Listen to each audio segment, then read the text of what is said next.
iRacing Digital Nürburgring Langstrecken-Series. Hammer down, it's hammer time. It's going to be very, very tight.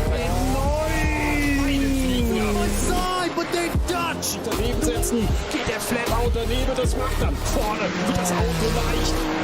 Kleines Kausel, nochmal reintauchen. Fährt der da in den Diffusor ran. Dann springen die Autos wieder raus, schön zu sehen. Here's the muscle from Munich. What a drive. Sehr, sehr spannendes Rennen. Good afternoon, everybody, and welcome to the Nürburgring once again in 2026. The Digital Nürburgring Langstrecken-Series is back underway for the second half of our season after 2 rounds at the back end of 2025. 2 more races of 3 hours over the next 2 weekends will decide our 4 champions in our 4 classes here at the DNLS this season. I'm Ewan O'Leary alongside Sumal Arora for this round of the championship, round 3 of the Digital Nürburgring Langstrecken-Series.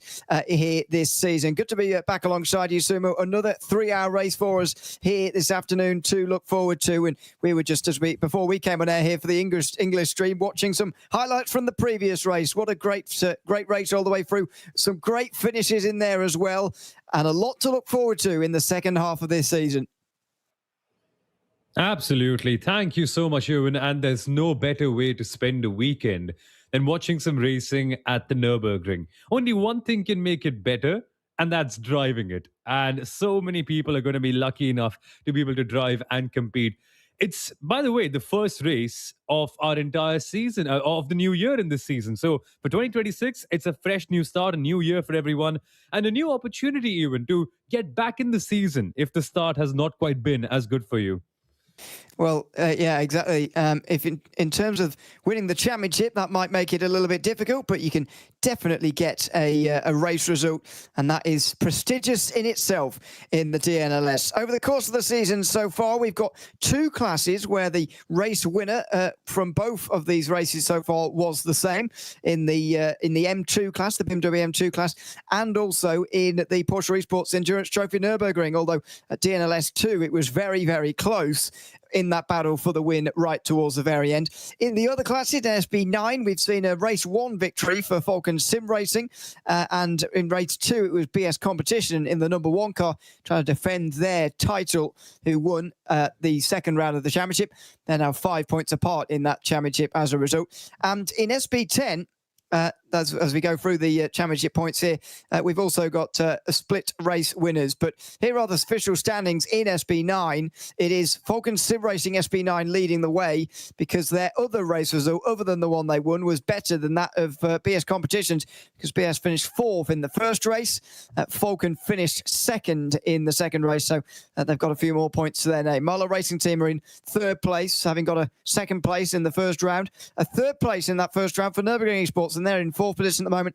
A podium for HRT Esports by Coanda in DNLS 2 gets them to 5th in front of Chesney Esport, the first team to have not finished on the top 3 for any of our races so far. Manfield team by WWR and Line GP round out the top 8 in these standings, but it is so wide open in SB9. Officially, any of the top 4 could be the championship leader by the end of the day, and that is a sign that this championship is very, very close and wide open, really, heading into the next rounds. Absolutely. And you've got to say pole position currently belongs to Falcon Sim Racing in this quest to become champion. They've done everything correct. Winning the first race, and what a battle it was at DNLS 1. And then coming back to claim 2nd. That's not a bad start for them, and BS Competition are in this mix. For these other teams, your Sim RCs, your Smiller Esports, your Scherer Esports, and all the others in this list as well. Today is about consolidating the season. It's going to be very tough to be able to go ahead and get a win, but it's all about getting a good result. Can you find yourself up in the top 10 in what is a very, very long race? Just by staying in it, there's so much you can win. Indeed, those teams who've got 2 points, by the way, just the ones who have been in the races, because you do get a point for at least finishing. In the Porsche Esports Endurance Trophy Nürburgring, EMM Esports are leading the way by 12 points. They have 32 to their name. It is 2 wins, effectively, that's got them to that position there in front of Coanda Esports, who were in 2nd. Frozen Speed by Gringo were very close to that race victory in DNLS 2, but they are 3rd. Then you've got to the other EMM Esports team. then Pole Promotion Esports, who actually didn't finish DNLS 2. They were on the podium, though, in the first round of their fifth, ahead of Coanda Esports, 9:17. And Carlisle Esports Cup are leading in the AM class. They're in 7th position at the moment overall, but leading the AM class with 6 points. Tor Esports just in behind them. And on the second screen, we'll see a few more of those who are in the AM class, searching for points, really. It is going to be about finishing in that top 8 as far as the AM class is concerned, because effectively they're not meant to be there. If everybody finishes to pace, and if everybody finishes as they should on paper, then AM drivers and teams shouldn't be getting on the podium. But Carlisle Esports have managed it, or at least in the top 8. They were 7th in DNLS 2, but they were in 5th place, top 5 in DNLS 1, which has gotten them up to that very lofty position indeed. SimRC are leading the way in the SP10 category, just in front of Williams Sim Racing, or F1 Team Gaming, as they're called here. 1 point only separating between those two, and Falcon Sim Racing a little bit further back. I wonder whether we are starting to see the first signs of a 2-horse race here in SP10, or whether some other teams can get involved, because so far those top 2 teams have shared the wins, and when they haven't been winning, they've been in 2nd place, runner-up to the other. So I wonder if it is a 2-horse race from here on in for those guys.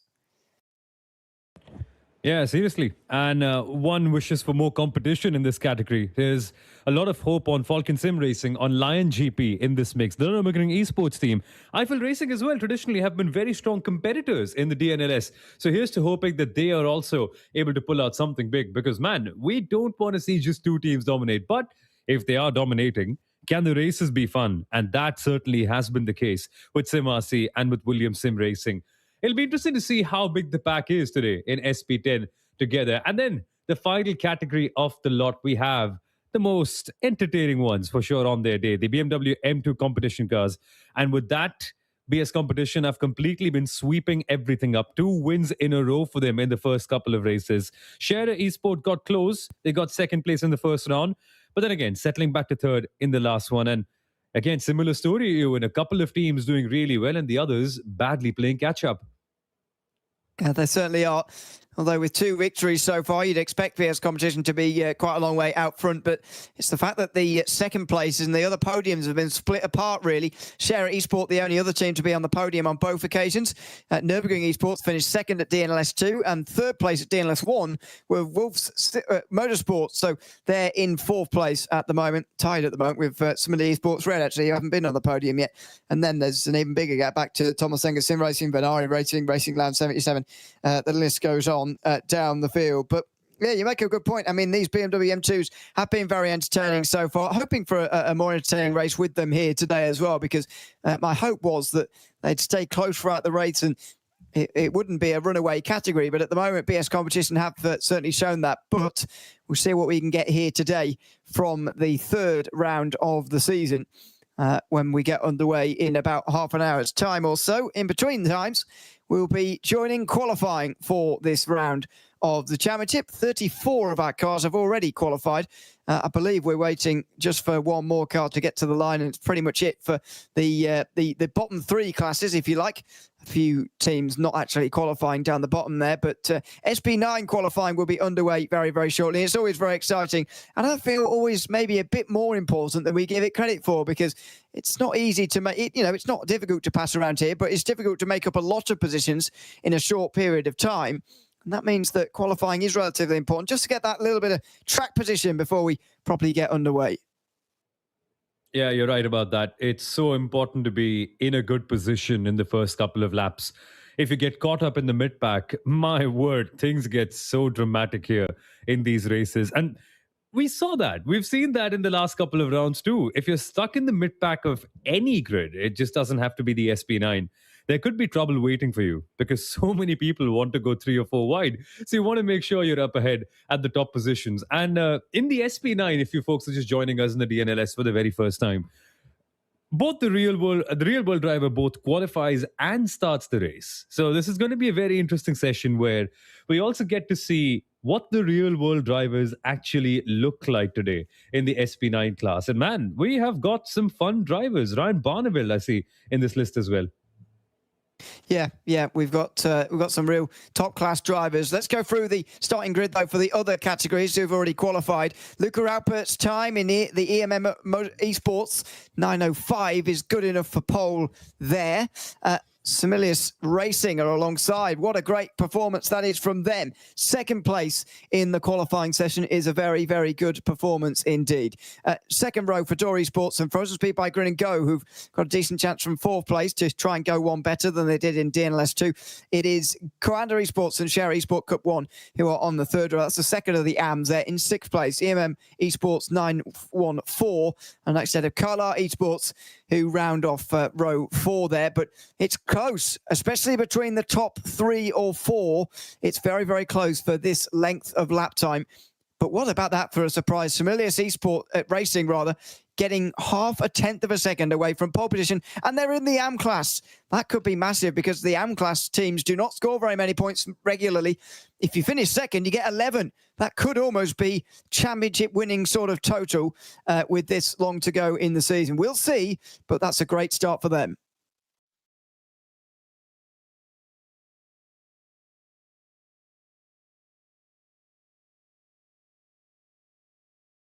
What a performance has been for them so far. The best result for them this season in a race was P6. So to come and qualify second as an AM team is a big, big performance. Interesting to see what happens to Coanda 918. They've been on the quest for victory a couple of times, and both times have been on the podium, but have not quite converted it into a race win. And Frozen Speed by GNG, the number 901 car, watch out for them from P4. They were second last time out. Just hoping that they can challenge even higher. Team Nitro in P10, Share Esport Cup in P10 following them. Coanda Esports 197 in number 11 with Avia WNSC Motorsport in P12. Forza Tech by WMS in P13 and GHD Motorsport rounding off in P14 for the Porsche Esports Endurance Trophy. In SP10, it's SimRC who've taken pole position this time around. They are alongside Falcon Sim Racing, and that's a pretty big gap, 1.2 seconds between 1 and 2. Line GP and next of Williams F1 Team Gaming. That is first and second in the championship, first and fourth in this qualifying session, and Williams might be disappointed with that. The DNLS 2 winners. Eiffel Racing are fifth ahead of Nürburgring Esports with AC Oberhausen seventh alongside M&J Downforce on row 4 there. Just to round off the rest of the field there, waved in the 162 is the last of the SP10s. FSRC Commerce Esport and TSR Racing did not qualify down the back end of SP10. That's big though for Williams, I feel. Nearly 2 seconds behind their big championship rivals, SimRC. And if you think, in this championship, it feels like if they don't win, then at the very least, they have to be in second. And even that's going to be a big battle for them here today. Yeah, it's going to be chaotic for them. If there's one thing that's really helpful, it's the fact that you can follow along. And if you're in a good pack, you can catch up to other teams at the top. And Williams will be trying strategies like that. They will need a big start to be able to get somewhere close to SimRC at the start of this race. That's the aim for them. They cannot afford any major mistakes, and they've got quite a few strong teams along with them. But at the end of this grid, in this 9-car field that we've got Waved Esports and number 162, making it a 9-car grid. But then we come to the M2 competitions where Share Esport have taken pole position. Yep, they have. And it's 3 tenths of a second this time around. BS Competition down in third. Wolf Motorsport are alongside Scherer in that front row. BS in third place, I'll say. Nürburgring Esports round out those who are within a second of pole with fourth position. Similarly, Esports Green are in fifth out of Venari Racing. Racing Lounge 77 and similarly Esports Red will share row 4. Further behind them, Adopt Don't Shop are in ninth ahead of Endurico Racing and Thomas Enger Sim Racing, who round out the 11 M2s. That's a surprise, perhaps. BS Plus Competition have been dominant so far this season, but third place, nearly 4 tenths behind Share Esport, who I must say I was expecting a little bit more from in the M2, so good that they're finally showing it, and they do need to as well. BS Competition would win this title, even with 2 second places from here on in. They already know that what they have to do to close out the title in the next 2 weeks, but they've qualified third here, and a bit of an opening, a bit of an opportunity for some of the others. Absolutely. And this includes Wolf Motorsport too. They've been on the podium one time this season at the start of this year at the NLS1. Good time for them to come good as well and qualify ahead of the best team in the season so far, which has been BS Competition. Even Nürburgring Esports number 285, strong opportunity for them too. But that's all the other classes. Now the circuit will shake from the rumble and the grunt of the SP9 cars in this qualifying session. Yeah, this is the one that you wait for the entire weekend, just to hear the cars in all their glory and for the real world drivers to push them to its absolute limits. And there they go, indeed, with 15 minutes to go. This is always an exciting session in SP9. I think that qualifying not so important in a 3-hour race, but as we mentioned, that track position could be very, very crucial indeed. Look at this, battling almost coming out of the pit lane for the first time there. It was the Scherer Esport Mustang that was out first, but didn't really seem like it wanted to be leading the pack around. SimRC, though, are absolutely fine with that. Alex Moore, that is, in the number 13, is on his way leading the pack around, and inevitably they get their first decision coming up right in a moment. Do they go right round to a full out lap on the Nordschleife, or do they take their first lap and therefore only get one lap, or do they take their first lap from the Grand Prix circuit so that they've at least got 2 laps to get a time on the board? And it's a decision you've got to make nice and early. Yeah, for these drivers, it's going to be a big challenge to be able to complete a full lap because it's a Nordschleife. Yes, they are real world drivers. Yes, you have a whole heap of experience leading up to races like this and a load of simulator time. But nonetheless, let's not forget, you're dealing with the Nordschleife, and even the slightest of mistakes or small errors there, and you could lose a whole chunk of time, which you don't exactly have because of qualifying being so short, only 15 minutes. So effectively, you have the opportunity to put in 2 really solid laps. That's if you go back to back. If you want to warm up your tires and go for the full length of the circuit, that leaves you with only 1 flying lap, which is, again, the risky approach, but perhaps the one with a bigger upside. I must say I prefer the going through the Grand Prix circuit first and then doing a whole lap just to make sure you've got one on the board, really. But not everybody is doing that, so I'm going to go for the full out lap first before they set their time. Some of the teams haven't even left the pit lane yet, as far as I can see. Stint 1, KRS Motorsport, Line GP, BS Competition, indeed, the number 1 has not left yet either. Phil Denez is going to be driving there.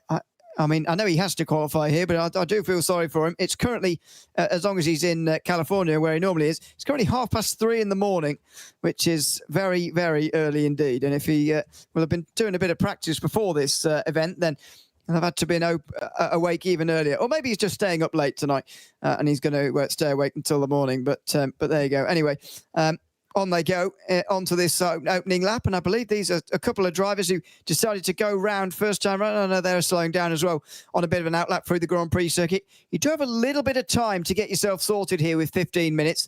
And it's an 8-minute lap, but you don't have to fire out there immediately. And finding a bit of track space is very, very important because it's a long lap and you don't want to catch up to anybody while you're out on your lap. Yeah, you would appreciate someone being slow when you're at the Dottinger, but not otherwise. No, you would really want a clean run throughout the entire mountain so that no dirty air, no distractions, nothing that can stop you from going out there and putting a good lap. And this is important. You really need to have a good qualifying here at the DNLS because, yes, in a 3-hour race, theoretically, you can make overtakes and you can try different strategies to be able to climb your way up. And even if you have the best race in your life, it's really going to be more beneficial to be in the clean air at the start. And more often than not, at turn number 1, if you're the first person ahead, I think that's the best place to be given how much chaos we can see at the opening corner. Well, absolutely. I mean, again, we were just watching the highlights from the previous DNLS race before we came to air here on the English stream. And I mean, what an unbelievable start in the Porsches it was last time out, by the way. I don't think I've ever seen anything like that in a DNLS race. It was quite amazing, and so exactly, you want to be absolutely in front of all of that. Although having said that, the leaders did get involved themselves in that as well. But anyway, there are more things you can control certainly when you're at the front of the field, and so that's what they're all hoping for at the moment. Dan Peel here for Manfilter, team by WWR, is making his way around at the moment in the Mercedes. Looks like he's gone through the Grand Prix now, I think, first time round, and he is going to be taking this as a banker lap effective. No, here we go. So he's coming into the Grand Prix circuit now. Got to be very careful, of course, that you abide by the rules here, because we see it many, many times. People crossing over the line that they've all been given to stay on the right-hand side of, coming out of that final turn before they get onto the pit straight there. Let's hope that everybody abides by that rule, because how many times do we see somebody crossing that and somebody getting a penalty for it? Yeah, so often, way too often, and it's one of the critical rules in the DNLS that you simply do not stay on the left-hand side while you're crossing over and taking the short loop. And by the way, you can't exactly do that very often too. You're not allowed to do that multiple times. Only one real opportunity for you to be able to take the Grand Prix loop on to the circuit and then go for your full lap. Otherwise, race control is going to be looking at that and penalizing you. But yeah, very important to do so. Otherwise, you could line up on the grid with a penalty simply because of a qualifying procedural error, and then you're on the back foot for the entire rest of the race. You don't really want that to happen. Oh, indeed. In towards the carousel for these two. Just going a little bit slower on this outlap. Just make sure you don't crash or anything. Just make sure you get these tyres up to temperature. Of course, that is something to worry about in the GT3s these days, and maybe that's an argument for taking the full outlap here and just doing the one lap, because it gives you a full chance to get the tyres warmed up. So we look at Norby Kiss here, one of the DNLS greatest drivers, you'd say, as far as the professionals are concerned. They have such a role to play in these SB9 races in the DNLS, the real drivers, because they have to qualify, they have to start the race as well. And Norby Kiss has been so good at that. Down the years actually for BS competition, but now has started Chesney Esport and is looking to get this team off to a flying start here in this round of the championship as well. They're currently 6th place in the championship, so I don't think he's going to be getting another title to his name, but it's good to see him back out there again, starting another round, and who knows, we might even see him on the pole here in a moment. You never know, and Norby Kish coming in from his truck racing days to become such a stalwart in the world of sim racing. We have seen him win so often at the DNLS, and it's a scary task to see him in P1, and that's what the other teams will want to be avoiding. Similar case for this guy as well, Alexei Nesov, a driver who we've seen develop in front of our eyes at the DNLS over the last few years. And it's always good to see him come back with whatever team he's racing with, constantly giving it his all. This time with the Nürburgring Esports number 42 team. Going to be an interesting race to see where they rank up with the Aston Martin, which is a car with which we haven't quite seen a lot of success in this category. Up towards the very fast left-hander of the mud curver for the Aston Martin.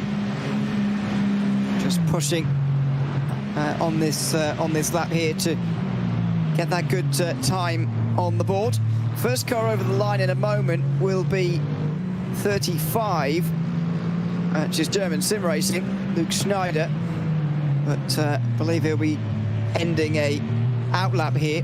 Still, we've not seen Stint 1 KRS Motorsport actually out there on the racetrack yet. Looks like they may be starting from the back. In fact, they don't have time to get round for a proper lap, starting from the Nordschleife itself. As we go on board with Nesov here at the top of the hill, the highest point on this racetrack, Horakt, over the top of that rise there, and then back down the other side here through this final section of racetrack, really left and right again. So challenging always through here. But Nesov is pushing, and you know, we talk about pro drivers sort of just as almost sort of getting through it, but actually Nesov is someone you absolutely want on your team, because he's a very, very good sim racer as well as a real life driver. We've seen him time and again in this series and many others go very well. So it's absolutely a driver you'd want starting the car for Nürburgring Esports. Yeah, and he can be nice and aggressive at the start if he has a good qualifying position.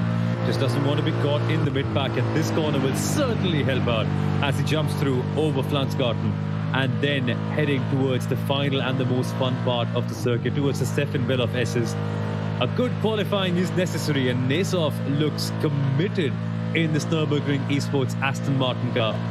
They need a big result in this race to get back up towards the championship fight, and so far, Nesov is pushing towards a good qualifying. Looks strong for the moment as he comes up now towards the Klein Carousel. Staying towards the left-hand side there, not clipping the curb on the inside. Now up towards Gavenkop. Over the top of the hill here, just missing that apex on the right-hand side. Really opening this out for a run then onto the back straight, and there you go, getting to the left-hand side, but not getting into the grass, otherwise that would give you an off-track, which obviously makes your lap not count. Next Level Racing Esports go over the line for Alex Gardner and sets the first time on the board, really. That's 12th place overall for Gardner. And Andy Gordon goes in front of him. We're going to start to see those times pop up on the left-hand side, but as I mentioned earlier, we're not going to see those best times until very, very late on in this session, when everybody's been coming from the north side, gets that better run onto the front straight. These are just banker lap times, really, just to make sure you've actually got something on the board before you can go for the proper push lap in a couple of moments' time, and that's what Nesov is going to be seeing here in a moment as well. As long as you cross the line with seconds remaining, you can still complete the lap, and we've still got 4 minutes for guys to get over the line and start a new lap. It's a lengthy qualifying session here at the Nürburgring Nordschleife. You have the opportunity to be able to do one banker and then understand what the circuit looks and feels like. Again, grip keeps on changing, and for the drivers as well, momentum's a very, very important thing to keep in mind. A lot of them will be doing a lot of practice sessions leading up to the race, but on the day, in the actual qualifying session, what kind of feeling do you have? How are you feeling at one with your vehicle, and are you as dialed in as you were in the practice sessions? Lots of questions for the drivers to be able to answer. It shouldn't be too complicated from keeping the lap clean point of view, because these drivers have done hundreds of laps. But then again, when you come to finding the last couple of tenths, when you're searching for that final extra bit to put you on pole, that's when the errors can potentially come in. Here's Storm Kierström back at the line, and Endurco Racing getting to 5th position with this lap time. Dan Peel will be over the line very soon as well for Manfilter in number 48. He's one of the final ones who's going to be able to get a time in actually here, or at least get to the line in time. The first of the proper lap time is going to come from Sim RC, who decided to go on for the full out lap with Alex Moore. Will very soon be at the line with that full lap time. But Dan Peel up towards the line now as well for Manfilter in car 48. Currently 7th place in the championship after their best finish last time out of a 5th position in DNLS 2. Now up towards the line here for Peel with 2.5 minutes or so remaining. Where's he going to get to here with this lap time? Anywhere near the Marler Racing team? Not quite. 4th place, over 5 seconds away. There is BS Competition as well. The number 1 BMW defending its title. Phil Dinez on track here. He took a while to get on track actually, and I believe this will be, oh no, he will get his second lap in as well, but this is a big race for BS Competition if they want to hold on and win this title again in the Digital Nürburgring Langstrecken-Series. The number 1 on their back. They are 2nd in the championship though at the moment, needing to gain points on Falcon Sim Racing. And Phil Dinez seems to be sending it in. This seems to be a rapid lap, at least visually, from Phil Dinez. Look at the way he's entering the corners. The car looks planted. Dinez looks pretty focused in that machine too. Last couple of corners before you go down in towards the long run at the Dottinger Hohe. 2.1 kilometers of just purely driving straight and waiting for when you get towards Tiergarten. Dinez on his screen right now can relax a little bit at this part of the circuit, but it's going to be looking at the timing screen later on and wondering, well, where does that one big lap time from BS Competition put them? There is Phil Denez. Doesn't look too tired at the moment. I do wonder what his strategy is for sleeping today. Oh, well, that might be the strategy. He's taken on a drink down the straight. That is the advantage of the Nürburgring Nordschleife. I know it only comes around once every 8 minutes, but you do get a chance to sit on that back straight for a very long time. Into the final corners for Phil Denez. He's got seconds remaining. He'll be able to go again here if he's got the fuel on board. But the number one car of BS Competition needing a good qualifying here in DNLS 3. Up towards the line for Phil Denez. It's a 53.7. He's going to have to go again here in that number one. He's fifth at the moment. He's got a banker on the board. Now it's time to go even quicker here as the seconds run out. These are the last times coming up, starting with SimRC in a moment, also including HRT Esports by Coanda and Mitchell de Jong, the very multi-talented sim racer and real-world driver in the final sector right now as well. And Mitchell de Jong's not going to be able to do one more lap. This is it for Mitchell de Jong and the HRT Esports by Coanda team. They are in need of a big result. It's been a rough couple of races for them, finally getting on the podium in the last round. But for de Jong, it's a big qualifying time. And look at the way he's pushing near the exit, almost on the edge of the white lines. Now has the opportunity to be able to go on the long cut of the Dottinger Her and wait and wait. The time to beat is a 7 minute 50.810. Still a lot of time to come in. Let's see if Mitchell de Jong can be able to shave something off his previous lap time. Now, there isn't any actually. First one for him. Yeah, it will be. For those who did the full outlap there with the whole Nordschleife, this will be their first and only lap time. Alex Moore is about to come over the line here in a moment as well, here to set the only lap time for SimRC. Then it will be Mitchell de Jong in a moment in the 8 car. We'll see where SimRC get to when they do go to the top. That's no surprise because they're the first team to be coming from the Nordschleife, I believe, to start their lap time. Marlon Racing Team did not, although Elias Seppenen's time was very, very good actually. Mitchell de Jong's time is coming towards the end as well right now, and he's going to be pole for now. He's actually 4 seconds in front of the rest. That's the time for everybody else to beat. He puts it on the board and says beat that to the rest of this field. Eifelkant Esport will be up towards the line in a second, and so will a few others. It'll be a bit of a wait to some of the other big names, but Mitchell de Jong has set that time for everybody else to beat here. And Norby Kish even can't beat it. He goes over line for Shezzy and can't beat it, so half a second. Mitchell de Jong takes first blood and he's on provisional pole at the moment. Will anyone bet against the leaders of the championship, the number 44 of Falcon Sim Racing? It'll be interesting to see where this lap time ends up putting them. But Sindre Setsos behind the wheel, a driver we have seen for a long time. Last couple of corners before we get to the Dottinger Her for him as well.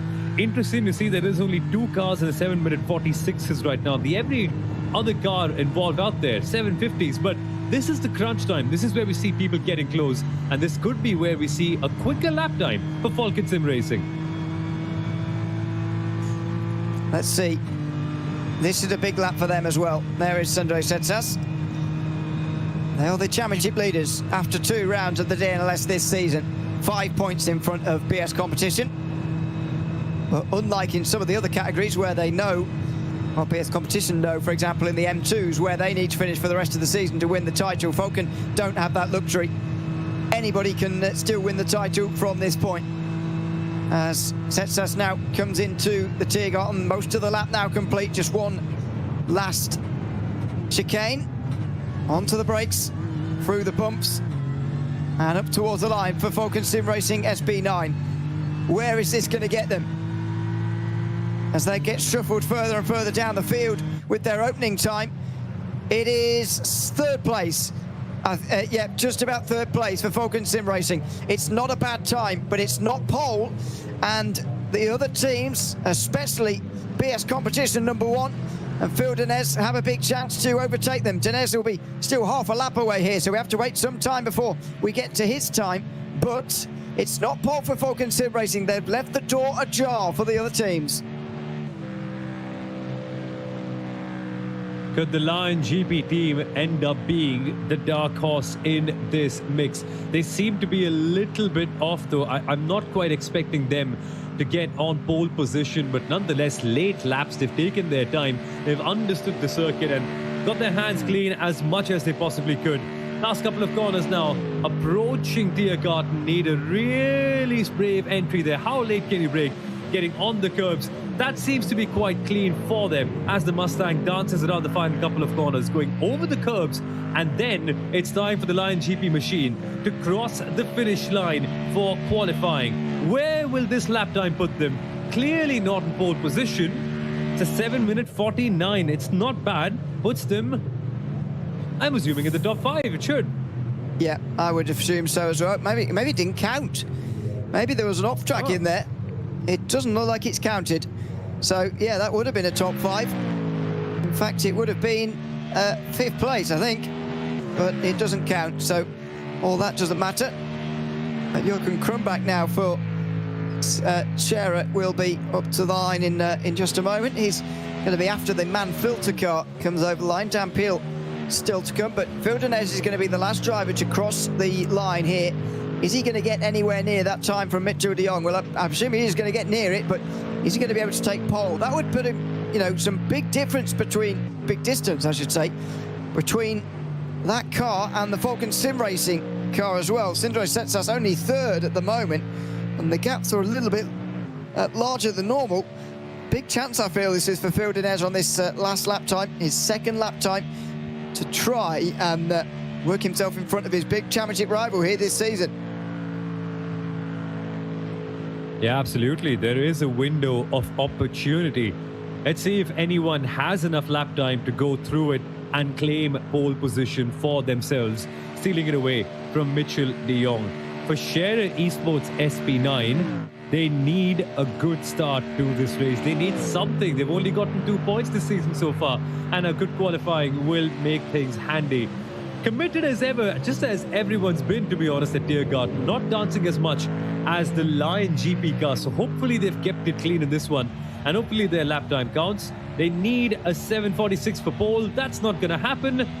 However, it's a 7:49.775. That would put them in 5th place for Scherer Esports and Jochen Krumbach. Not a bad lap, in a decent position for the entire race. It's not a bad lap, and especially when you compare it to some of the other times that we've got through the field, it feels like the field's a bit more spread out than it is normally. Next Level Racing Esport come up towards the line now next. They have not got really a very good time on the board at the moment at all. Going to improve on that with this time for Alex Gardner. He comes up towards the line and only does improve a little bit. Don't think he'll move from 16th position, in fact, and no, that doesn't actually count, so he will stay at the back. What about Vildeneuve, though? 12th place at the moment for number 1. They've got to go quicker than that, although that time, of course, came from the Grand Prix loop, so here we go, up towards the line in just a moment. Looking for that run out of the Tiergarten. A 46.3 to beat, and it's looking good for Vildeneuve. Coming up towards the line, is it going to be pole? No, it's not. It's just going to go past, and he gets behind Falcon. He's in 4th place. The championship rivals starting on row 2 for DNLS 3, and it's Vildeneuve there who had the chance to take pole with that last lap time. Couldn't do it, and Mitchell de Jong's time from a long time ago stands the test of time, and he's taken pole here. Some qualifying we have seen in the SP9 category. I did not expect that lap time from Mitchell de Jong, which went in so far early in this qualifying session, to remain. A 7-minute 46.384, enough to take pole position for HRT Esports Baiko, and with Norby Kish, unsurprisingly, on the 2nd row of the grid with Cheza Esports and the number 26 machine. Falcon Sim Racing and BS competition, as Ewan mentioned, the championship rivals in row number 2, followed by Mahler Racing Team, good enough to put themselves up into P5, looking for another podium this season. And Scherer Esports rounding off the 3rd row of this grid, but SimRC and Nürburgring Esports closing the top 8. The rest of the field will have the other Nürburgring Esports car at the front of it. Andy Goulden setting that time. Nesov, the one who gets to 8th. Dan Peel for Manfilter by WWR will be in 10th, and of Line GP, Simile Esports Pro will be on row 6. Then it'll be Eiffelkind Esports in 13th in front of German Sim Racing. And on the next row, Endurico Racing and Next Level Racing Esports, they didn't actually qualify any better than some of the Porsches, so they're a long way down. Stint 1 KRH Motorsport never got themselves out of the pit lane there, so they are towards the back end of the field. But that is qualifying for SB9. The race is coming up in about 5 minutes' time or so. Of course, split starts. We'll have the SB9s going first, and then the Porsches, then the SB10s and M2s will be going at the same time together. But what a great chance this is for a third different winner in 3 races here in the DNLS. So far, HRT Sports by Coanda in 5th place in the championship. A podium at DNLS 2 has got them into that decent position where they now find themselves. And Shez Esports, I was talking about earlier on, 6th place, haven't got a podium so far this season. So it's a bit of a surprise for a front row, but it just shows you how unpredictable this series is, that there's so many teams capable of getting a pole position or at least a front row lap in there. Absolutely. This is the quality of SB9, one of the most competitive fields you will see in any sports car sim racing league. And on any given day, anyone can win. It's just a matter of keeping it clean at the start and getting a decent qualifying lap to put yourself out of that danger zone. I'm very interested to see, honestly, how Nobby Kish tackles the start against Mitchell de Jong. 2 drivers with very different careers, actually. Both of them, in fact, going from sim racing to real life racing and then competing in both disciplines. But Nobby Kish, I mean, he's not one of the sim racing OGs like Mitchell de Jong. Seeing both of them on the front row with all these cars behind them as well, including good teams like Manfilter by WWR, Smiller Esports, German Sim Racing, Eiffelkind, Endurico, Lion GP. These are teams we've seen compete over the years at the DNLS. Makes it a very, very strong grid, Ewan. Makes it a very exciting race to see at the start of this as well. Absolutely. Because for those that don't know, Nobby Kish, a 7-time European truck racing champion, back from 2014, where he won his first title. He's had a very, very successful and lengthy career in truck racing, and as you mentioned, a very good sim racer now as well, which is fantastic to see. But Mitchell de Jong has been a very good sim and real world driver for some time as well. And it's great to have them both on the front row, ready for DNLS 3 in the 25-26 season. The start is only a few moments away. 3 hours of racing to come. The SB9s, as I mentioned, will be starting separately from the Porsches, who will also start separately from the SB10s and the M2s. It'll be a big start as well, coming down in towards turn 1. It always is here at the Nürburgring. Saw a lot of drama in DNLS too, so make sure you stay with us here to find out what happened at the beginning of this race as well. We'll be back in a few moments' time with the start here in just a moment of DNLS 3 coming right up after this.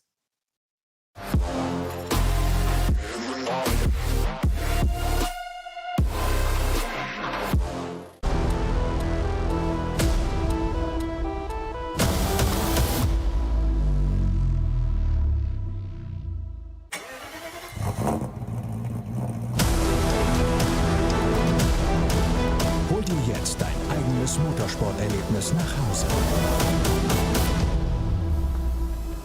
Dein Online-Shop für Simracing-Hardware und Zubehör. www.simraceshop.de. Liebe Fans, Lovely fans. besucht uns auf unseren Social-Media-Kanälen, Follow us. Auf Facebook, Instagram. YouTube und TikTok. Willkommen bei der NLS.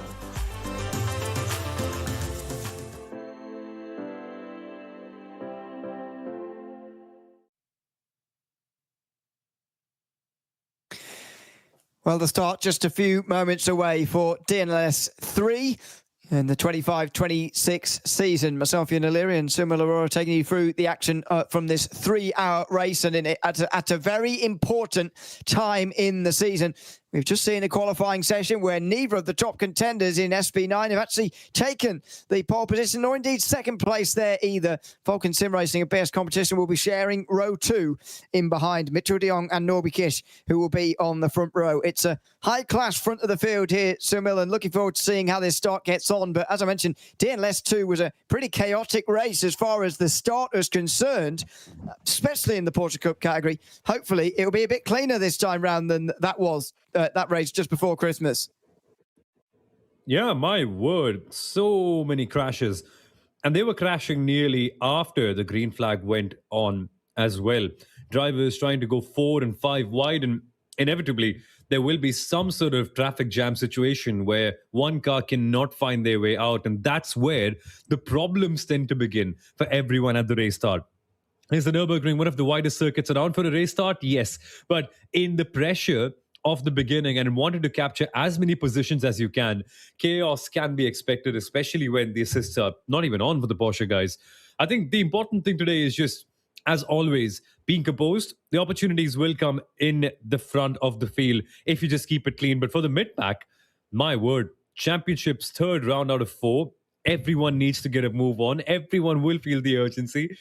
It's not going to be helpful if you're qualifying anywhere down from P5. It's going to be a really exciting one, to say the least. Yeah, it certainly is. So we look at the Porsche Cup car itself.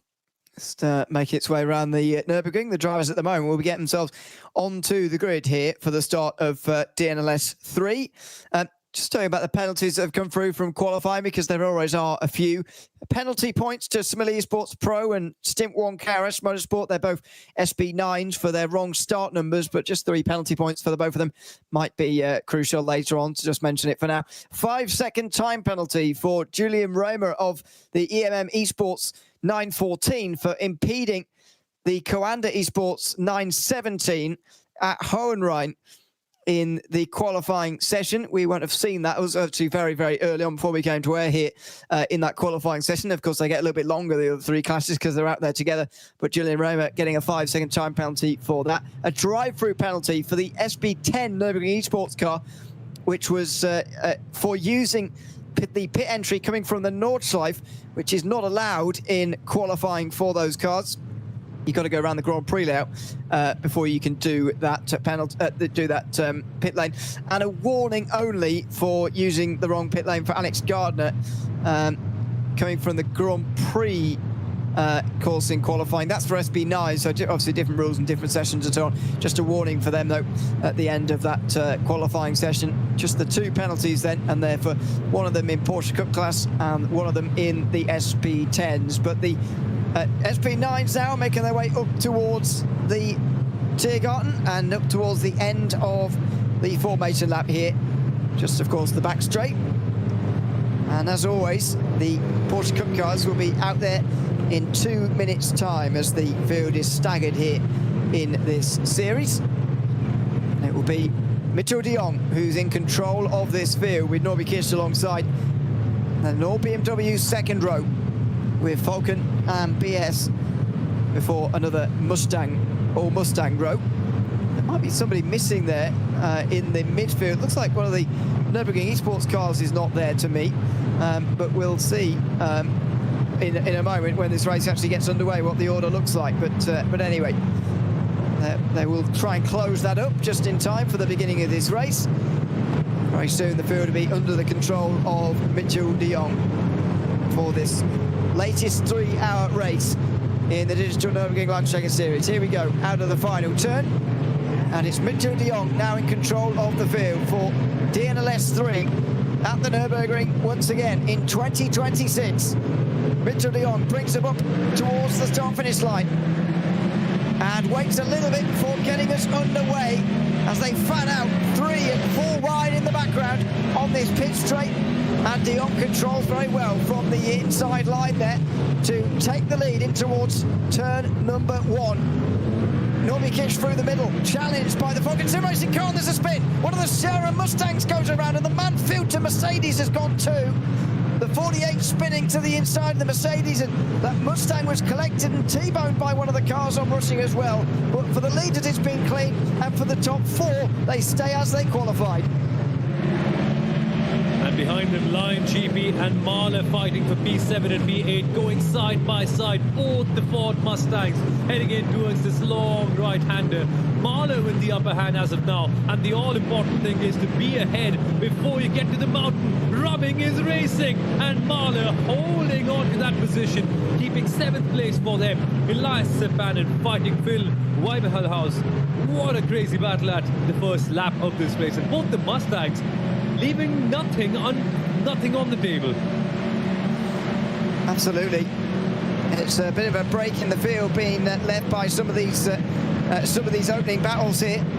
I mean, a gap there in front of the Nürburgring Esports car of over a second already. It's a Williams car, and Nestov has got a black flag next to his name already here, by the way. I'm seeing in sim, so I'm not sure what that's all about. We'll try and investigate that in a moment. But down the bottom right-hand side of your screen, the Sports Endurance Trophy Nürburgring is ready to get underway here. So far, EMM Esports have led and won both races. Raphael Renhofer will start this time round, and he is in control of the field now with an AM team alongside. Simrigs Racing, something we did not expect to see at all, and just short of the 2 minutes that they should have been at the line, they are. And Raphael Renhofer here has been jumped immediately. He's been challenged in towards turn one. Look at Coanda there, making it 4 wide, I think, towards turn one here for the lead. Certainly 3 wide.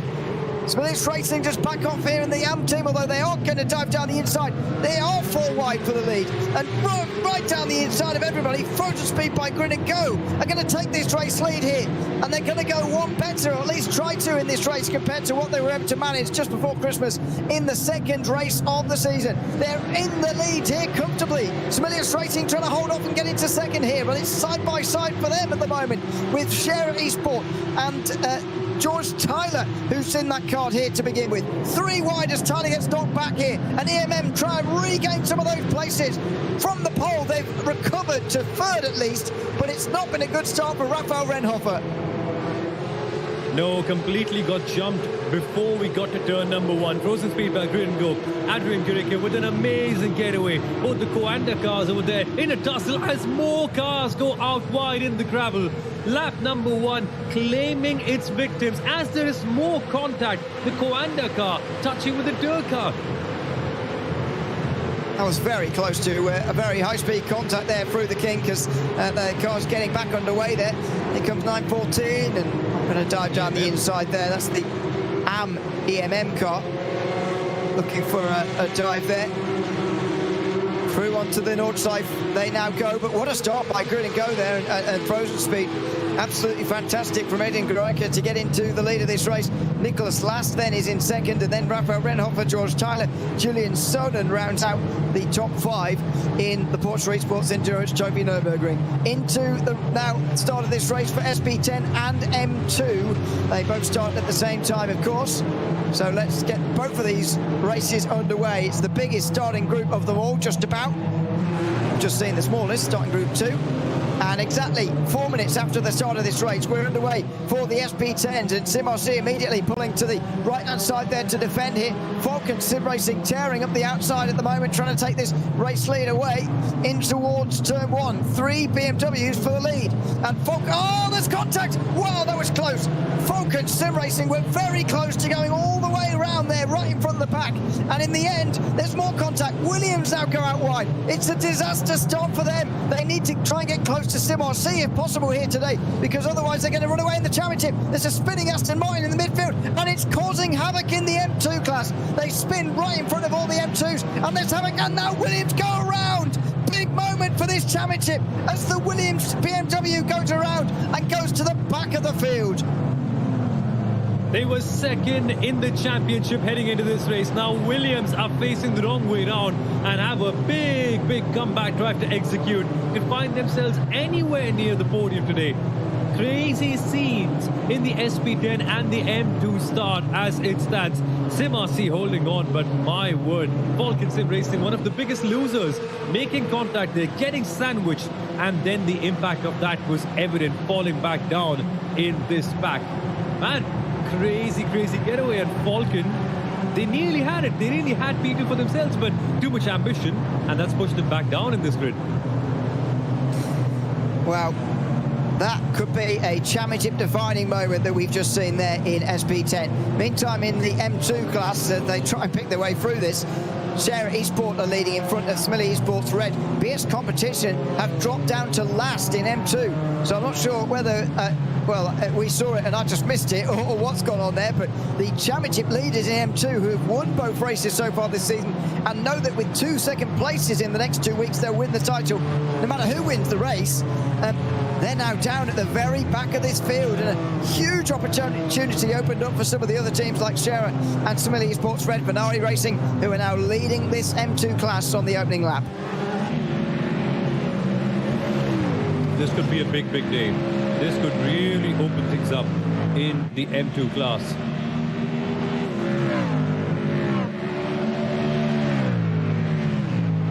As the SB9s at the front, Mitchell de Jong and Norby Kish a second apart here. Already Mitchell de Jong getting off to a brilliant start here. The championship contenders, Setsas and Denez, are both running nose to tail. It's Alexei Nesov, though, who's made the best start of anybody. He's up to 5th, and by the way, the black flag he had next to his name has disappeared, so that must have been cleared by race control. Something weird on the way up to the start of this race, maybe. But what a great start for Mitchell de Jong. Over a second in front of Norby Kish, who's also got a second over the 2 championship contenders as well. So maybe there is a different race winner on the cards here this afternoon, although it is very, very early on, of course, in this race. There is a possibility. It is still a long race, and a lot of drama is still yet to unfold. Although the start had a lot in all the other categories. In SP9, still very much nice and clean, and there is a good chance that Mitchell de Jong should be able to hold on. Again, there's a breakover way. Norby Kish not directly in the slipstream, and that will be a big advantage as we go towards the other parts of the lap, as the gap can just keep on building up. And look, the man-filtered Mercedes trying to find its way back after a torrid start that put them second last in the category. Yeah, they've got a dual slipstream on the way towards the Tiergarten, and here they come on 2 Aston Martins. They're not going to get through there. And into the Tiergarten, they all single file out. Thankfully, a calmer start through this section than what we saw at DNLS 2, where there were big crashes in SP9. Taking a couple of cars out of the race early, but thankfully nobody has had to return to pit lane yet. Nobody's had to tow to pit lane anyway so far in this race, which is a good start. End of the opening lap though, and here's the battle between Simrgs and Bala Racing Team. Elias Sepinen was very quick on his opening lap of qualifying, but didn't get a second one in. I wonder why that was, but that means he's got a bit of work to do here on the start of this race. It is very close across the board in SB9, as it is in the Porsches, where we've got an AM team leading the way. Similius Racing, if they were to win this race, would be one of the upsets of the season, one of the upsets of the past few seasons, but it would also put them in prime position to win the AM Championship as well with a race victory. But they've got a long road ahead of them here in this very unpredictable race. They have, and for them, it will be a momentous occasion to be able to beat such proper racing organizations who we have seen compete throughout, like EMM, like Frozen Speed, like Pole Promotion. To be able to go ahead and beat them would be incredible for Similius Racing, and it's sort of come out of nowhere. This is slightly out of the blue. We didn't quite see this level of pace, but today something really has clicked, and they're ahead of all the other pro teams as well. Meanwhile, riding on board with Coanda Esports number 918 in a Porsche. Good choice of numbers as he's finally getting the draft. Should be able to get a better run on the outside line using the slipstream. Julian Cernan heading towards the Tiergarten could gain 1 position. Can it beat 2 as he approaches the braking zone? Goes towards the outside and has to settle for 1. Although he got very close in there. Incredible racing. He certainly did get very close indeed. That's the penalty, by the way, adjudged from qualifying, so don't worry about that. It's not another one for 187. That's the Nürburgring Esports penalty from qualifying that I mentioned a little bit earlier on. Stuff under investigation so far from the opening of this race, but no penalties or indeed decisions just yet. Sonen's not done yet. Down the inside of turn 1 on the Frozen Speed Grinning Go-Car. This has been a magnificent end to this lap from Julian Sonnen, and the start of the second one, he got past Rafael Renhofer. He was almost falling over himself, trying not to pass Edin Garaike in front of him, and now he's trying again, although it hasn't worked this time. EMM go down to 4th position here, but they're so good on strategy, they're so good at saving the fuel. I don't think Renhofer will have minded really be pushed down into 4th position in the way that he was. The important thing is staying in the slipstream, making sure that this leading pack of 4 or 5 cars remains intact. If you break away, getting back is going to be very tough. And at the moment, it seems like the biggest possibility of a breakaway will come from an AM team leading the pro category. It is insane what Niklas Last and Sprinters Racing are doing right now at the start of this race. Coming out of nowhere, in spite of never having finished on the podium, leading the pro category drivers.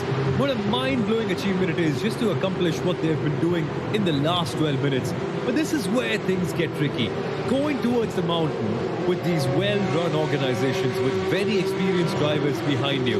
What a compelling story we have in the Porsche Esports Endurance Trophy. We certainly do. As these guys come around the Galvenkopf corner in SB10 and make their way up towards the end of another lap. Here's SimRC leading the way here in front of Lion GP. And then you've got Falcon Sim Racing next in line. The i4 Racing team are after that, but Williams being all the way down in 8th and already 15 seconds off the lead is a big story in SB10. Normally the leading group in SB10s are much closer than this, but actually it isn't this time round. SimRC leading and Williams down towards the back of the field could really be a championship-defining moment this season. Those are the two who are going for the title. They were tied on points at the start of the day. They are miles apart after just the opening lap here. Yeah, a proper breakaway has formed in the SB10 category. And this is not good news if you're anywhere behind the top 3. As it stands, it's really good news if you're SimRC. Adam Isaacson, he's got some company with the Lion GP car behind, but this fact, what the Williams is going through, yeah, life is tough if you're stuck somewhere here. Certainly is.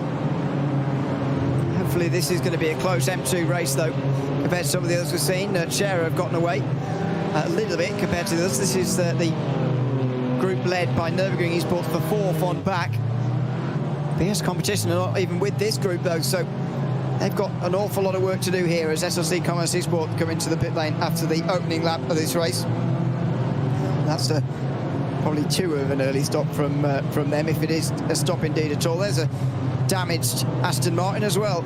That's the waved car, it must be, I suppose, with a little bit of damage on the front end that certainly won't be helping them come down the straight. And actually, yeah, Scherer have been really hocked by that at the front, so Scherer Esports and Ben Elias Reimer had a gap of at least a second at the end of the opening lap, but that damaged Aston Martin getting in front of him has really slowed him down, and now it's getting the front 3 very closed up together.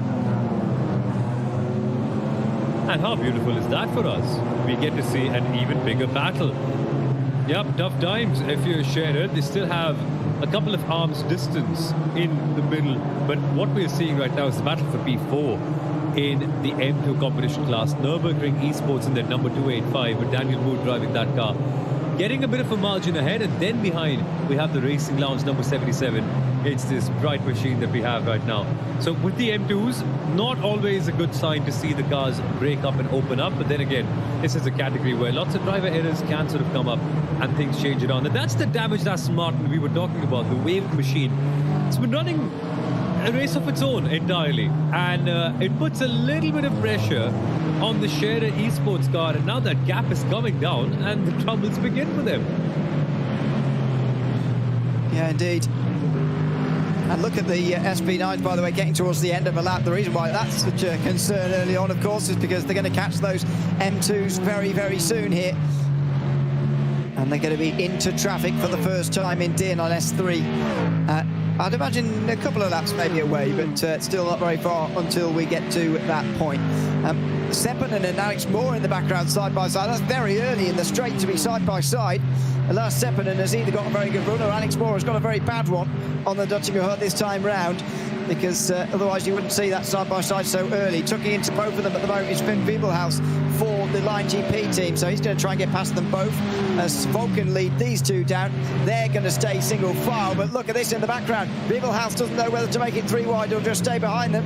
He probably makes the right decision in the end. Alex Moore getting back alongside Seppänen. Bit of contact. Seppänen backed out of that completely there. He's had the side-to-side contact and thought, well, I saw what happened last race to some of the others into this section of corners. I'm going to back away, and he probably made the right choice. And in the back, Wiebelhaus constantly trying to find his way past somewhere or the other, trying to get something on him. Seppinen making the wise decision. Behind at this moment then goes Andy Gulden for the Nürburgring Esports number 32 team. He's also joined this pack. And then even more fighting. Seppinen, Wiebelhaus, Gulden in this fight to make it towards the top 6.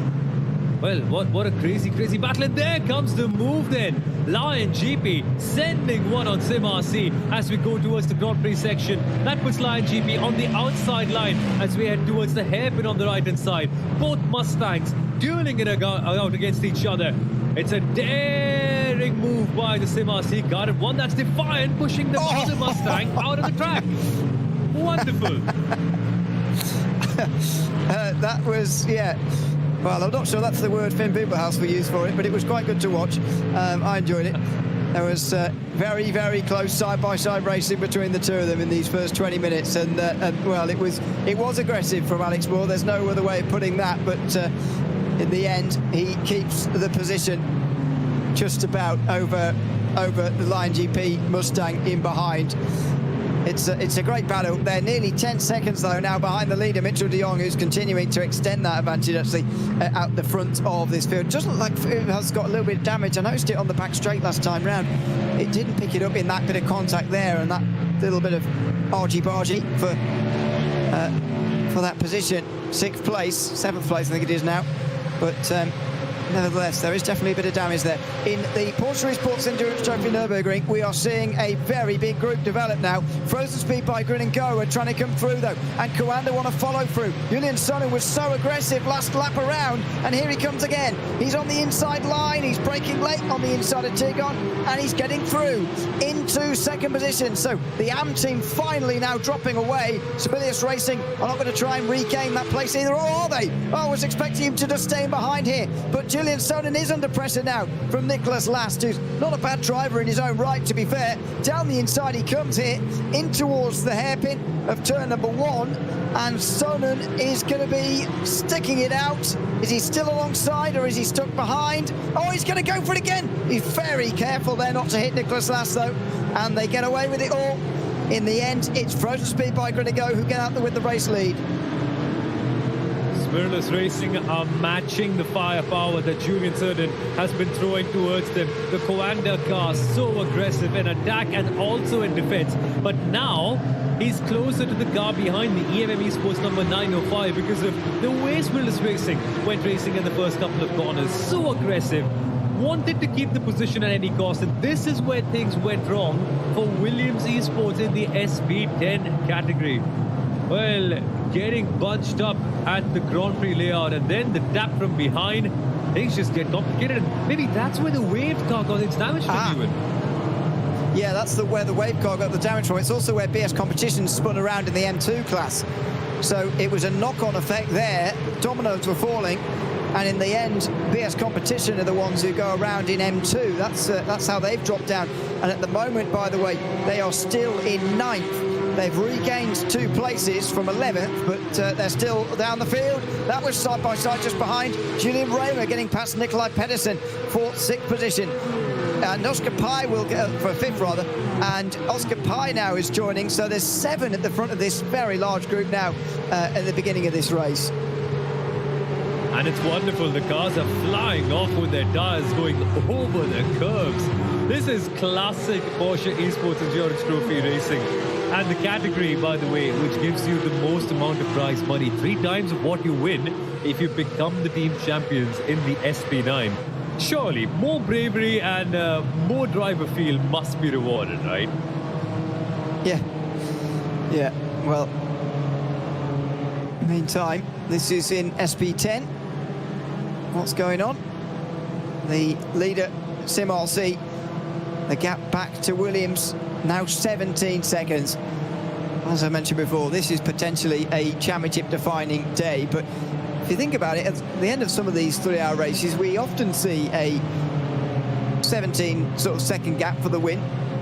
Or sometimes we do anyway. Sometimes we get absolutely very close finishes, but it's not inconceivable that could be the gap for the win. So Williams have got to think like that and sort of think, yes, maybe winning this race is going to be very, very difficult from here, but can we at least get to second? Can we limit the damage as much as possible here over the next few laps, and indeed for the next 2.5 hours, because that's what's going to matter by next week and the championship finale round. Yeah, that's happening next week as well, so it's a busy section of their racing calendars for them. As one of the cars comes in the pit lane with more battling going on towards the main stretch. That's the Nürburgring Esports car that's come in, and meantime, that'd be M&J. Side by side there. M&J going down the inside of iRacing, I think, or the other way around. M&J losing the place, I think, with iRacing on the inside. That's Alexander Leonhardt and Maurice Becker fighting it out, and this is in the M2 category. Share Esports, Mill Esports Red have gotten away at the front of this class, and then you've got the 4-driver group for 5th place on back here, headed by Simil Esports and Racing Lounge 77. So they are leading the line at the moment. Some bigger M2 groups. There's the BS competition car in the background. You can see they're making decent progress here to recover these positions they lost earlier on. Yep, now roughly 3.5-4 seconds behind the next best car, as there is some contact. The adopt-out shop car pushing the limits, and then they're getting a response for that as well, with the headlights being flashed by the Enduro Core machine. Well, adopt-out shop really pushing hard to try to get ahead. And at the moment, getting a touch from behind as we exit the arena section. Intense racing in the M2 competition category, and that just gives more opportunities for the cars ahead to run away. Yeah, it does. To the Grand Prix circuit again, that always, as we mentioned, feels so wide when you compare it to the Nürburgring Nordschleife. This is just a manic group, isn't it, in the Porsche Esports Endurance Trophy Nürburgring. Absolutely phenomenal stuff here. It's Frozen Speed Bike going to go leading, and all the way down to Oscar Pye, really, who's in 7th place, involved in this. Look at that. Well, I suppose they're 2 seconds behind. Can't quite call them part of the group yet, but Door Esports certainly are in 6th position. But the fact that Smilius Racing are staying in here is just remarkable. You know, Nicholas Last is a decent driver, but he's up against some of the best in Porsche Cup racing, in iRacing. You know, I'd say sort of top 50 in the world in iRacing in this car, which is used so often for world championships in iRacing and so on. It's got a lot of drivers who are very experienced with it, and Nicholas Last at the moment is staying with the very best of them in an AM team. Could be so crucial for the championship by the end of this season.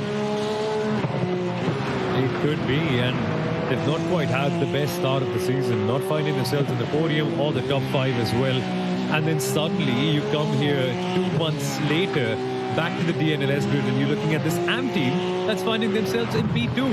It's not an accident. It is not a mistake. They didn't just put their car up in so high in qualifying out of accident. It genuinely is a performance that they are backing up with their own merit. And even though they got attacked last time, here they come, making a move. Smilius Racing getting into P1. That could be a tactic. That could be Frozen Speed letting the other cars go to make sure that they stay behind and get a chance to save some fuel. But nonetheless, a change in the lead for the Porsche Esports Trophy Nürburgring. It could be a tactic, but I'd be surprised. Oh, dear me, that was off the road there for Door Esports in the background. They were all out of shape. Yeah, maybe it is to go back and save fuel, but it's a strange place to go and let them through, because you're making it so obvious, really, that that's what you're doing. I mean, yes, the others will be saving fuel behind you and have been for a while here, especially EMM, who really haven't worried about what's going on in front of them at all here, which is concerning, I think, for the other teams, to be honest. Their pit stop, their first pit stop of the day, could be very, very short, and that might well cause a bit of a stir. But let's see. It was just made so obvious by Frozen Speed Bike going to go there that's exactly what they were doing. That I think other teams are going to start to become very, very wary of them here. Nicholas Last is going to lead this field. I think he'll be pleased to just lead here as an AM team, but maybe the other pros in behind just going to save fuel, stay behind one another. Now let's see what Sonnen does here, because he was very aggressive in getting to this second position.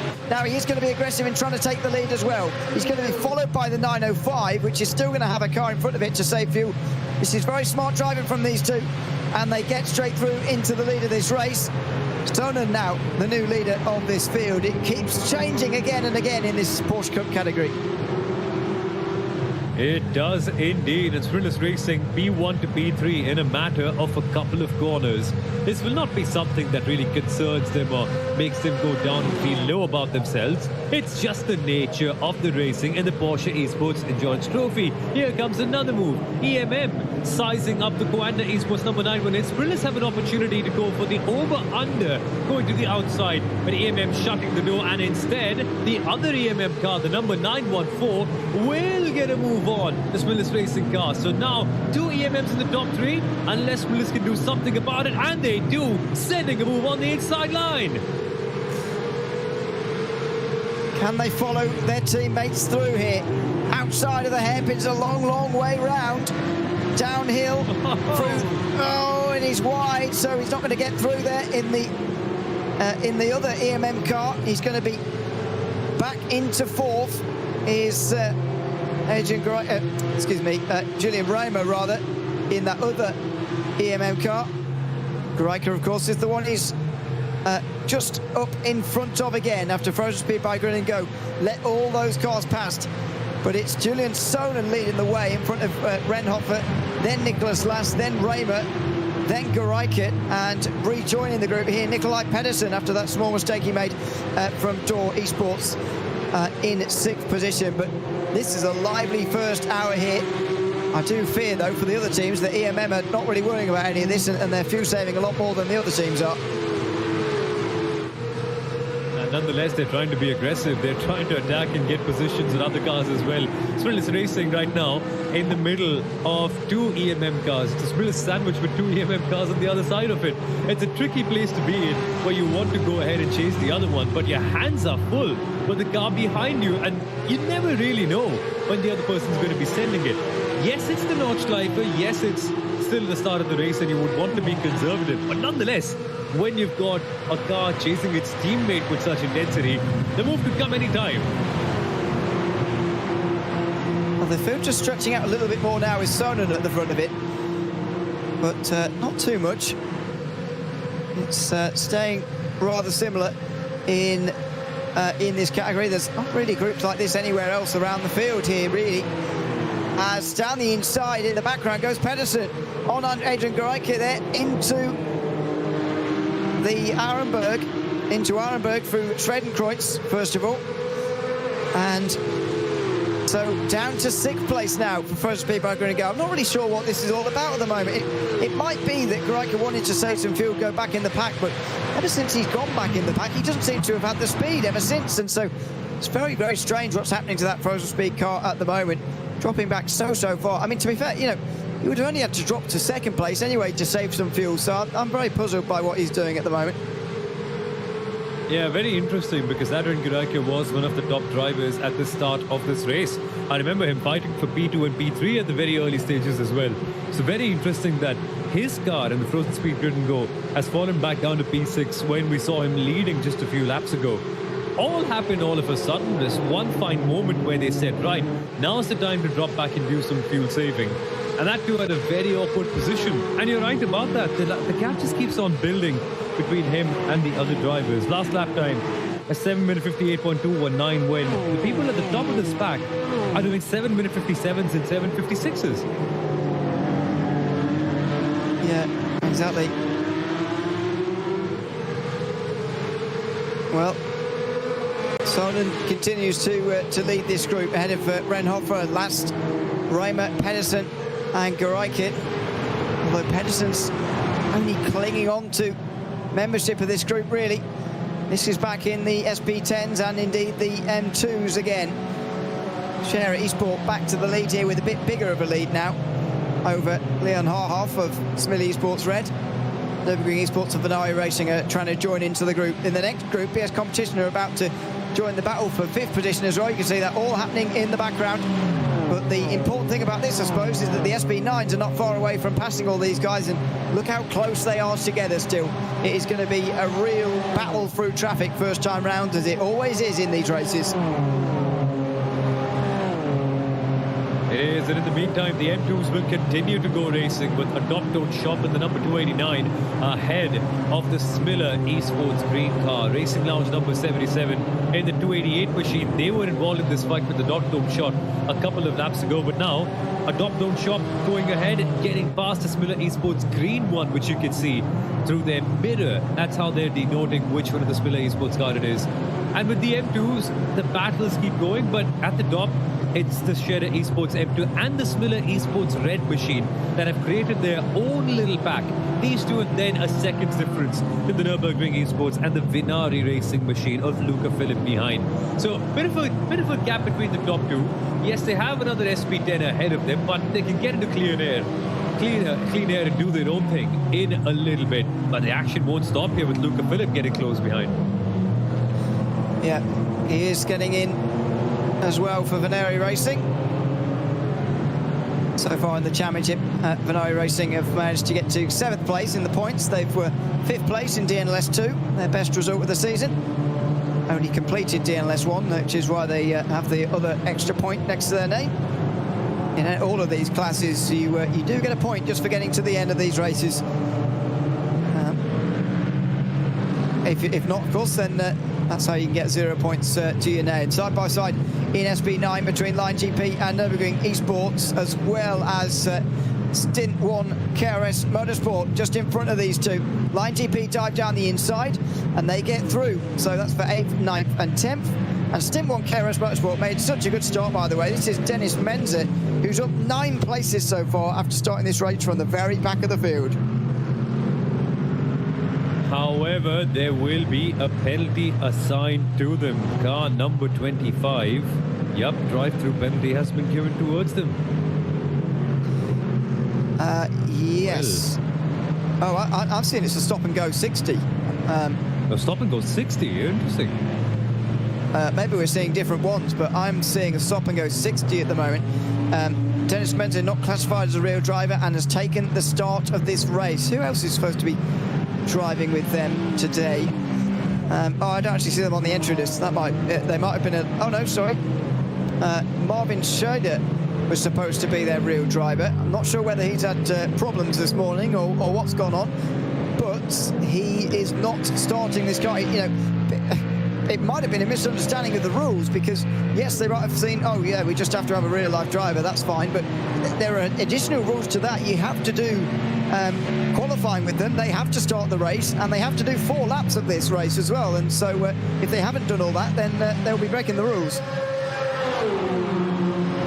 Yeah, you're right. Stop and hold 60, and now they're in the middle of this fight as well in the cup category. The AM team, Sprinters Racing, still at the front, but here comes Coanda, aggressive as ever on the EMM car, who will fight back, and that opens up a window for both the EMM cars to be able to get past the Coanda. This is a brilliant opportunity for the 905 and the 914, which they have taken with both hands.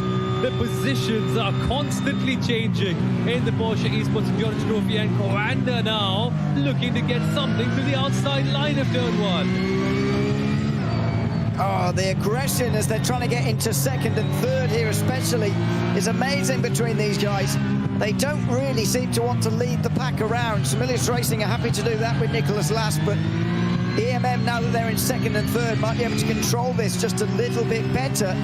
Sonen's going to be obviously very aggressive in trying to get back past again, and has so far been pretty willing to make these moves. But when you've got a teammate right in front, that makes it a whole lot more difficult. And I think that's what Sonen's been trying to avoid here for the last 35 minutes. Now, though, the EMM cars are together, and that's difficult to contend with when you're on your own like Coanda are here. And even by themselves, Coanda can be very aggressive, but then fighting against 2 machines from the same team, where one can effectively act as a rear blocker for the other one. Yeah, that's a challenge. And this is, if anything, a golden opportunity for Sprinters Racing to be able to find their way ahead while these 2 other cars in the background settle in. So for EMM, obviously the second machine, the number 914 for Julian Reimer, will be trying to keep the Coanda car behind. But then at the same time, Rafael Renhofer needs to find something special and dig deep to close down on that 0.6 of a second gap, because only then will he properly get the slipstream, and there could be an advantage for them to be able to go fight for the win later on.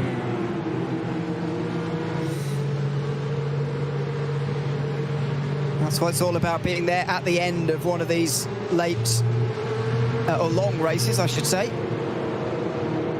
Frozen Speed by Grin and Go and Dory Sports are back involved in the group, by the way, now in 5th and 6th position. But what a start this has been in the Porsche Esports Endurance Trophy Nürburgring.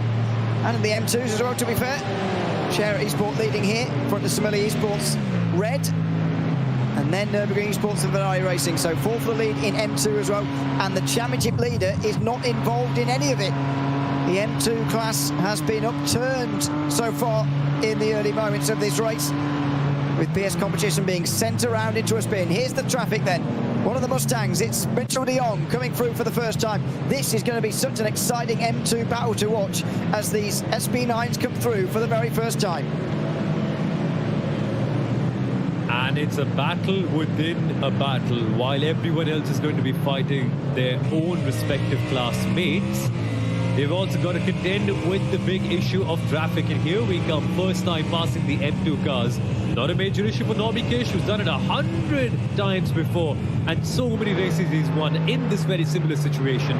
Catching another team, catching another driver, and finding time in traffic. It's a great variable, traffic. As much as it could give you, it can take away from you as well. And all the time, the drivers will be on the edge as it gets even more chaotic. Look at this. Side by side, right the way through. Nose to tail right the way through, indeed, perhaps more accurate. The two championship contenders, Falcon Sim Racing and BS Competition, nose to tail here into the final sector, and they follow one another through, with Nürburgring Esports Alexei Nesov coming through there nicely as well. So that's Setsas, Dinez and Nesov, 3, 4 and 5, getting through nicely on the M2s, but it's always the most dangerous part of the race. It's always the most exciting part of the race, this first time through traffic. And they might end up having to do it again, because in just 2 laps' time, the SB9s will have to come in to make their first pit stops of the day for sure. We could see pit stops, though, even earlier than that, if they're maybe changing up the strategy a little bit early on in this race. Yep, normally people tend to pit around lap 6 to lap 7. 6 could be a bit early. Lap 7 is normally what everyone would like to do. 7 laps with the real-world drivers, get them out of there, and then just put your simulated drivers in the car to manage the rest of it. In cases where the real-world driver is slower than your simulated driver, which are some, but not too many. Like Mitchell de Jong, Nobby Kish, Sindre Setsos, Phil Dinez, Alexei Nesov, Alas Stepanin. I'm not necessarily counting them as your traditional real-world driver who's not very good on a sim. Put them in any situation, I think they're going to be fast. So might as well elongate for how long they are on track. I mentioned the minimum drive time for everybody is 4 laps, but for the real-life drivers it's 7 laps here, so they will have to go on for a little bit longer if they want to make an earlier pit stop here today, but let's wait and see on that front. This is Falcon Sim Racing in the SB10 category, chasing down SimRC with Line GP at the moment, but that's not quite happening for them. Nesov, thankfully for Phil Dinez, stays right behind the BMW driver as they come into the Tirgon, and they continue on close to one another. I mean, Mitchell de Jong and Nobby Kiss have been very impressive, 1 and 2 so far in this race. So far, the championship contenders do not have an answer, and these two are in 3rd and 4th position, with Alexei Nesov of Nürburgring Esports down there in 5th. Yup, at this moment in time, Falcon Sim Racing and BS Competition also maintaining proximity with each other, given the championship situation and given where they are on track as well. Only half a tenth between Falcon and BS. And this is the similar situation in the championship as well, with Falcon coming into this round with 26 points and BS following them with 21. That's the battle you're seeing on your screen right now. And don't count out Alexei Nesov in the Nürburgring Esports number 42 as well. They were good enough to get a podium in the first round of the season, and they could be the dark horses in this three-way fight. As once again, we shift our focus to the Porsche Esports Endurance Trophy, where cars are flying, and still no real answer to sprintless racing. It's just remarkable, isn't it? Absolutely remarkable.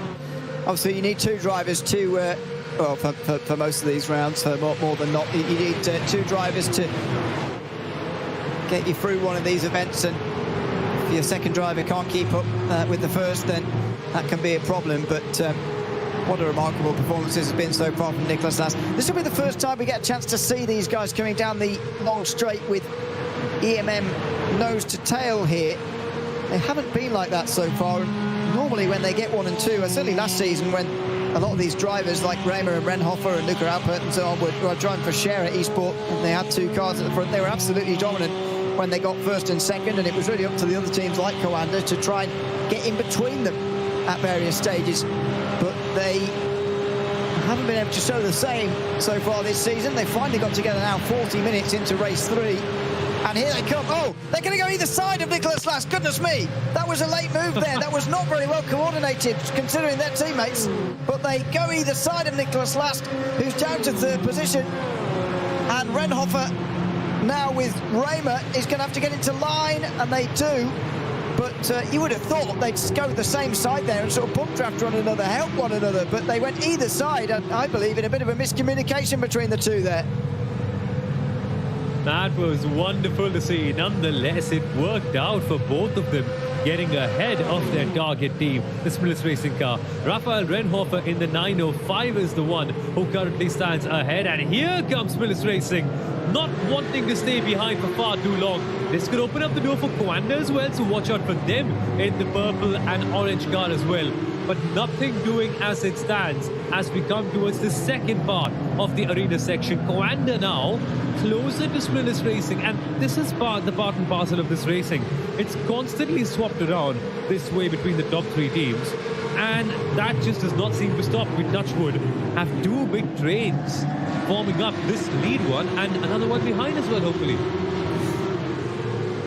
Yeah, there'll be other groups further down the field, but it's this top 6 who are fighting for the win at the moment.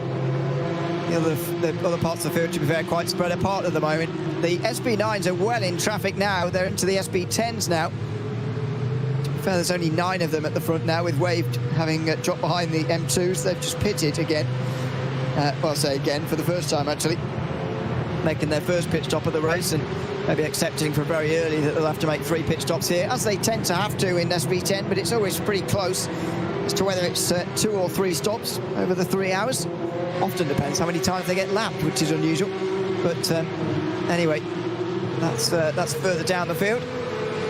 This is in the Porsche Cup category, where they're now 1st and 2nd, Rafael Renhofer and Julian Raymer. But the team coordination on that back straight was not quite as good as normal.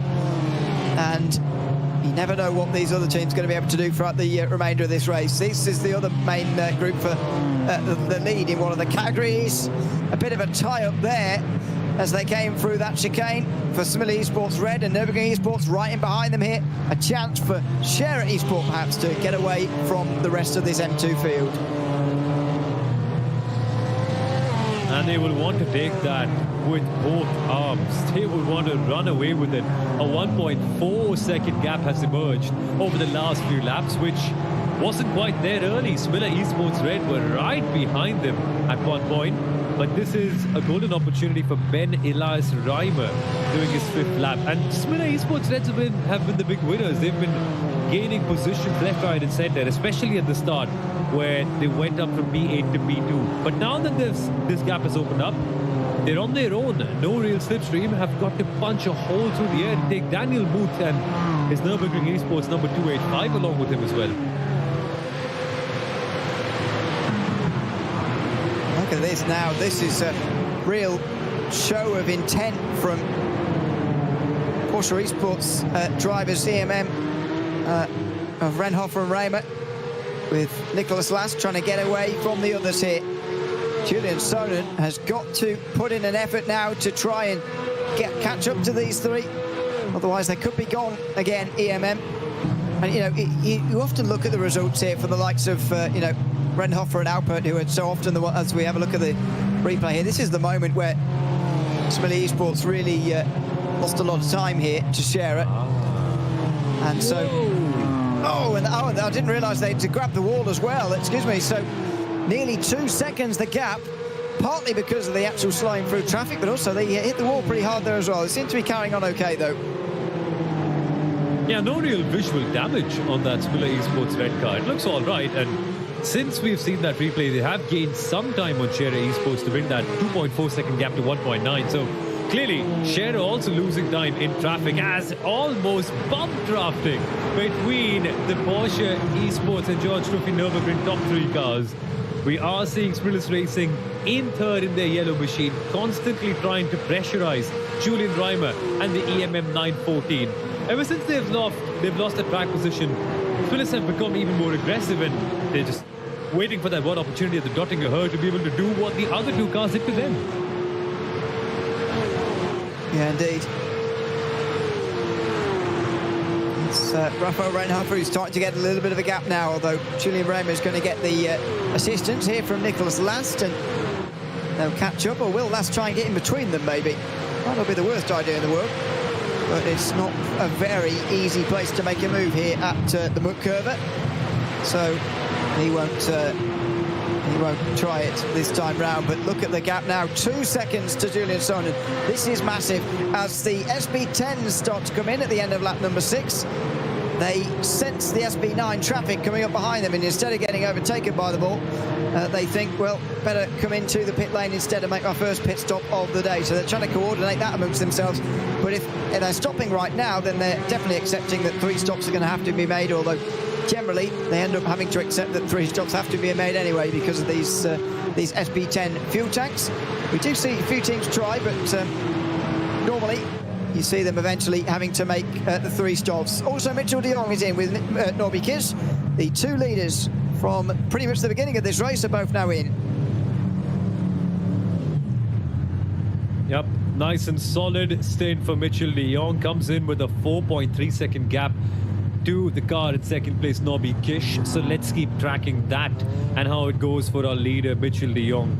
I wonder if they're going to do a driver swap. That would be the conventional logic to get the other guys ahead in as well, since have they done 6? They've done 6 laps, so they won't really be done with their minimum driving time. So there's a possibility they either carry on or stay in the carry on or come back later on. So let's see what each of the teams have chosen to do. But yeah, 30-second minimum stop time. Everybody adheres to that, and out they go with Coanda ahead. The 4.5-second margin, is it still maintained? We shall find out in a short bit when they come back around. There's an SB10 in between them as well here. There's lots of those guys come down pit lane now. 3 only carry on. Sindre Setsas, Phil Denez and Alexei Nestov. So all of that group battling for 3rd earlier have carried on, but nobody else in this opening stage of the race. So that's a little bit unusual. But the championship contenders carry on. And maybe carrying on, to be honest, isn't the worst idea, since most of the SB10s came in anyway. In terms of avoiding traffic, look at these guys. Absolutely no traffic around them at all, and because they've gone a lap further, they might end up actually skipping out on lapping some of these SB10s who have come into pit lane along with the SB9s, and maybe are making traffic bad for those who have just come into pit lane. It does also mean that de Jong and Kiss are going to have to carry on, and actually all of those guys, indeed, who've just pitted, they're going to have to carry on as real-life drivers because they need to do 7 laps today, whereas Setsas and Denez can get out at the end of this stint if they want to. Yep, very interesting strategy. This is going to be lap number 7. So let's see, they will inevitably find a way to come in. I don't think you can do 8 real laps without properly being on pace. You'll have to do some crazy fuel saving, and even then I wonder if it's worth doing so. But Falcon and BS, I suppose with both of them it's a case of do what the other person does, because you don't want to leave sight of them, considering the fact that these two are significant championship rivals, with Falcon Sim Racing at the top of this field and the top of this battle as well as it stands. They have gone longer, so provisionally they are P1 and 2, although we are expecting HRT and Sheza Esports to come back soon with a vengeance and take these positions back. Look at this, 2 trios into the hairpin in the Porsche Esports Endurance Trophy Nürburgring, and this is part of the reason why this trio surely are losing time to the top 3 in front here. EMM are trying to control this race with Nicholas Last unable to overtake either of those up in front, but Sonnen is defending from Garaika, and I just don't understand this from these two. Why aren't they working together to try and recatch those top 3 and battle for the win here? Instead they're fighting amongst themselves for 4th place. This is not productive at all. The gap just keeps on growing between both these trios, and when we get to the hill, it will only elongate if moves like that keep on coming and the other teams get surprised by what the others are doing. In the Porsche Esports Endurance Trophy, the top three clearly in control of this one, the two EMM cars and the Sprinkless Racing machine ahead. Then it's 2.7 seconds, Ewan. That is a long time, and that's a lot of time that they've lost just by fighting each other. Dirt Esports get closer to the Frozen Speed machine, and I must say, Frozen Speed have just not looked the same since they've dropped those positions in the first 20-odd minutes of the race. No, not really. And, you know, you mentioned the potential strategy that they were employing about letting some guys in front so they could fuel save.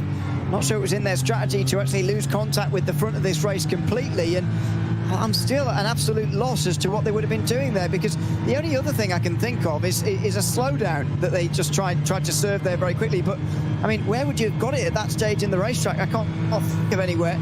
You particularly jumped over curves and gotten a slowdown. It's not really one of those circuits where you're likely to get one because of the fine margins for error here. Normally, your bigger worry is crashing, but that is a real puzzler for me. I can't understand what's going on there really at all. And as I say, it won't have been in their plans, whatever their plans actually were. It can't have been their plans to lose contact with the front of the race, but that's where they've ended up now.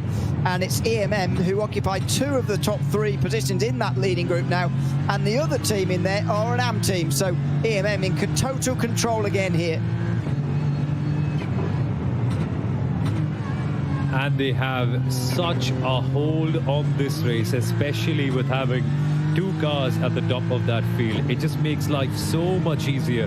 Such a variety of strategies get unlocked just by having that one option. That you can save with one, attack with the other, try to create a bit of a gap, play rear gunner and slow the other cars behind down as well. A million options that the teams then have if they do have two machines, and that's what EMM have earned. But the number 914 coming from as far back as P7 to find themselves in second place in the Porsche Esports Endurance Trophy category. Some getaway for them. Yeah, indeed. Tennis absolutely fixated, concentrated. Still not even 5 o'clock in the morning over in California. But the real-life driver has to start the race. According to TeamSpeak, Phil Denez is indeed in America. I'd imagine he is at least in California. I mean, even in America, to be fair, it would still be before 8 o'clock in the morning, even at best. So, anyway, it's a very early morning, but he'll be used to this by now, and he's very good at it as well. Here's Denez, experienced sim racer, as well as real-world driver these days too. So we go to SP10, where this is the battle for second place. These are amongst those who've stopped already. SimRC are 7 seconds up the road here, and these are the nearest chasers. What a gap that Adam Isaacson already has over the rest of this field. 25 seconds over 4th position. It's absolutely incredible. And they, of course, are going to take the championship lead if indeed this carries on. Williams Sim Racing are the ones we're really going to be looking out for here. Williams F1 Team Gaming as they are here. They're 33 seconds off the lead already. So is Zambra now the driver. They've got to limit the damage here today after that lap 1 spin. Yeah, and so far they are back up into 6th place in their category. They were dead last in this class of 9 that they end up competing in. Williams Esports right now 33 seconds behind the leader as it stands with 2 hours and 5 minutes left to go in the SP10 category. Ciro Zambra has some mission on his hands, and his lap time has not been too bad. It's pretty decent. An 8:31 is around what he's been clocking, and it can fluctuate a little bit here and there. But again, that's the interesting part. The last few laps, not that quick. Can he gain some seconds? Can he gain some lap time? Can he be in clean air and get no traffic at all to be able to catch the MHA downforce car, which is now 6 seconds ahead up the road? Not a bad target to have. No, indeed. So, first stop around, there were lots of differentials in terms of pit lane time. We'll see what about for the 3 leaders now, as Sindre Setsas, Phil Denez and Alexei Nesov are all into the pit lane. It was 36 seconds for Norby Kish and Mitchell de Jong. 25 seconds, though, roundabout for Seppen and Gulden, Alex Moore, for example. Interesting to see which side of that line these guys end up on here. And they are driver changing, so Setsas is going to get out here, as is Denez. Lewis Woods will now drive for Falcon Sim Racing, and Felix Kroonbach for BS Competition. Will that be the first and only driver swap of the day? There's only 2 hours to go, so these races aren't too long by endurance standards. So maybe that will be that, as they drop now off the jacks, and soon we'll be underway again. Will Lewis Woods, but after how long? They've changed their tyres now, all four. Richard de Jong will be able to get back into the lead pretty comfortably here, and they're going to pack them full of fuel there, but Kroonbach gets in front. He stops for a second shorter than Lewis Woods, 2 seconds, well, no, a second and a half, let's say, and out he goes. A change in the pit lane. BS Competition up into second place. Yes, indeed. As you rightly mentioned, a second roughly is the difference in their pit stop timings. So I wonder if they have slightly short fuel, but this is something that they will account for. Now, all that BS Competition needs is a bit of a breakaway. 6/10 the gap between them and Falcon as they've come out, and behind them, Alexei Nazov is facing a fast-charging Norby Kish in that Ford Mustang.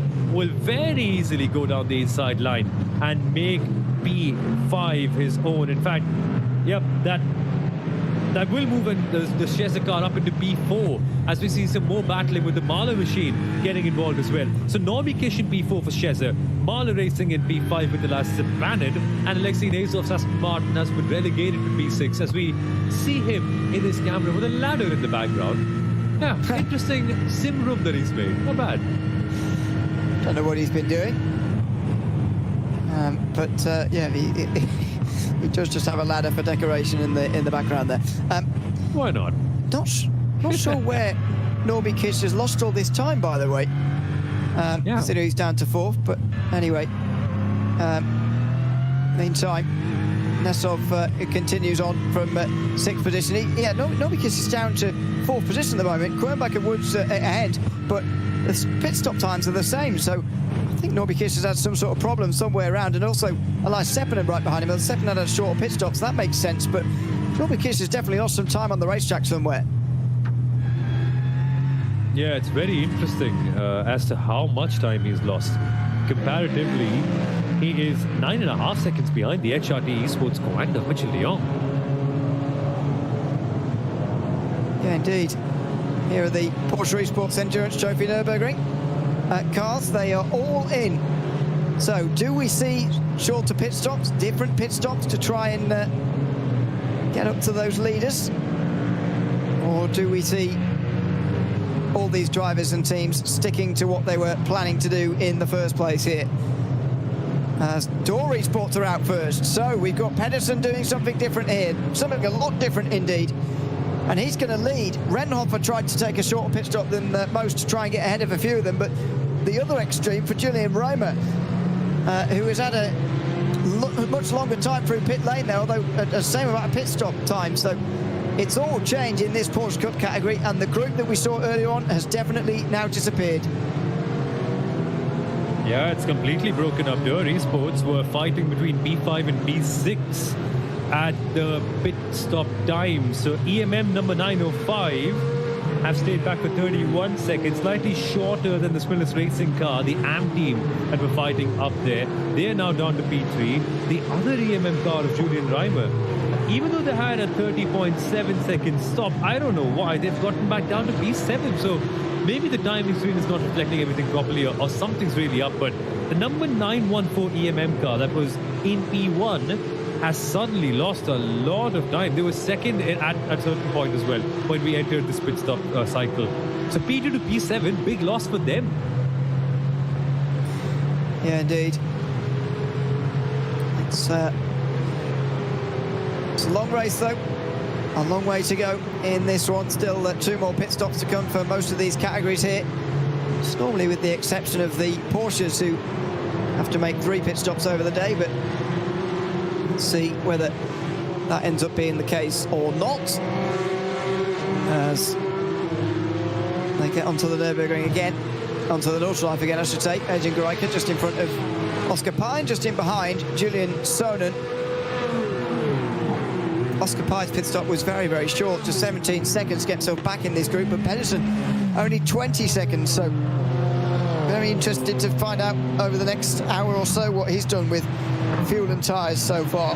The M2s still being led by Share Esport. They've not stopped yet for the most part. It's just over a second that Share have got now over Nürburgring Esports and Simrigs Esports Red, and this has been rather the same across the board. It's been a pretty close race so far in the M2s. BS Competition are still trying to work their way through the field, and they're now back to 6th position after their spin on the opening lap. Which is a decent comeback. It is not a bad comeback at all. They've gotten past Racing Lounge 77, a top-known shop, Thomas Eggerson Racing. Solid competitors, especially a top-known shop, who've been looking very racy today in their journey towards the finish line. In the meantime, Smiller Esports Red have dropped back down after the pit stop, and the Nürburgring Esports number 285, they've gained positions. They are up into 2nd place. So both the Smillers now together in the M2 category. Meanwhile, in the SP10s, which we're seeing on our screen right now, Sim RC still very firm at the top. Falcon now in P3 with Williams still where they are in P6. Yeah, indeed. So, just over an hour gone here at the Nürburgring. And it's the Porsches where the battles are still closest. They've not actually done very much lapping yet because of the pit stops. Just as they were getting up to the back of the M2s, they came into pit lane. But, I mean, what can these guys do now to get nearer the leaders? I mean, EMM Esports 905, I would say, are probably the leaders, with Nikolai Pedersen taking such a short pit stop earlier. He's going to have to give that back at some point. Smillis Racing have not kept up with EMM through that latest pit stop phase, so you'd say they're the leaders, but so far I'm not sure I've seen the sort of startings of working together from these guys that would actually get them back to the leaders again. No, they need something special. The gap has really opened up and no longer in the slipstream range now. So somewhere something special must be coming in, some pit stop variety or something to upset the order, because as it stands, HRT are in a league of their own. BS Competition are 5.8 seconds behind. Falcon are close to them, and then Shezza are 10 seconds behind the leader. Like, how did they break this? Well, that's all to find out in the next 2 hours or so. Stay with us here on the Digital Nürburgring Langstrecken-Series. It's our first race of 2026 as we get into the second half of our 25-26 season. It's DNLS 3 here this afternoon from the Nürburgring Nordschleife. HRT Esports by Coanda have led from the pole so far, and they're leading by about 6 seconds right now on the Nürburgring. Stay with us. We'll be back with the next 2 hours after this.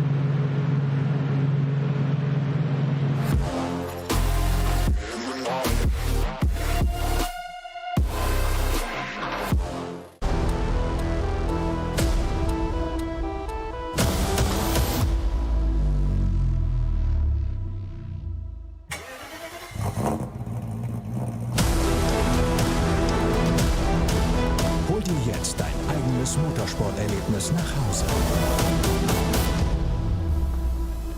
Dein Online-Shop für Simracing-Hardware und Zubehör. www.simraceshop.de. Liebe Fans, Lovely fans, besucht uns auf unseren Social Media Kanälen, follow us. Auf Facebook, Instagram. YouTube und TikTok. Willkommen bei der NLS.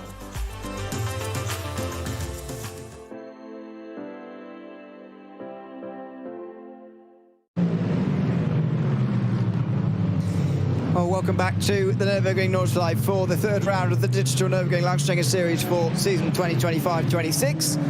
Sion O'Leary and Sim Aurora here on the English stream for you this afternoon. Enjoying this third round of the season. Hour 55 to go in this race, with HRT Esports by Coanda currently leading the way. BS Competition in second place. Felix Kronbach driving for them.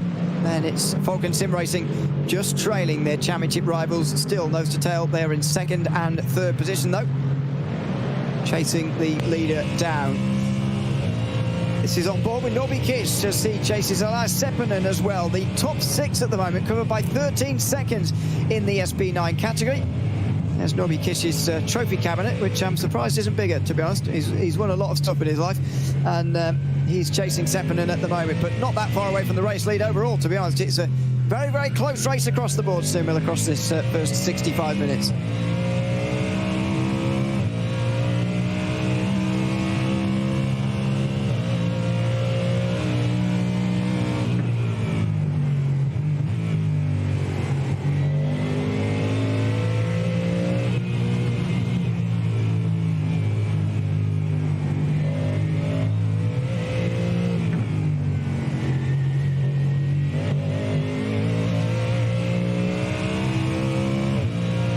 first sector, and Norbikish continues on his work just in behind Seppänen over the top of the hill through Flugplatz.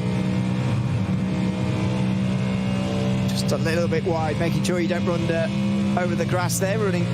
As we saw in the highlights of the previous round, just before we came to broadcast, a big moment over the top there of the hill towards the end of that race. Not for this car, but somebody else towards the end of that race, in towards Arenberg, and it's a little bit wide from Seppänen, and Kiss just followed in there. Very easy to do that when you're following someone in so closely.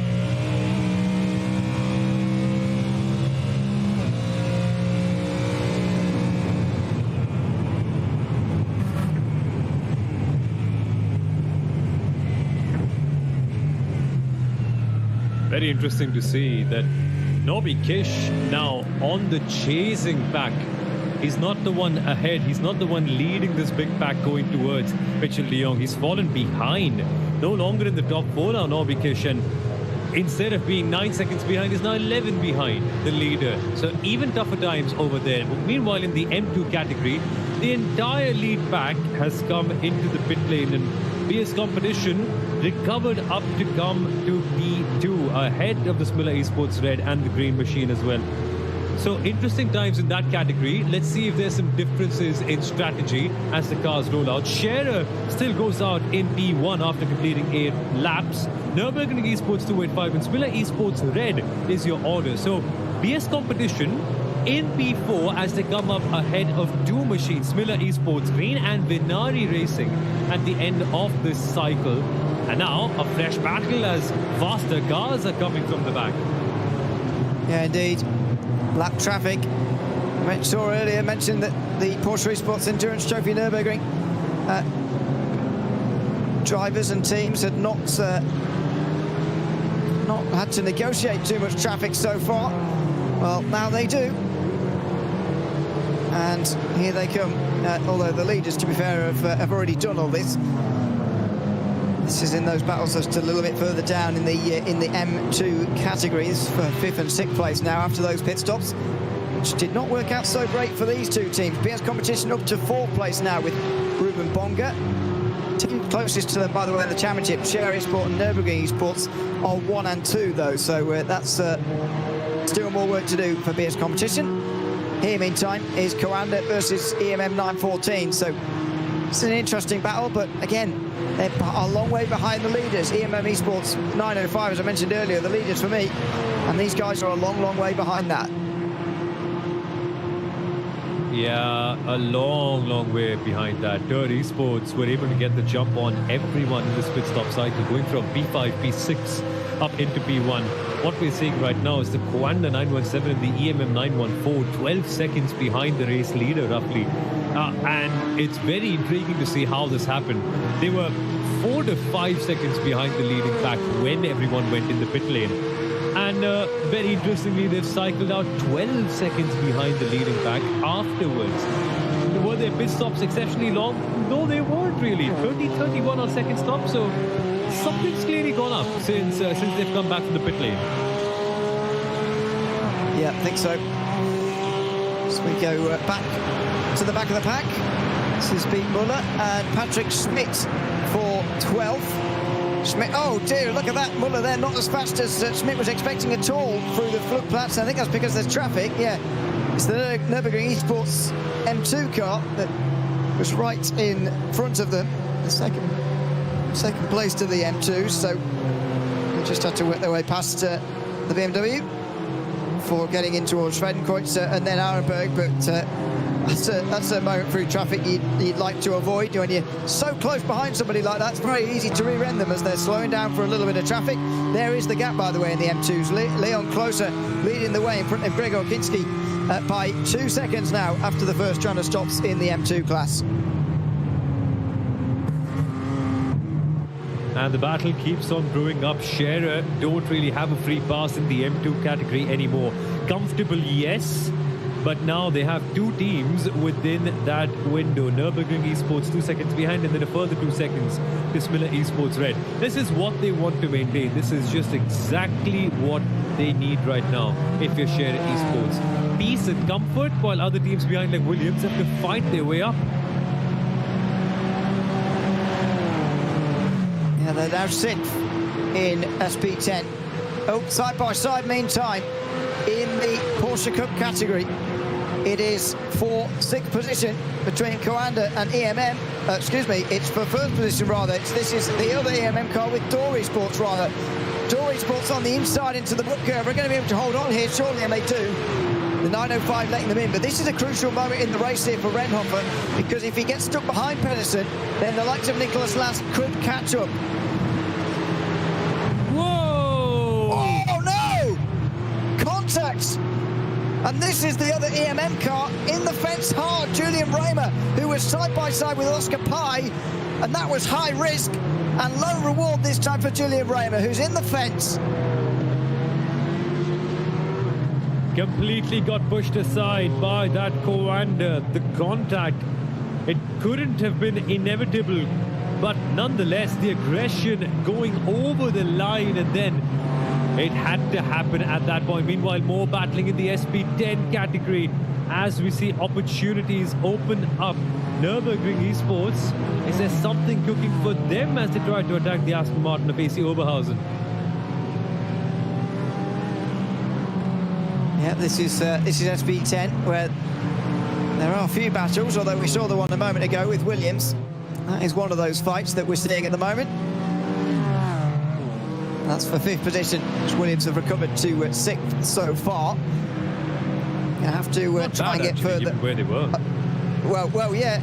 I mean, they're going to have to get further up than that, but it is rather impressive, isn't it, considering where they were not so long ago? I mean, because not only did they drop to the back of the SP10s, but also they had to sort of overtake 4th position, all the M2s as well, because those categories start together.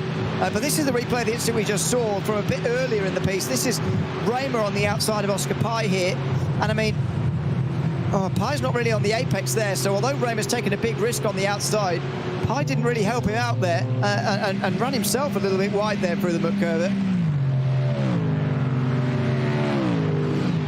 Yeah, for sure. Nonetheless, a risky opportunity trying to go down the outside of muck curve. It had to spill over when both drivers were so particular about how they want to go racing and simply not wanting to leave anything on the table. Meanwhile, a BMW versus an Aston Martin. You get to see this stuff only in GT racing and only at the long Nottingham, where if you get past, you can probably get back in the slipstream and do that over and over again to the person who passed you. The AC Oberhausen car has this opportunity heading into Tiergarten, does get the slipstream, but simply no place for it to put itself and open up the gap in the SP10 category. This, folks, is the battle for 7th place as Sim RC continues to lead and continues to pull out a gap in that class.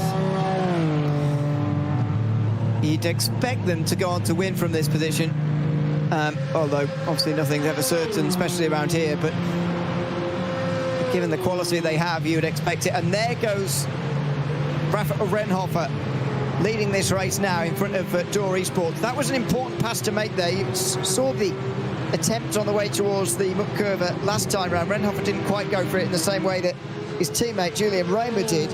However, he did give it a go and very nearly tried to go all the way around the outside. In the end, he waited a bit, and now he's defending hard. Was that too late defending there? Nikolai Pedersen understands the importance of this scenario at the moment.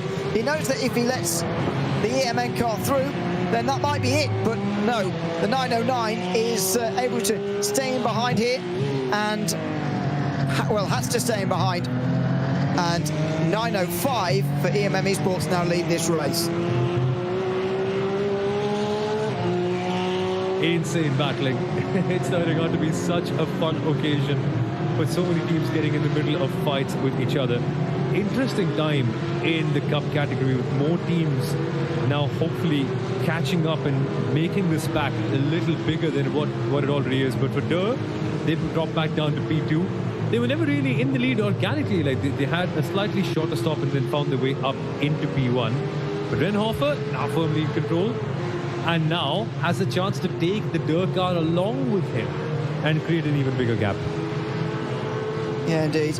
But, you know, I think if he's going to create a bigger gap, I think he's likely to leave Door behind completely and go alone, actually. But let's see. I mean, that won't be too much of a disadvantage to him. He'll just put his head down and focus in. This is in M2. The fourth place battle between Simili Esports Green and Venari Racing. I think these two are both behind BS Competition now. They are. So Ruben Bonga is not far behind Leo Manning now for second, but Sierra Esports are leading this race by a little bit of time now, over 6 seconds in the M2 category. These guys, though, fighting for fourth. Bit of follow the leader in towards the Tiergarten all over again, and same back here as well for Adopt Don't Shop and Racing Lounge 77, who don't attempt any overtakes either. It's been one of those races so far, really, for the first hour and a quarter or so. Everybody's thinking very hard about the end of the race, which means they're fighting too hard at this stage. Which is good. We always like that. We always want more drama, and everyone wanting to get track position and wanting to sprint away and then hopefully save some fuel later on to make sure that they stay exactly at 30 seconds when they make their next pit stops. Yeah, I think the minimum stop time has made life a little bit easier for us commentators to understand what's happening, because otherwise, remember beforehand when we didn't have that, it would be so chaotic to just plan and understand how all the teams want to go ahead and do their racing, because so many options were available, and in a way they still are. It's just a different way of reading the race and executing it. There's many ways to skin this cat, as it were. 3 stops over the course of 3 hours, although you do have a limited amount of laps in which you can actually stop. You do also have quite an open strategy because of those 3 stops. There is Merlin Mark Wolf, who is driving for Wolf Motorsport at the moment, and is aware that he's on camera as well, clearly, as he waves to the camera. Halfway through a turn. Not advisable, that, by the way. Should probably complete the turn before you start waving to the camera, but there you go. Good to see another one of the drivers out there at the moment and going well in this M2 category. We'll now focus in on the Nordschleife itself, because even in this car it's pretty intense. So again, good to see a few more of the drivers even in the M2 category. They've got a little bit of time to think about and consider what they're doing here on the Nordschleife. Yeah, they do. It's a long lap if you're in the M2 category. It just keeps on going and going and going. 8 minutes and 52 seconds for the leaders, although there are other cars who have lapped a little bit quicker than that as well. Interesting to see. And for BS competition, catch my eye with the best lap of 8:49, which is roughly 2 seconds faster than what Smilla Esports Radar 3 if you're compared with the Sierra Esports. They didn't get done very positively at the start. Now 7.8 seconds behind in their category, the M2. I wouldn't count BS competition out. I would still say it's a long race and they still have an opportunity in the N2 class to be able to sit something together and get a decent podium as well. This is a long way back in the SB9 category. Sierra Esports versus German Sim Racing. Fernando Sorelia and Snyder just in behind, and there's the 2 championship rivals again, battling for second here. But look at the gap to the leader now. It was 6 seconds when they came out of the pit lane. They're just about to complete lap 3 of their stint, and they are now 4.5 seconds behind. So that's about half a second a lap they've been closing. Last time round it was a full second on Mitchell de Jong. Felix Kernbach and Lewis Woods are closing in on the race lead at the moment, held by HRT Esports by Coanda. But Mitchell de Jong is going to get out of that car, don't forget, at the end of this stint, I would imagine it's going to be. And getting in will be Malte Hansen, who will take that car to the finish. So I wonder how this race is going to change, but it's noticeable that the lead gap is coming down quickly now. Yeah, it was 7 seconds, now down to 4.1. BS Competition and Falcon Sim Racing have been pushing each other, just gaining 1 whole second in that last lap in itself. It's been a solid last stint for Felix Kernbach and Lewis Woods ever since they've gotten into this car. And now, going even further wanting to get that 4-second gap down under 3 and then maybe doing some fireworks. And they've been doing this all alone. It's just two cars punching a hole in the air and driving each other up. No wonder Falcon and BSI are top 2 because of how they're able to make these big gaps become so small.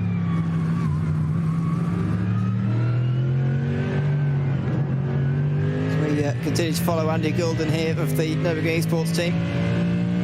8th place at the moment. A big gap in front though. 22 seconds up to Alex Moore. Himself has got quite a big gap to the top 6. It's the top 6 who are really in contention at the moment in SB9. Just 15 seconds separating them. 2 of the 6 have changed their real-life driver to their other driver, but all 6 of them very, very solid sim racers. And then the gaps really do arise behind. But we're approaching half distance here in DNLS 3. It's been quite a race at times, but there's an exciting finish to come. I'm sure of it, that so often is in this series. And here is one of those fights, by the way, inside the top 6. This is Norby Kiss and Elias Seppänen. Still unsure as to what happened to Kiss in that pit stop phase, but he's looking to regain all of that time lost now in the next few moments with Elias Seppänen. Seppänen, a driver full of experience. We've seen him race Mercedes, we've seen him race other cars as well. Porsche, I also remember at one point at the DNLS and also the BMW. Good to see him now in the Ford fighting for the top 4. Meanwhile, in the Cup category, Frozen Speed by Green Go, they want positions back. They are fighting Julian Cernan, one of the most aggressive drivers in this race so far. This is for 4th in the Porsche Esports Endurance Trophy. Frozen Speed have to wait a little bit. Adrian Gericke will have to wait for turn number 1 to be able to execute something on the Coanda. It's a waiting game, and now comes the slipstream, and overtake could be lining up at turn number 1. We're going to see a pass here or more follow the leader. Here we go, 9:01 looks to the inside. Adrian Gericke on Julian Cernan. It's no longer for an advanced position like the lead. Oh, and Gericke makes a bit of contact with him indeed, but he gets through, gets into 4th, and Julian Cernan is demoted then to 5th. I mean, these guys, to be fair, are only 8 seconds off the lead, but it's just the fact that it's Rafael Renhofer and Luca Alpert who are in the lead at the moment that's going to make it so hard for these guys to catch, even such a small gap in an hour and a half. Yeah, that's the challenging bit. What's going to happen to be enabling them to close that gap up so quickly, even though they'll be pushing at full beans and will be making it so much fun. Every time you put an overtake or every time you try to tackle the other car or try to do anything that intimidates them, you end up slowing both of yourselves down, and that just increases the gap further and further. They've got to take a page out of the BS competition and Falcon Sim Racing book and try to find some way to work together where more time can be gained on the other cars ahead. This is further back in SB9. Lion GP versus Manfilter by WWR, and Dan Peel has made a great recovery from his spin through turn 1. We're focused on all the other stuff that was going on the opening lap, and there was a lot happening. But the Manfilter car went around, don't forget, around that hairpin. Dropped pretty much to the back of the field, and now he's on the back of Finn Wiebelhaus for 9th position. Yes, there's no extra points gained for 9th as opposed to 8th position in this race, but it's a position worth having nevertheless if you can get it. And he's going to put that pressure on about now is Dan Peel. Started 10th, he's now back to 10th again. Always great to see an SP9, well, from any category actually, recovering nicely from the opening lap of this race, and it feels like that's been the story of this race really so far. There's not been, in this last hour, too many battles for the lead in any of the categories ever since the Porsche Cup category spread apart, but there's been lots of teams fighting their way back through after trouble earlier on. That's been the case for BS competition in the M2 class, Williams in the SB10s, and this car and a couple of others in SB9 as well. It feels like it's been the story of the race so far. Yeah, and there's ample time to be able to fight back at the DNLS. Ample opportunity if you're brave enough to be able to make a move as well as we come towards Bravery Corner. Man, Filter Mercedes Forced to wait a little bit there by the IGP Mustang. A very clear sign of intent that passing is not an option this easily heading into the boot cover. And Dan Peel absolutely focused. Even the tongue's coming out, just like a classic racing driver would. Love the focus and love the intensity here. The concentration face, as it were. Probably doesn't even know he's doing it into these turns. But yeah, looks like he's someone's. Oh yeah, there's people walking around in the background there as well. I'm not sure what's going on. Looks like he's in some sort of function room or something. But anyway, pushing on at the moment from 10th position through the double right-hander over the top of the hill and through the highest point on this racetrack back down the other side. Dan Peel continue to apply the pressure, and you'd imagine he'll be waiting for the judge to go here before he can actually make his move. For now, it's just a case of having to follow.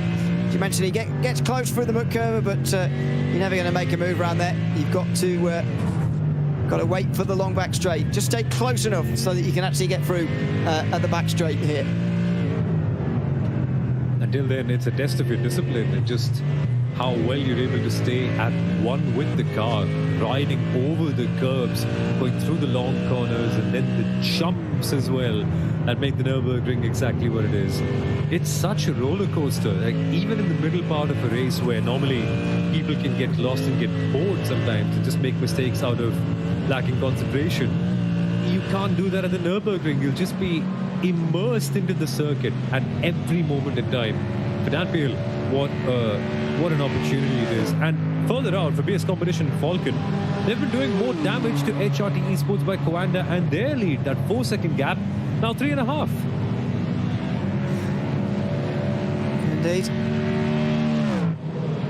There goes Norby Kish through shot. Now on his own as Elias Seppänen comes into the pit lane pretty much directly on halfway. So 11 laps completed in what should be a 23-lap race, I think, as we normally see in DNLS. This is in the M2 category. Enduro Racing, Thomas Engerson Racing and Rating Lounge 77, 8th, 9th and 10th. And yeah, they are not fighting for very many points back here. Just racing for a bit of pride, but good that these are the sort of the last running cars really in the field, because Waved are behind them only. But as far as retirements go, for the first half of this race, it's been pretty exceptional. Everybody still running, even after all this time. Yeah, very solid. I think the only real place of major contact was, around the time of major contact, was lap number 1. Apart from that, I think everyone's been very clean. And if anything, we have seen a lot of really good racing and back racing and drivers working together. Hell, speaking of more racing, we've got even more so to focus on right now in the SP9 category.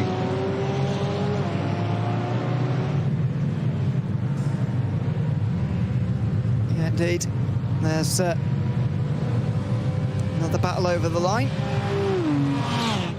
Now for 10th place as Nürburgring Esports and Lion GP drop down behind them. Maximilian Stolpe in for Andy Goulden, and Baujas Erdely gets into the Lion GP car. We also saw that stop for Simol C there. Jürgen Frank getting into that car. Kai Kashuba gets into the Mahler Racing Team car to the very end of this race. Former winner of the iRacing Nürburgring 24-hour race about 10 years ago, I think now. He's got plenty of experience around here in the past and is back into that car again here today. So these continue their fight as well. Just 3 seconds for the lead now, by the way. Kronbach and Woods are continuing to close on Mitchell de Jong out front, but still we wait for that leading battle. And we're probably going to be first seeing some more pit stops as lap 6 of this stint for de Jong is about to draw to a close. I wonder whether he'll be in at the end of this lap. Let's wait and watch. Let's wait and watch as to what the gap eventually becomes, because when Norby Kish was first making his pit stop behind Mitchell de Jong at the end of this stint, Coanda were roughly 4 seconds ahead of everyone else. That then became 7 seconds as the stint went on. And after that, Felix Kouambak and Lewis Woods have really chipped away at Mitchell de Jong's time. So when HRT Esports by Coanda end up changing their lineup, and when there's a driver swap, there is an opportunity. Maybe, just maybe, we end up seeing this fight for the lead become a 3-car fight. Yeah, maybe.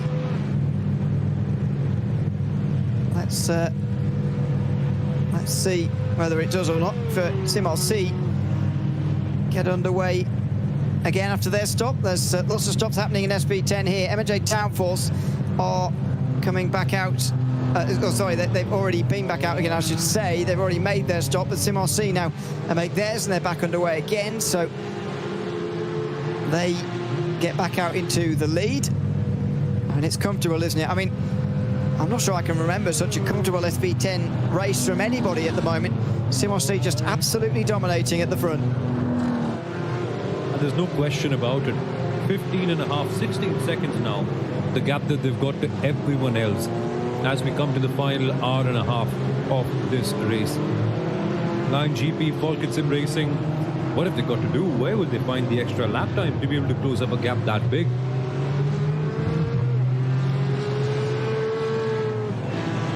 Yes, when you create a gap that large in half of this race or so, it's a pretty daunting task to close it again in less than an hour and a half. But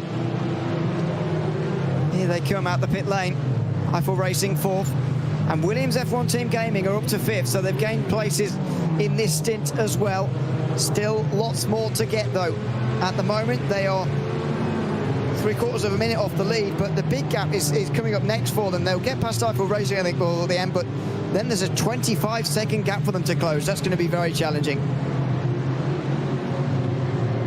1 hour 30 minutes. I wonder if that's enough of a time to be able to close a 25-second gap without some sort of madness going through.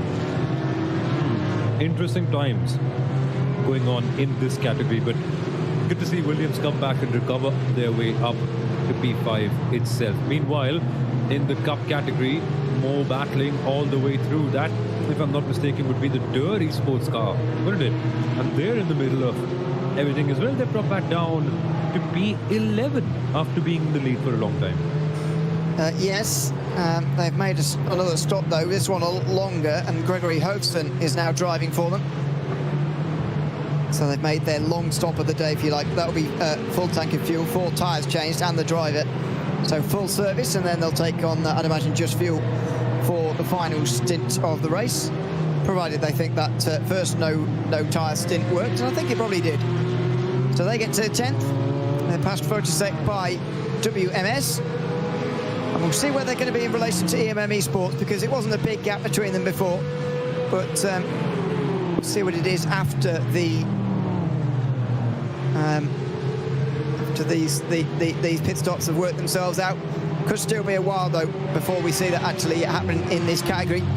And even in the Porsche Esports Endurance Trophy Nürburgring, where we saw such close fights in that first hour, it's really spread apart now. This is one of the only fights. It's for 3rd place between Julian Sohn and Adrian Greiker, as we've been following intermittently throughout this part of the race. And we've been dying for them to be fighting on for longer and longer. It's been so much fun to see Julian Sohn and Adrian Greiker close to each other. And look, the Greiker racing team, that's what we're going to call it. Frozen Speed by Gringo. Adrian Greiker has been there for the longest time. We've seen him so often at the DNLS. And you just remember him with his driving, with the kind of aggression he's willing to take, and how present he is at all moments of the race. He's a driver who won't shy away from trying to do something special. But the thing is it worth doing something special now? Because as it stands, EMM at the top have a 7-second gap to Smillis Racing, and then 2 seconds between this pack of the Coanda 918 and Frozen Speed Grid and Go. Realistically, there is a chance that if they work together, a better result can be taken in, and especially when you consider that Smillis Racing are an AM team, maybe on paper at least, there's an opportunity for them to go get 2nd place for themselves. Smillis have not been behaving like an AM team. They have schooled both these teams so far, and these are experienced competitors in the DNLS, mind you. Yeah, indeed. It's great now that we've gone through so many seasons of the DNLS that we have such a a bank of moments and memories from seasons and races down the years now. Coanda very much a part of that, as you'd expect them to be, as they are part of such a breadth of sim racing series. And now the Grid and Go teams as well are starting to become that too. First Speed by Grid and Go so close to winning DNLS 2 in this category, chasing a victory again here today, although EMM Esports are controlling this race right now.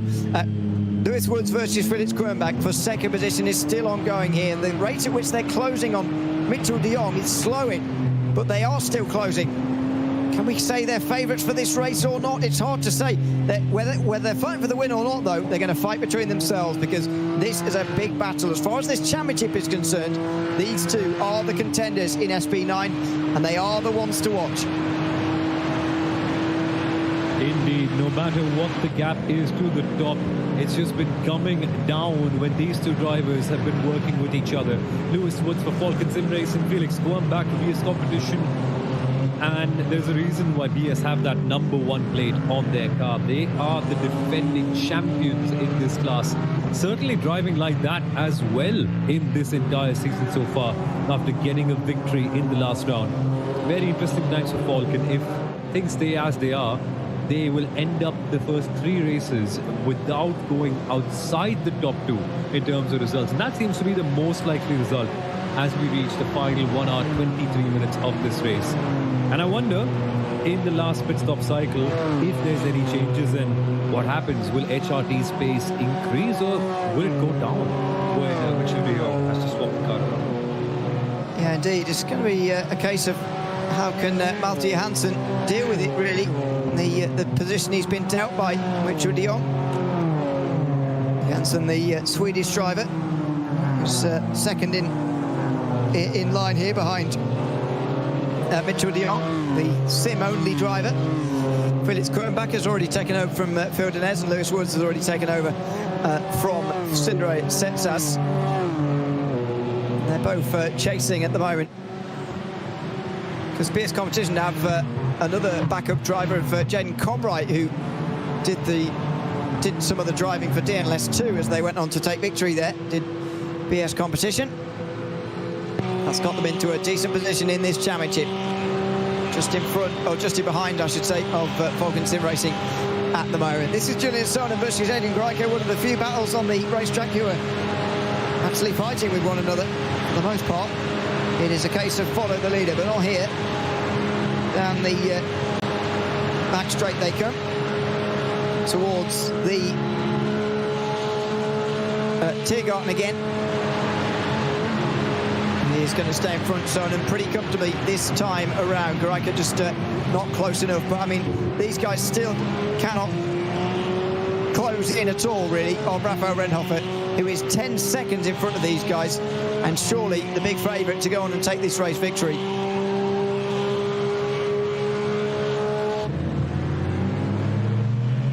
I'm amazed at how Raphael Renhofer has created that gap to all the others. After the pit stop, he just ran away with it, and his teammate Julian Reimer, who's running in second place, has only now gone up after the Sprinters Racing team is now heading their way towards the pit lane. So even their race, the Sprinters Racing AM team, somewhat unraveling as the second stint has gone on, and it's flown more and more and more and more towards EMM Esports, the number 905, and Raphael Renhofer, who's been the standout driver of the second stint. Yeah, certainly. There is Andy Gordon. I think he might be chatting to the German commentators in a moment, but he's already done the driving for Nürburgring Esports here in this race. Handed over to Maximilian Straub now. They're down in 9th position in SB9 as the battle continues in SB10. This is part of Etu Escalainen's recovery through the field for Williams F1 Team Gaming. He's in 5th place at the moment, looking to get past the Eiffel Racing 4th place Mercedes, and Escalainen will fly on through. 80 minutes to go though, and look at the gap they've got next up. 28 seconds up to Tim Yarshall of the Falcon Sim Racing team, and that is a very, very long way away. Have Williams hit their limit in this race? I think they might have done with only a 4th place position at the moment. Yeah, you rightly mentioned it. 50 seconds to the leader, 28 seconds to the next car. Williams F1 Team Gaming. Yeah, Ito Eskelinen, if I have to say that correctly. Yeah, Ito Eskelinen has a tough task up ahead of him as he settles into the last hour and 20 minutes of this race. It'll be a fun stint, nonetheless, as he keeps on driving and tries to find more lap time to explore as the race goes on and on and on. And it essentially kind of becomes like a practice session, doesn't it? It's like a time where you can go in and put in as many qualifying laps as possible, because at this stage, not much to lose if you're Williams. Like, you're losing a lot of points anyway in this championship. Might as well just end it and see where that takes you. Yeah, indeed. There is that other Williams. Is that? Oh no, that's Nürburgring Esports course, looking very much like a Williams car actually. Number 32. Williams in SB9 are not competing this time round. They've focused in other categories for this season of the DNLS. 1.4 seconds for the lead now for Mitchell de Jong as he gets towards the end of another lap, and he's in thick M2 traffic for the second time this afternoon, and that's probably the reason for the closing gap. We'll get back to the leading fight in a moment, but wow, a second and a half, and it just shows how important traffic is. They're through the final sector at the moment, by the way, right now, and that's why the gap's closing, I think, because Mitchell de Jong has caught those M2s right at the sort of most twisty part of this racetrack. He has indeed, and then it keeps on getting trickier for him. Wow, we have come up to lap number 13 of this stint. Very, very soon we will see another driver change, and de Jong could finally go out of the car, and it could come Matti Johansson for him. This could be the decisive moment. Falken and VS need to work together. Now 2 seconds that gap. Pump drafting as they go towards the Göttingen. They really can sense the opportunity cooking up ahead. Their teammates will be telling them of the lap times that the HRT car is clocking. No sense for BS and Falken to race against each other now as they are showcasing. It's a time of teamwork, it's a time of coordination, and a time to build towards a big push at the end of this race. And it's time to come in for Mitchell de Jong. So he went 1 lap shorter than the others last time round. He has to therefore pit after another 7 laps, and that will be 1 lap shorter than what Lewis Woods and Felix Kronbach are able to do here. I think ideally de Jong maybe could have come in last lap around, because I've avoided a bit of that traffic there for a moment. But anyway, he's in, and so's Norby Kish, because they came in a lap earlier last time, don't forget. So Woods and Kronbach carry on with Alexei Nesov, and Caleb Hyde is going to carry on as well, but he's a long way down for Next Level Racing Esports. That top 3 will continue on again. Can Woods and Kronbach maybe make an overcut here?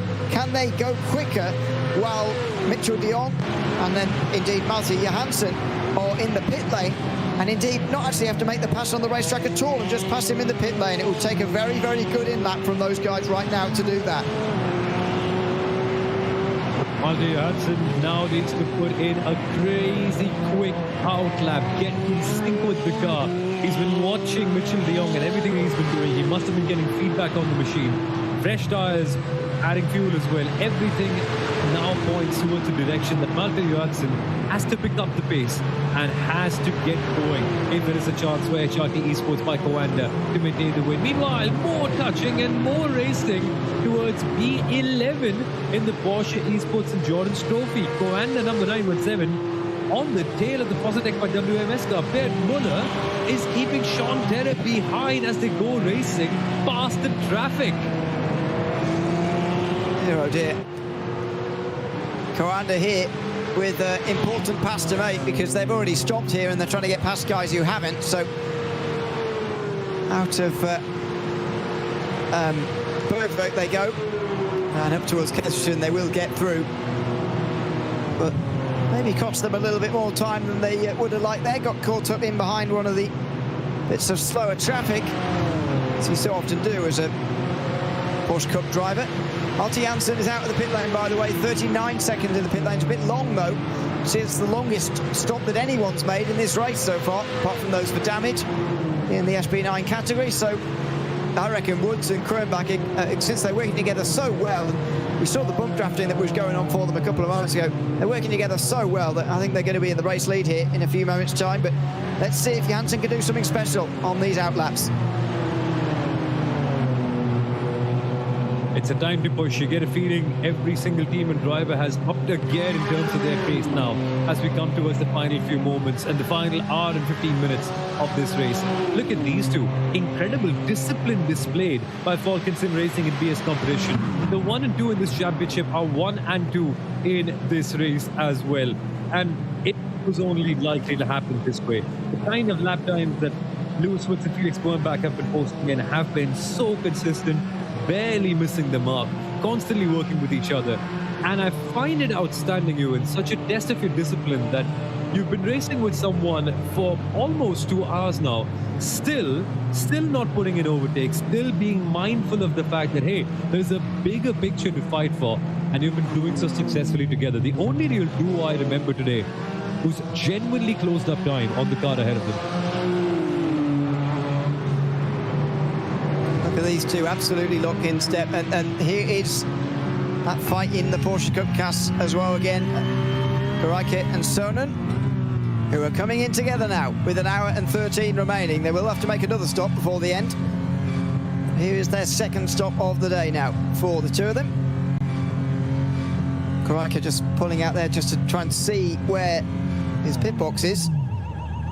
And, it's made very difficult by the fact that Coanda car is right in front of him there, which is why he just had to turn out. And now then, driver changes. So these guys have done just over half the race.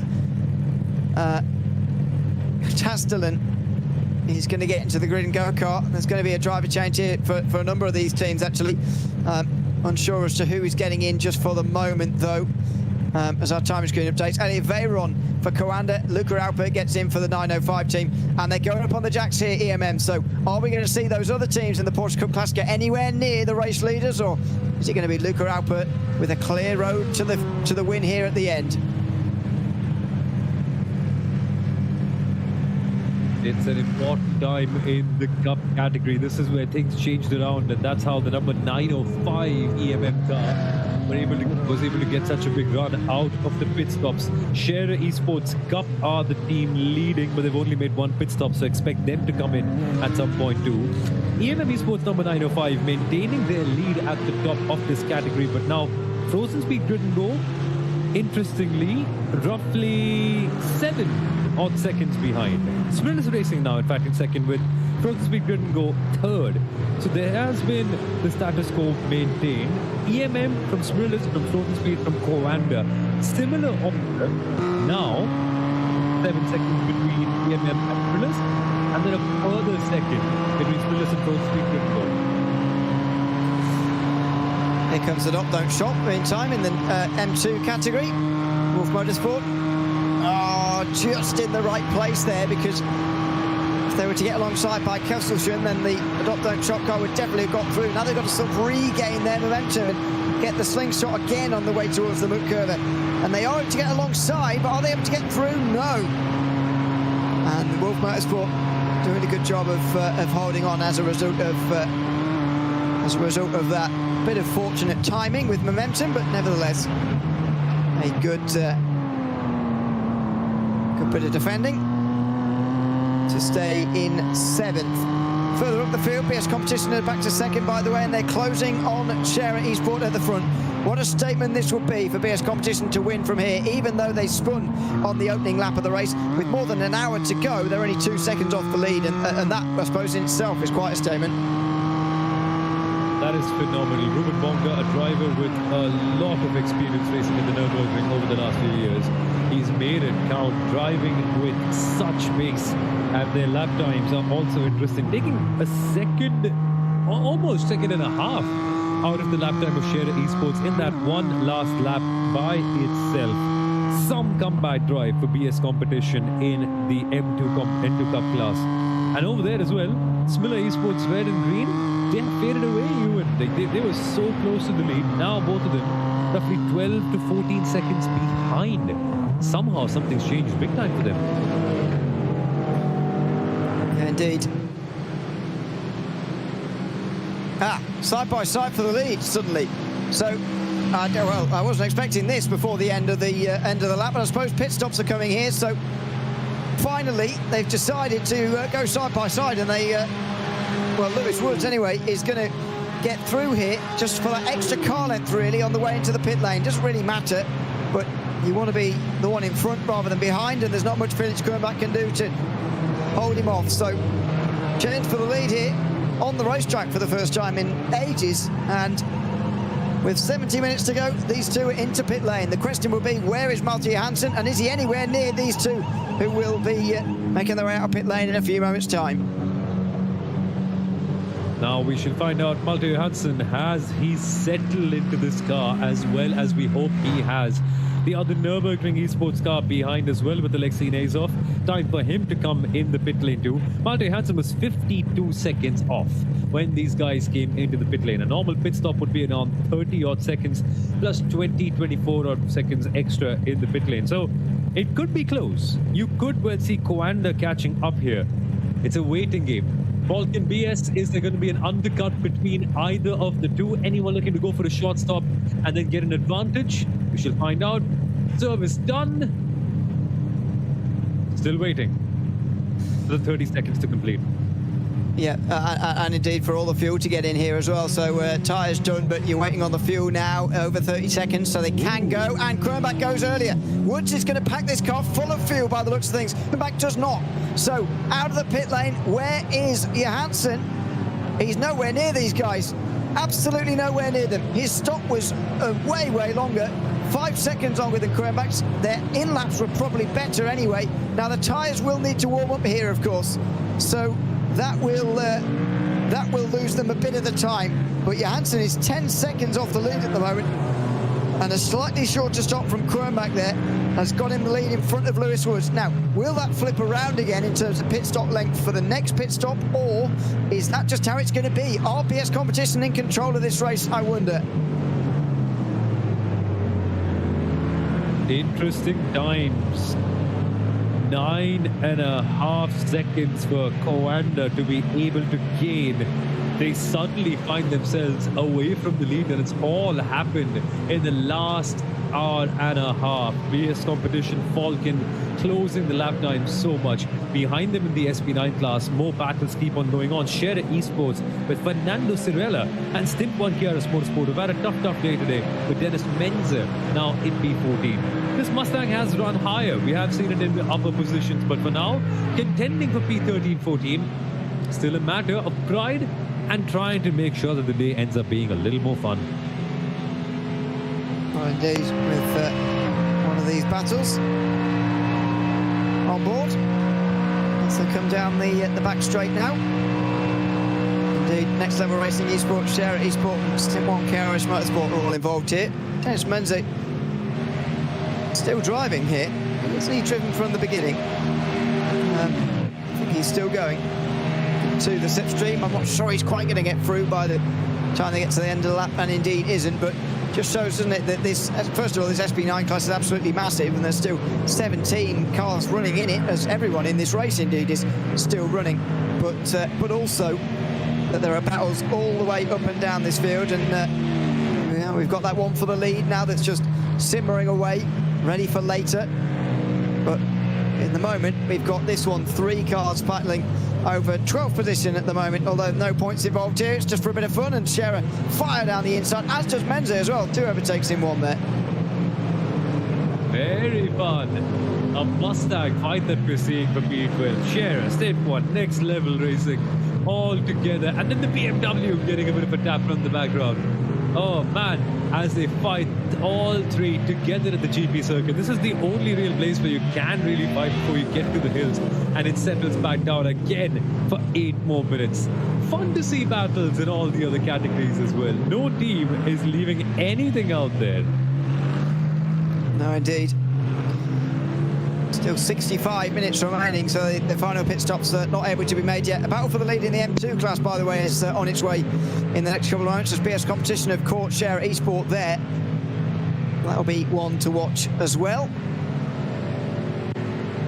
These some of these fights just simmering away. But as I mentioned earlier, what a statement it is for BS Competition to have spun on the opening lap of this race and still got up to the back of Sherry Sport and potentially go on and win this race. I mean, you do not see that very often in terms of a recovery from so far down, but we're seeing it right now from BS Competition pretty comfortably coming back through the field to maybe go on and still win this race.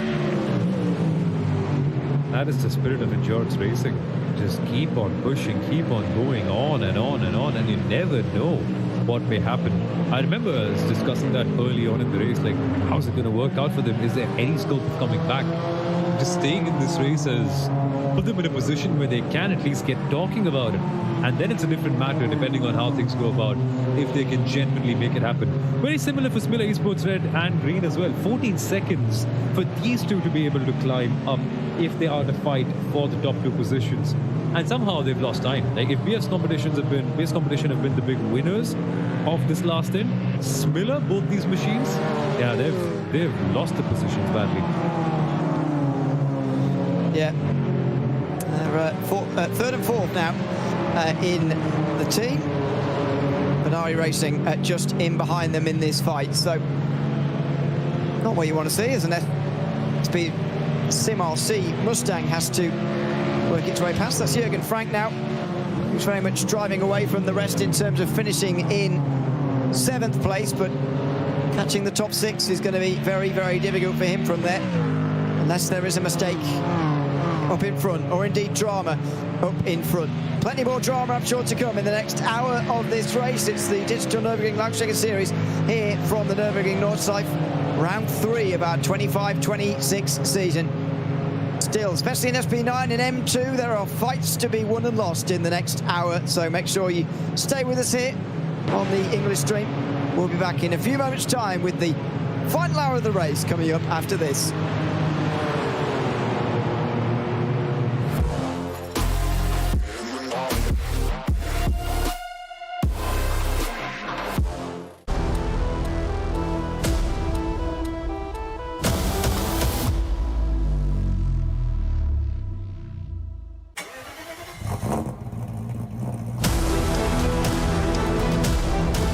Hol dir jetzt dein eigenes Motorsporterlebnis nach Hause.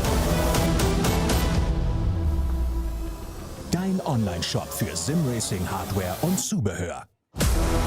www.simraceshop.de. Liebe Fans, Lovely fans, besucht uns auf unseren Social Media Kanälen, follow us. Auf Facebook, Instagram. YouTube und TikTok. Willkommen bei der NLS.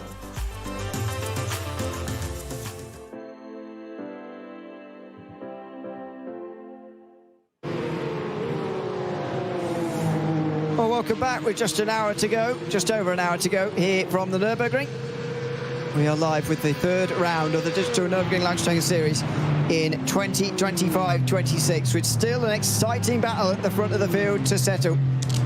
The two championship rivals have not been running 1 and 2 at all, really, until the last few moments, and they made their most recent pit stops. They're now 3 seconds apart, with BS Competition leading this race in the #1 car in front of Falcon Sim Racing. HRT Esports by Coanda, who have been leading for the first 2 hours, are now third in front of the Marla Racing team. Shezzy Esports and fifth, and Nürburgring Esports with a big gap behind them. Well, to be fair, Nürburgring Esports have lost quite a lot of time since we were on the break there. SimRC catching them very quickly. Nürburgring Esports round up the top 8. Indeed, those major point scorers. It looks like it's a fight between the top 2 here, Sumil. BS Competition are over 3 seconds in front, though. And yes, their pit stop was 3 seconds shorter last time round, but who's to say the next stops won't be the same time and they'll be able to retain that lead? They hold the advantage at the moment with an hour to go. This is a crucial time. It's breakaway time for BS Competition.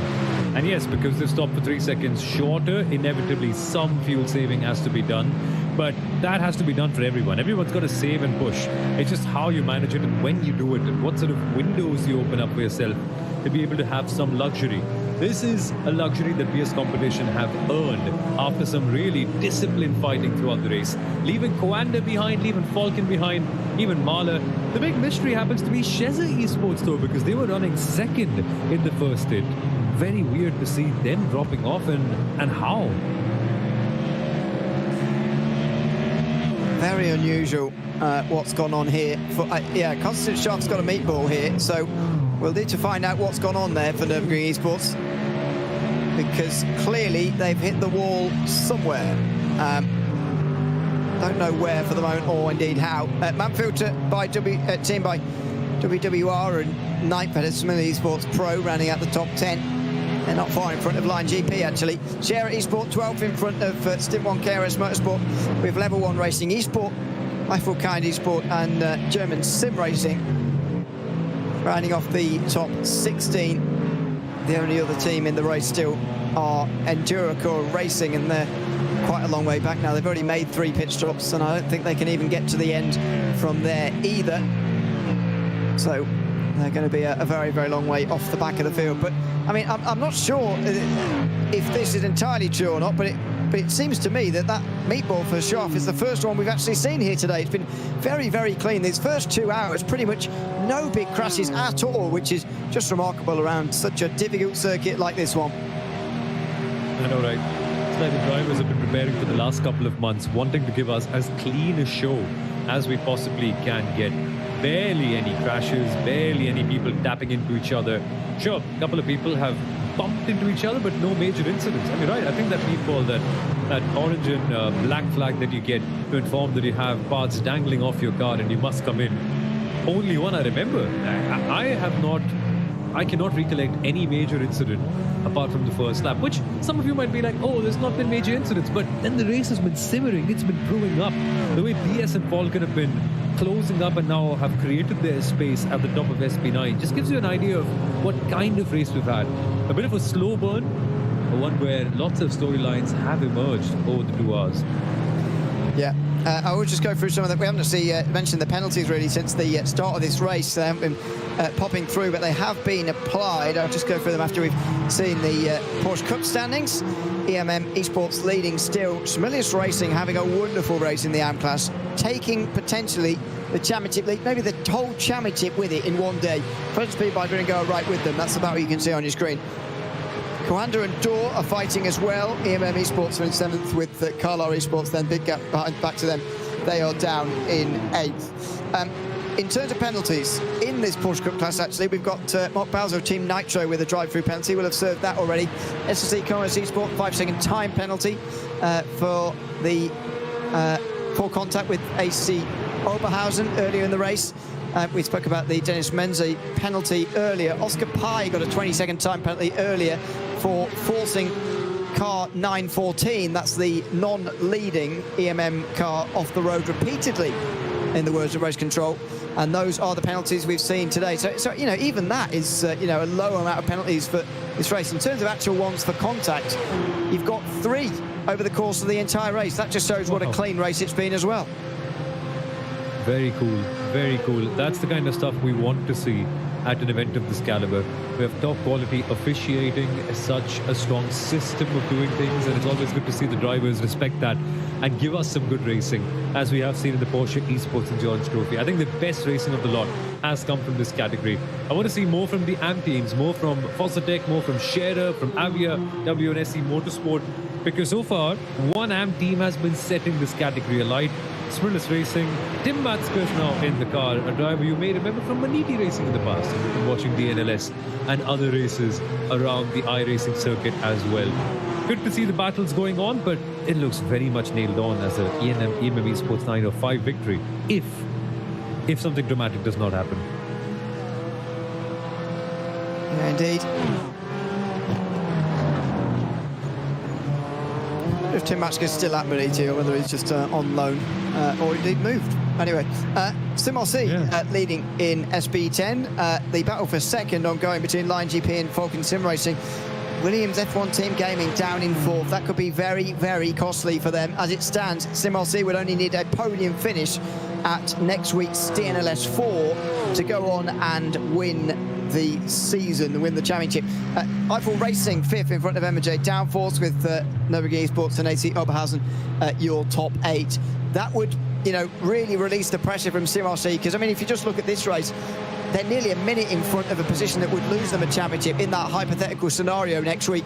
That is a pretty big gap, and it's looking very comfortable for SimRC, to be honest, both in this race and therefore in this championship as well, with where Williams are. Yeah, Williams only before their major competitors. Unlikely that they're going to be finding their way on the podium. And in the SP10, SimRC already with 1 win. If you end up winning 2 wins, if you end up getting 2 wins in this championship, that's more or less case closed. You already have like 1 hand on the trophy. The rest is just consistent results. And in the last round, they were second. That's almost championship done for SimRC if things stay as they are. More can be expected from Falcon. They are in the top 5 though. Eiffel Racing in P5, MJ Downforce in 6, Nürburgring Esports number 187 and 7. AC Oberhausen have been very visible and lots of action has flown through them in their Aston Martin. It certainly has. There's been penalties applied around them and all sorts. And this is the M2 category where BS Competition are now leading again. They took the lead just as we went to break 10 minutes ago. And the pit stops mean that they've now got a very large lead. Similarly, Esports Green are in second in front of Endurocure Racing and Adopt Don't Shop, who are only just in front of Thomas Engerson Racing, and that's about what you can see on your screen there. Sierra Esport, Minari Racing and Racing Lounge 77 round off the top 8. Yes, there are pit stops involved in this, but what an impressive drive from BS Competition here. The Sierra Esport team came in time round. Ben Elias Reimer trying to do something clever to make sure they can get back in front of BS Competition, which is going to be difficult, but they need to try something at this stage in the season. And I wonder what it will be. I wonder how you're able to close up a gap this big in the final stint. Sure, at some point you're hoping for things to go your way, but nonetheless, 18 seconds in an M2. Once that back breaks away, it is just so hard to be able to gain time. You've got to do something extraordinary lap after lap. You've got to channel your inner Caracciola or Nuvolari at this circuit to be able to come up with a Fangio for that matter, if you want to be able to close the gap like that. But no, otherwise, very clean racing here. Benari, Adopt Don't Shop, Scherer, they've been in the thick of things consistently. As Racing Lounge 77, Nürburgring Esports, Wolf Motorsport, and the Smiller Esports Red Team round off this category. Interesting to see the Smiller Red car so far back. Something's gone on in the last few minutes. Yeah, indeed. We'll try and figure it out as we get through these last 52 minutes of this race. Still lots of traffic to negotiate, still lots that can happen over the course of this race. But indeed, at the very front of the race, it is 7 seconds between Kurbach and Wolf at Woods, and maybe that is a sign that BS Competition can go on and win this race. If they were to do that with Falcon in second, they will be trailing by 1 single point heading into the final round of the season, which effectively makes it whoever finishes ahead of the other, if they have a good result, of course. If they're both in the top 7 or 8, then it's whoever finishes ahead of the other, which could be very exciting. And then I don't think anybody else would really be involved. The Marlon Racing team would lose further points here. They'd lose another 9 to BS Competition, so they'd still be in contention mathematically, but it wouldn't be likely. EMM Esports at the moment, obviously taking another 15 points, would really extend their championship lead this time round over Coanda by another 9. And at the moment, I think they are in championship winning position because the gap would be 20. Indeed, they are in championship winning position. Coanda need to get to second, and maybe that even won't be enough at this stage in the race. EMM looking very, very good in the Porsche Esports Endurance Trophy Nürburgring category. As I mentioned before, in SP10, SimRC leading this race mean that, first of all, it would just be a 2-horse race between themselves and Williams, but also means they only have to finish on the podium of the next round to win the season. And BS Competition are in a similar situation to EMM in the Porsches, where they could seal the title in the next hour. So there's two contrasts, isn't there? An incredibly tight SB9 title fight again, and some people who might have the championship all won with, in an hour's time. There's still a round to go. Still a lot of time in this championship. In this 1 hour, a lot of things can change by themselves too. So strap yourselves in, guys. Like, a close finish can hopefully be expected somewhere. As it stands, I think our best bet's going to be M2 competition, right? 4 seconds to gap right now. Even BS and SP9 have sped away from Falcon. They've really taken off in the last few minutes. If there's any place to expect some sort of fun, I think it would be M2. And you're right, yeah, we could see championships being decided today. We very much could do. As Sean Ter continues his quest to get up into 6th position here. Jerome Fisher just up in front. Ter still has to stop again here. Jerome Fisher may, probably does have to actually as well. He's on lap 3 of his stint already with still 50 minutes to go. So both of these having to stop again, although Fisher probably for less time. Not a battle I was expecting to see actually pop up at any point in this race. This is in the M2 category. Oh, sorry, in the SP10s rather. Just 2 BMWs instead. It's for 2nd position between Falcon and Lion GP. It's a long way in front of Williams, and look at that bit of artwork in the background there. Anton Jemish has got the right poster up for this broadcast. Has waved slow up right in front of them through the carousel there. Yeah, that got a bit tricky there, nearly bumping into the Falcon car up ahead. That would have upset a few people, and a few conversations would be had for sure after getting so close. Falcon being one of the top teams heading into this round as the 3rd fastest. You don't want to be upsetting those, especially when you are 4th in the championship as it stands.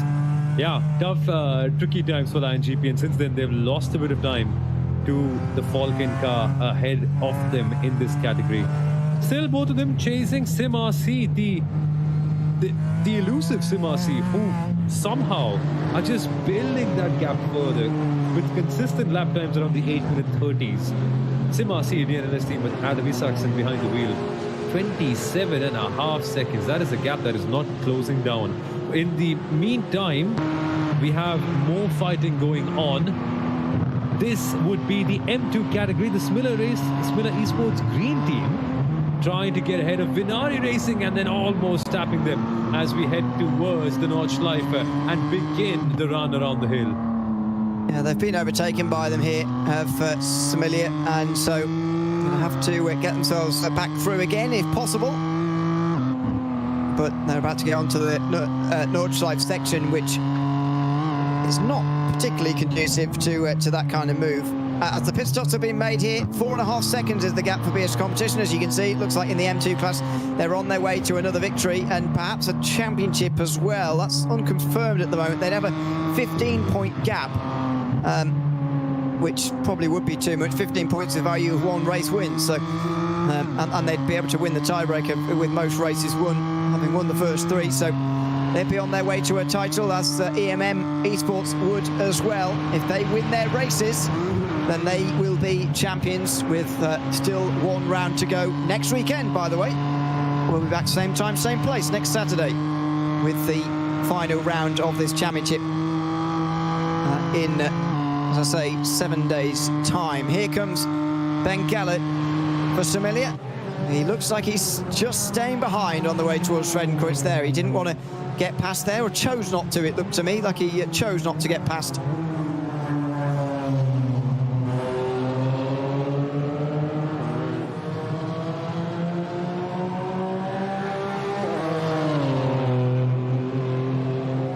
Battling continues. Cars racing at the Nürburgring Nordschleife. Is there a better way to spend your weekend? Smiller Esports Green, Ben Gallard in the car behind. Vinari now ahead, holding on to P3, and there was a bit of a look from Smiller Esports wanting to get themselves on the top 3 positions of this race.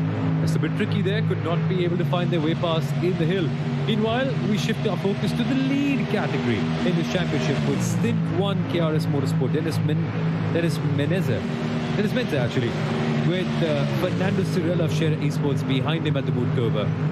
Both these Mustangs fighting their way out with 45 minutes left to go in this race. Indeed. Final pit stop's not too far away. We're in the window now where you can make them and get to the end. And don't the people in SP10 know it? SimRC, John Aylan just making his way out again. He's got a big gap over those who are stopping in behind. Tim Marshall will hope he's leading them all off pit lane in a second here for the Falcon Sim Racing team. And and I think that he may well be in just a moment. He's not left the pit lane yet, though. From this race, he's still and there he goes. So, and he does indeed have a second over Anton Zemisch as well. So, Falcon Sim Racing comfortable in second, and they may well start to see how close can we get to Williams today. Might be able to get 5 points closer as it stands, and that would mean they're only 7 behind going into the final race of the season. But they're fighting for second in SP10 now. It very much looks like this is in the Porsche Cup class here.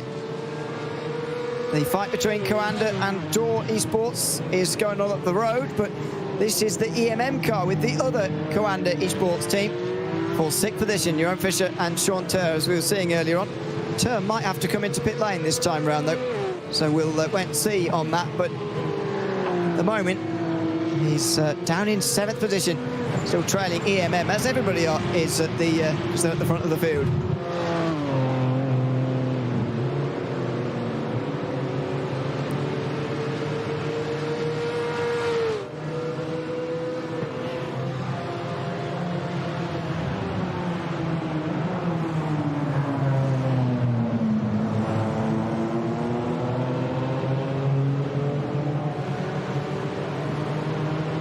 Here is the M2 category, and it's for third again. Venari Racing was looking like they were having to defend there into the carousel, and they managed to do so. In front of Smiley Esports Green, Ben Gallett, who I think again has really been choosing to not get past in the last few moments. But these guys are fighting to the end now, so. It would make a bit more sense to see a bit more fighting, but so far that's not really happened between these two. Yeah, it hasn't. It's been interesting. Both these cars have been together for only the last few laps proper since that fuel cycle came around, and then very interesting to see Ben Gallett hasn't quite put a big lunge on. Maybe it's realization that there is no real requirement to do so. Like, you only need to be ahead on the final lap of this race, and that's when you can potentially use the slipstream and get ahead. Although I personally would love to be able to get past and then try to build a gap, but so far Smilla Esports Green happy to stay along, happy to trundle along, quite like the Coanda team as well, who have been following for a long time the Smillis Racing machine as well, and also the Frozen Speed Grid and Go. This is one place where we are seeing some racing. Frozen Speed chased by Smillis Racing, who want to hold on and get their first podium of the entire season, not just in the AM category, but in the Pro category against the big dogs, making sure that there is a place for themselves. And then Coanda, in the background, roughly 5 seconds away, with Durr also not too far off. Yeah, indeed. Just trying to work out where this would put Smillis Racing in the championship. They only had 4 points going into this.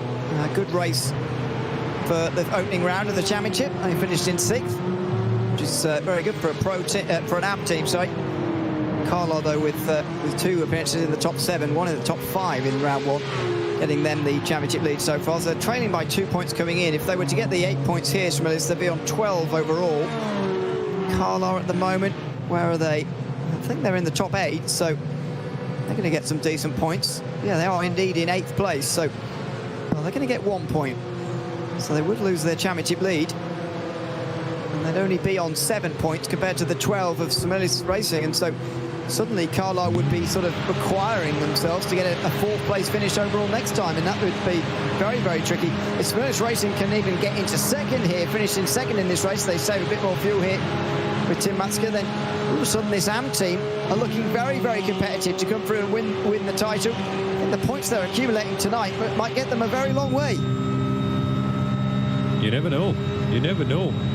They could well end up winning as well. It's still a long way to go in this race, and a gap of just 8.5 seconds is attainable within 40 seconds. It's not over yet. Smillis Racing could be in this. Jerome Fisher, though, the number 914, a car we saw in the top 2 for a long time, now having to settle in behind the other Coanda of Sean Terra for 7th position. Yeah, really tricky for the EMM car. Wanting to get into P6 and will get so as the Coanda goes in the pit lane. So final stop made by Sean Terre. And it's just in time to pass some more M2 traffic, because this is the battle they were about to encounter for third position. Therefore, Scherer and Beer's competition will be not too far away to lap either. But here is the battle for third position with just less than 40 minutes remaining. And there are the Porsche Cup cars on board with Gregory Hovson now for Dory Sports. Oh, trying to get down the inside of the iRacing car. Desperately trying to stay with Coanda, and in doing that has just lost a bit of time, lost a car length or so. He's got to push hard here to get back into the slipstream here, back into an opportunity maybe to try and get past that Coanda Porsche in front. They have been trying and trying and trying and trying. They were also in the lead of this race at one point after going in for a shorter stop. Very impressive that they've been able to hold on to this Coanda team and have tagged along with the number 918 with Elliot Vaden behind the wheel of that one. But so far, Gregory Hausen, can he keep it clean and just take this battle towards the latter part of this race? That's when mistakes start to pop up and people tend to react differently under pressure. All you've got to do is take it deeper and a better result could be handy. So quite dark for Hovson in his room, not per se a fan, get a headache. Anyway, he was out of the opening sector and on the way towards Flugplatz now. A little bit of a rest for him, just able to look up and look around, maybe at his relative, look what's ahead in terms of traffic, look behind if anybody's catching him. And so far, neither really the case. There's a bit of free track for them here. He's done well to get back into the slipstream, though. That was the real thing he had to do here in this car, because that little bit of traffic through the Grand Prix layout just split them apart for a moment. And it meant that he had to get back on terms, but he has done that now. This is a battle that's going to continue on to the very end here. The last time these were in were quite a long time ago. Hovson might indeed be in at the end of this lap. Veyron might go on a bit further, but they both still have to stop before the end of this race. So maybe that's why we're not quite going to see a fight from them just yet.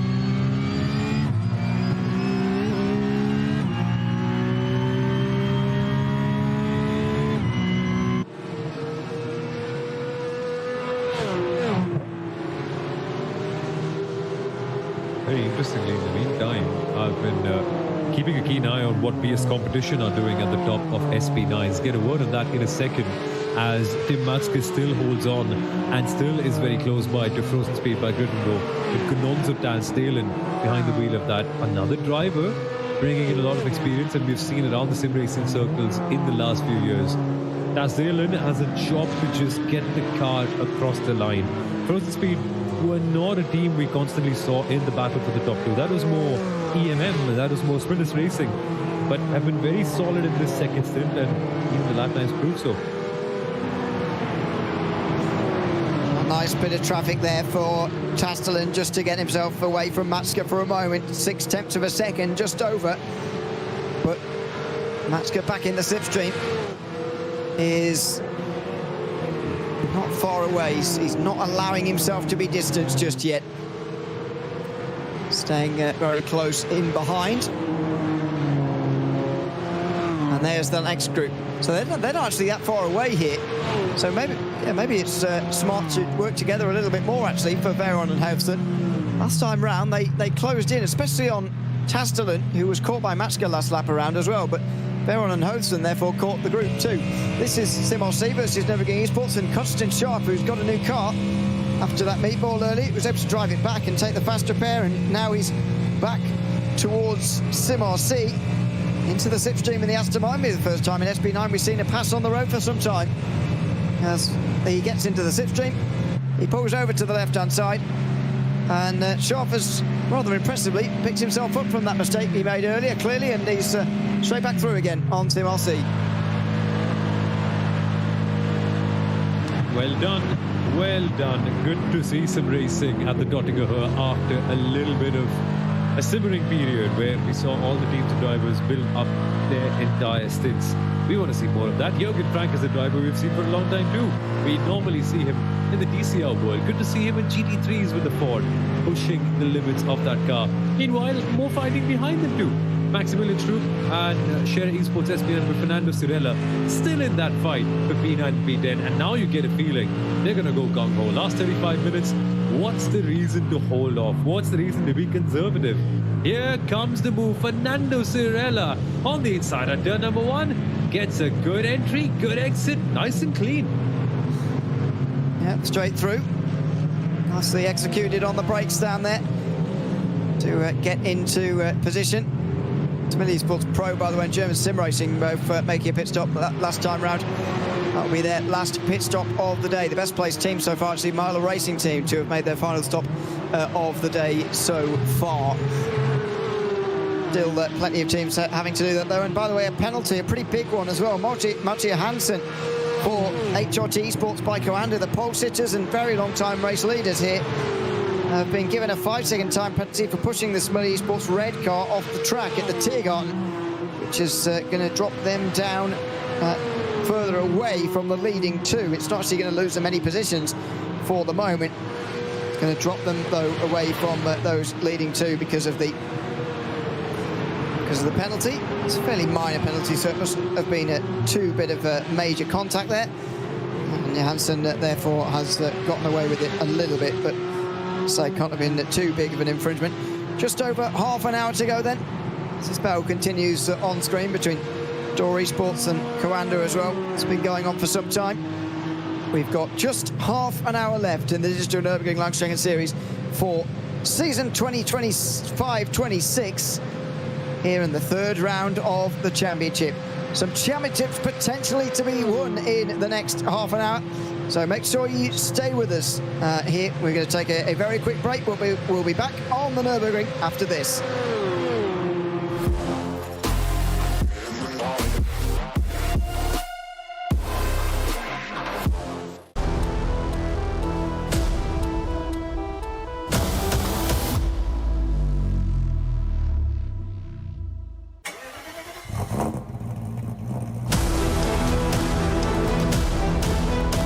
Jetzt dein eigenes Motorsporterlebnis nach Hause.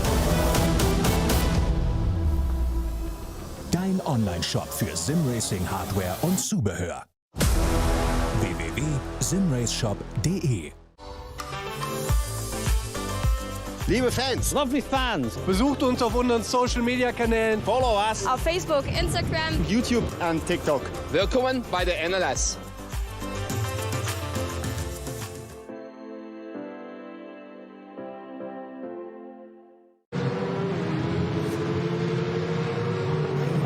Well, just a half an hour to go then in this third round of the championship.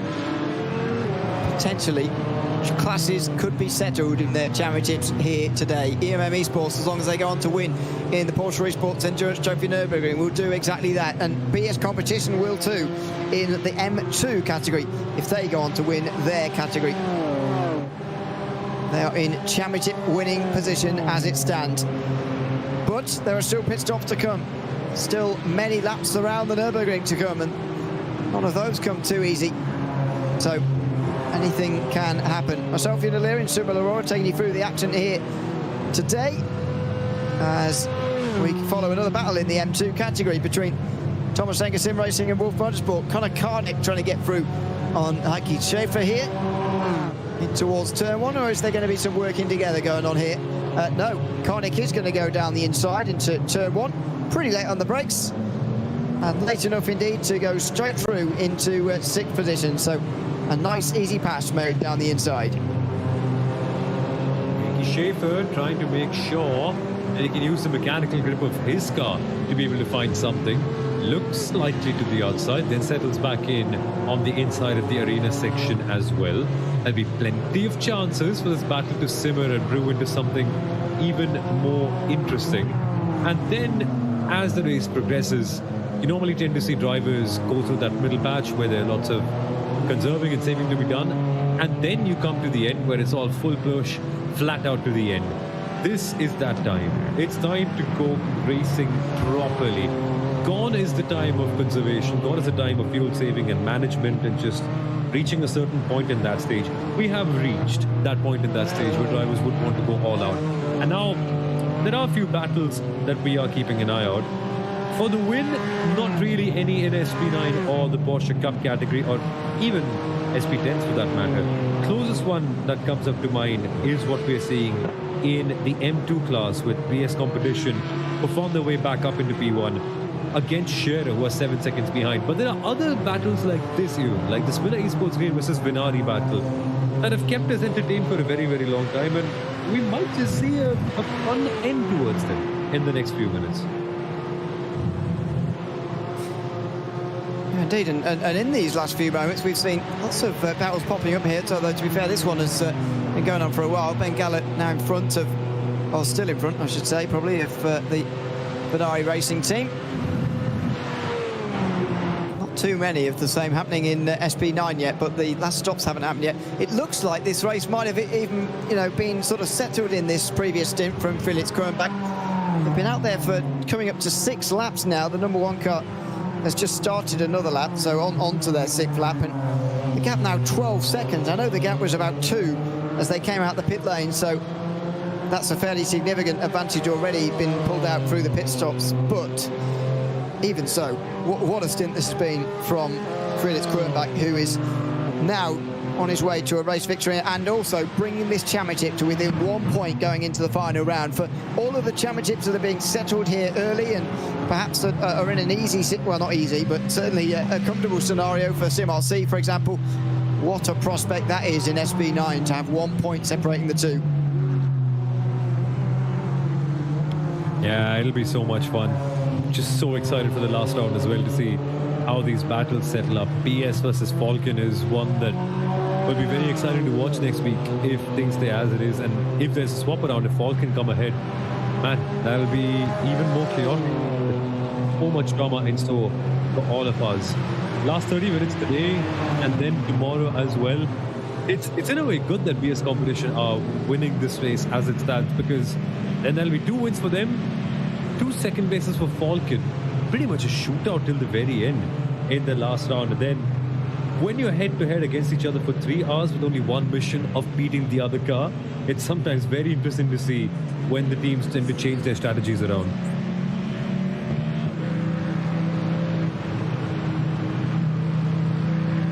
This is the battle for 12 in SP9, by the way. Leon Weigel and Bowser Sedley. GP were a bit further up the field earlier on. They're down 2 places on where they qualified now. Biggest mover forward, by the way, Next Level Racing Esports, who are up to 11th now in this race. It's very congested around this part of the field, though, and here comes Bowser Sedley looking to regain one of those places lost over the course of the day. Long Dottinger going to provide the Mustang with the chance to get through here. Should do.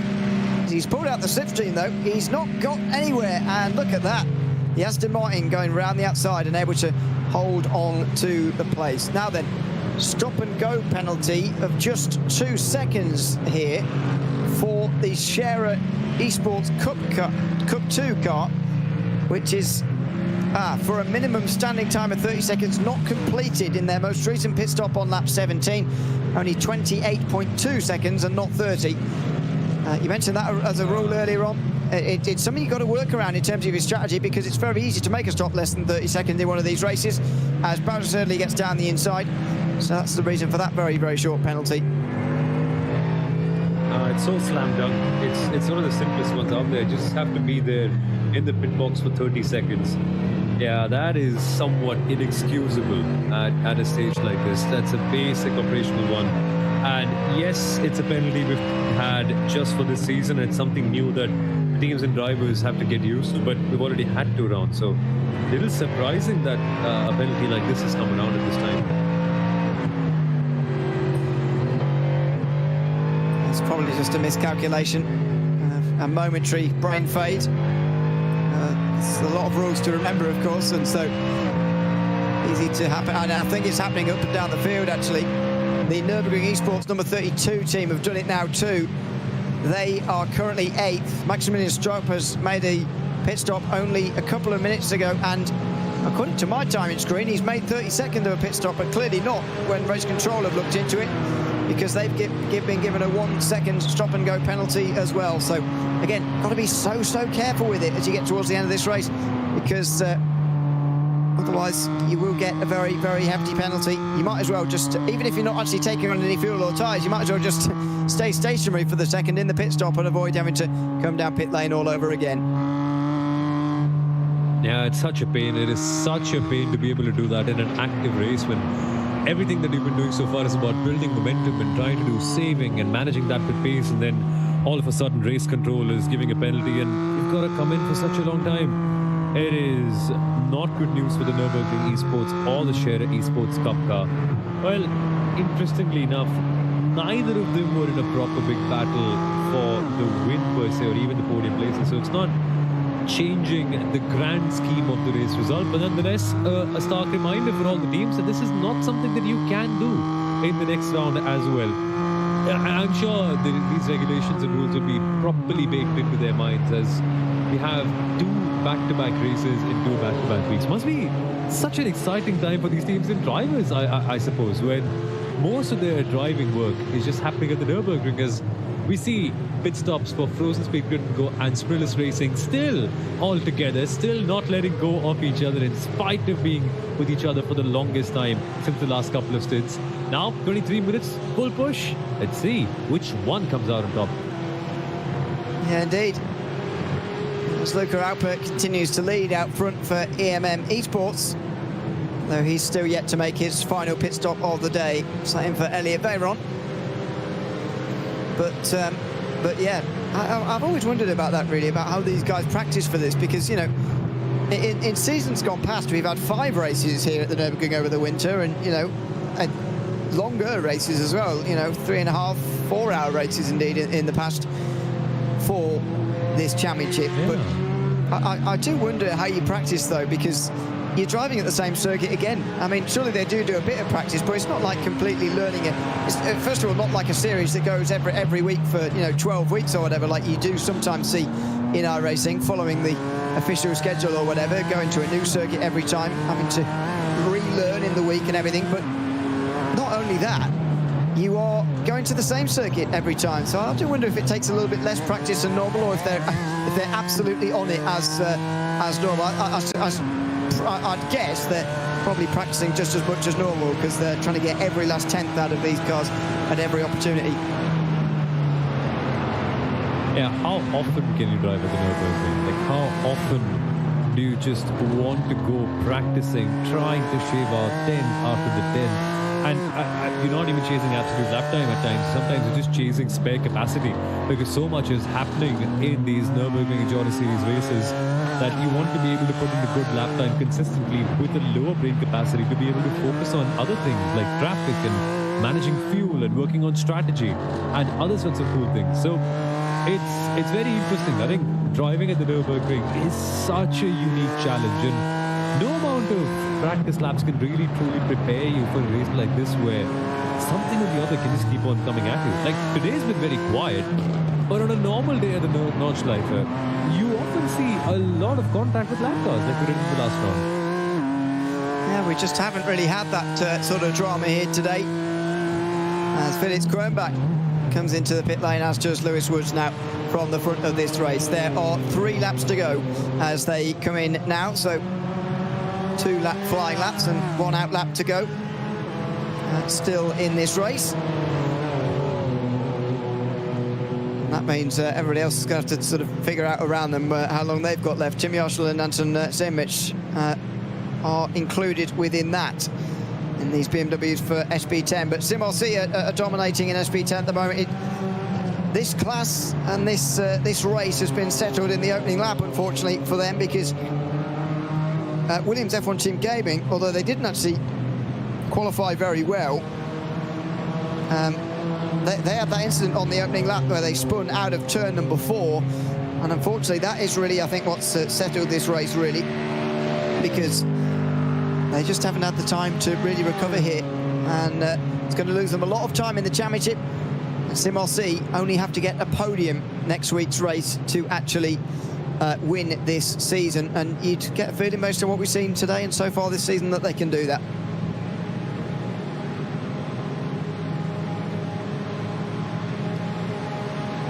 In the meantime, slipstreaming at the Dottinger Höhe. Battle goes on. Falcon Sim Racing being chased all along by Lion GP. This is the fight for second place in your SP10 category. Barely anything to separate them. This is a battle I really want to watch. In the meantime, we've also been tracking what's happening to Williams Esports, Williams F1 Team Gaming now, of course. And no real progress there too, even. I think we were right in that front that they have reached a bit of their ceiling. But at least we have this battle to keep us entertained for the final few minutes in the SP10 class. Well, hopefully. And in M2, there are still things going on as well. But iRacing back in front of Smith Esports Green, so they're back to third now. Oh, it's wide though. Just in the grass briefly. Able to keep it on the road though and get away with that. Smith Esports Green close in as a result. But so often through there, if you're going wide through that first part there, that first left-hander at Metzgersfeld, you can very easily go straight on and straight into the wall at the next turn. But so far in this race, we just haven't seen that. Every single one of the 52 cars that started this race is still in the race, and that is just remarkable, a brilliant thing to see. A show there of just how skilled these drivers are. I mean, even getting close to going off the road and having a pretty big accident, they were able to pull it back in time and get away with that, and they continue on in third place. A battle for a podium this, don't forget. Yeah, stakes are high. They've been building their entire race up towards a moment like this. There's no chance you can let it go that easily, especially when we're at the last 20 minutes. Villa Esports Green, Ben Gallard, we've been constantly saying, when will he pass? When will he push on? When will he give that something a little bit extra? Or the bigger question now is, does he have that something extra too? Because he's been chasing and looking at the back of that M2 car of Ferrari Racing for the longest time now. Where will those opportunities come around? Dottinger Höhe has to be the best place, or perhaps maybe use a faster car and use that to your advantage. But something has to change if Smiller Esports Green have to find their way on the podium with 17 minutes to go. They may well have to wait for the final lap here of this race. They may want to be in second place going on to the final lap of this race. Let's see, there's another stop and hold of 4 seconds, this time for 909. Adore Esports. They've been having a good race actually, but Gregory Hodgson, he's going to have to give up 6th position here as he's been given a stop and hold penalty. That will drop him to 7th at the end of this. Sean Ter's lost quite a lot of time through this final pit stop of the day, unfortunately. And so 9th place for them now, over 2 minutes off Luca Alpert, although Alpert hasn't made his final stop. So want to watch there. This is for 6th place meantime. Wolf Motorsport and Thomas Enger Sim Racing fighting it out right now as well in the M2 category. So again, these guys probably are signing themselves up for the end of the race now. So far this early stage of the race has been about strategy and saving fuel and all that kind of thing. But the latest part about sizing yourself up for the final lap of this race. Where do you want to be? Do you want to be leading the other car coming onto the Dottinger Höhe for the last time, or do you want to be the car behind making that pass on the run up towards the line? I have a feeling we're going to see a few runs up towards the line like that. Oh, I want those. I want those. We saw such a close finish in the SP9 category at the first round of the series as well. Quick splash and dash, I would imagine, for the number 918 Coanda in the Cup Championship there. Very interesting. They will cycle back down behind Sprillis Racing, as has been the case. So the top 3 will still be EMM, Frozen Speed and Sprillis Racing as it stands. Sprillis have been a big surprise though, to see an AM team qualify in the front row of the grid, and on top of that, barely making mistakes, consistently be up there, fight with the team that was trying to double team them. That was the EMM esports team. At a time, remember, we had the EMM 905 followed by the 914 and then the Smillis car.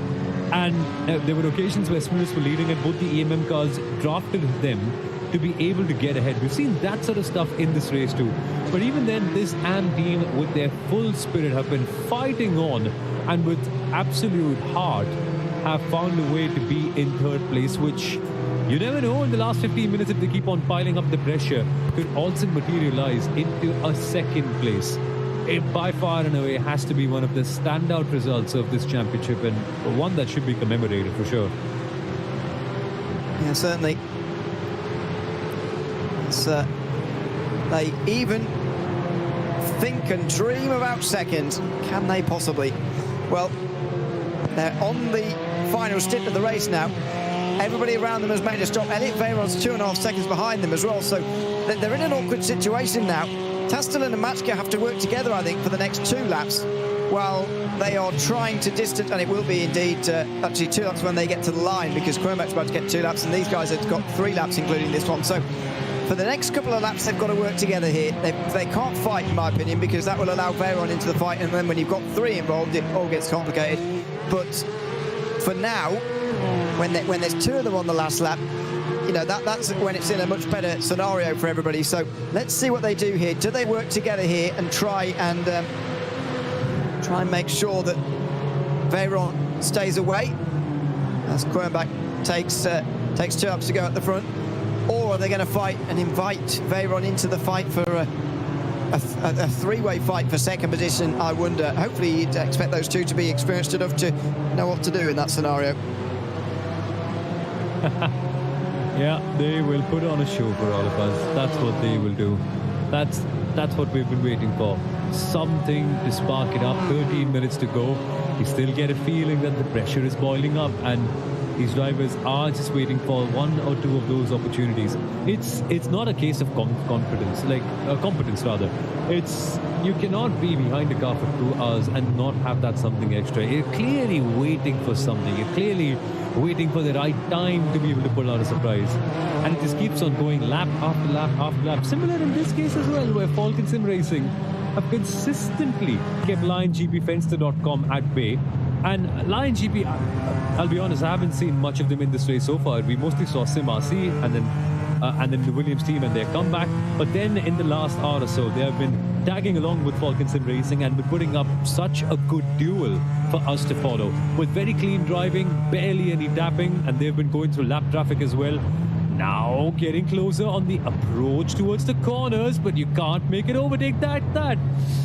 Nearly bumping into the back of the Falcon Sim Racing car. Things are getting exciting.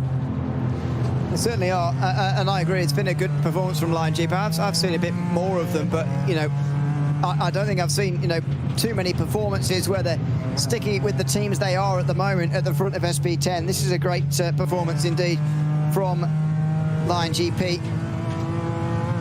So we ride on board, coming on to the Dottinger again. They're about to see 2 laps to go as well here. We ride with Anton Zermisch, Tim Yarshall just in front of them. They've got about half a minute each side of them, by the way. A long way to the leader and quite a long way to Williams, who are in 3rd at the moment. So here comes Zermisch. Does he want to be trailing here or not as he comes up towards the pitch uphill now, where he has a bit more of a slipstream? And no, he doesn't go for it. So maybe he wants to sit here for the next few laps and, well, that's 2 laps indeed, and then on that last lap try and come through. It's all about the last lap. You don't want to be leading any other lap apart from the last lap. That's the only one that counts. All the other statistics can simply vanish and fade away if you are not winning the race and if you're not leading that final lap. Similar case here as well. They've been constantly at each other. It's just like these folks. Once more, first speed grid and go. By the way, kudos to them. Like, we have seen them race for the last 2 hours 50 minutes. I do not recollect a single error, or we have not seen the car go wide or like bump into any other lap car. These are proper experienced professionals, and they're just so at one with themselves, not making any silly errors, not doing something over the top that could force them to lose a lot of time. Just consistent Nürburgring driving, and sets a benchmark. It sets such a big benchmark for everyone else to follow, that this is how racing is done. And you can chase along without doing anything silly. Yeah, indeed. It's been great across the board from everybody today. Still all 52 in the field. Only the Wave team really of SP10 have had trouble here today. Extensive sort of trouble. And that's a shame for them. But yeah, across the board, it's been very, very good. In terms of the other rounds of this season, by the way, we had over 50 protests from the from the previous race, and over 60 from the first round of the season back in November. Today, we've only just reached 30, and there's nothing else at the moment being investigated by race control. That is very, very, very good news indeed. As this battle for second in SP10 goes on to the Nordschleife again. Some more traffic as the Nürburgring Esports Aston Martin goes past them. Nürburgring Esports are currently in 8th and 9th position, and they might be disappointed not to have both cars in the top 8 now. But Constantine Sharp has had a meatball in this race, and so it's pretty impressive that he is even still in at all. We go back to M2 again. iRacing versus Similar Esports Green, still for 3rd position. Another one of those that we're waiting for the run to the line for, basically, here.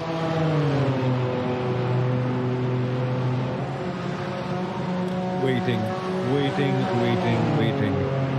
Will there be any other variable in the mix? Can it be traffic? Can it be something else? Can it be an extraordinary slipstream that they figured out? Or is there bigger drama brewing for all of us in the final few minutes? That's what it's all about. If we have a lot of drama in the last few minutes, it just makes everything better. And while this race has been a bit of a slow burn at times, and a lot of times we've just wondered how the strategy is going to play off, it has left us with a few battles with cars nose to tail at each other. And the one thing we know for sure is that at the Nürburgring Nordschleife, it is possible to have a photo finish. This circuit rewards you for that. At the final run from Göttingen Höhe, it will be memorable to see how these cars navigate that on the final lap, being so close to each other after such a long time. I get a feeling even their hands might be shaking, like they might get antsy that they've waited so long for this very moment. It's almost like they've got to work double hard to keep themselves calm after waiting for it for such a long time. It is unusual to have such tension and sort of anticipation for which you can do nothing about until it arrives. That is certainly unusual in one of these. It's all going to come down to that. And, I think that there's so much he can do now. It's so much that's been experimented with as far as a run to the line here is concerned between two drivers, as we're about to see in a lot of these categories. Actually, there's two driver groups all over the place, and none of them for a class victory anywhere, but some really advanced positions. And Similis Racing could have a second place finish, which would just be remarkable, and and there's plenty of others as well. But there's so much you can do now from as a leader in the group that actually I do wonder the merits of staying behind like this for so long and waiting to be second, because yes, in a straight fight, if everybody drives normally, then the second driver in the group is always going to pass, probably 80 odd times out of 100, 85 times out of 100. However, the leading driver can do so much now to weave around, to go wide through the final turn and let the other guy pass you early so you can get back in the slipstream, come back past them again. There's so much that can happen here that I must admit I'm a little bit surprised there's just no attempts to pass before the last lap, and they're leaving it all to that very end where they don't get time to really test out anything. Yeah, exactly. It's very intriguing. Like I would have imagined they would have given some try, something or the other, or some push, or just something to see where the other car is very comfortable and where they end up losing their composure. An attempt like that, just give it a go. Like there's not much happening, but there's also maybe a fear you in that maybe if you do end up trying something risky and something does go wrong, it's just so hard in these cars to be able to catch up and be able to do something without any drafting. Now maybe there is a time for some overtaking and some swapping around in the SP10 category. This battle is getting more exciting. Falcon Sim Racing versus Line GP Fenster, fighting consistently for the last hour and a half. It's just that waiting game. We're waiting for the clock to strike 0 and then the final lap, where we know for certain these drivers will unleash another gear. It is tradition, it is history, it is just the way racing is done at the Nürburgring Nordschleife. Last lap, it is bound to be the most exciting one. There's always something on the final lap of the race, that is for sure.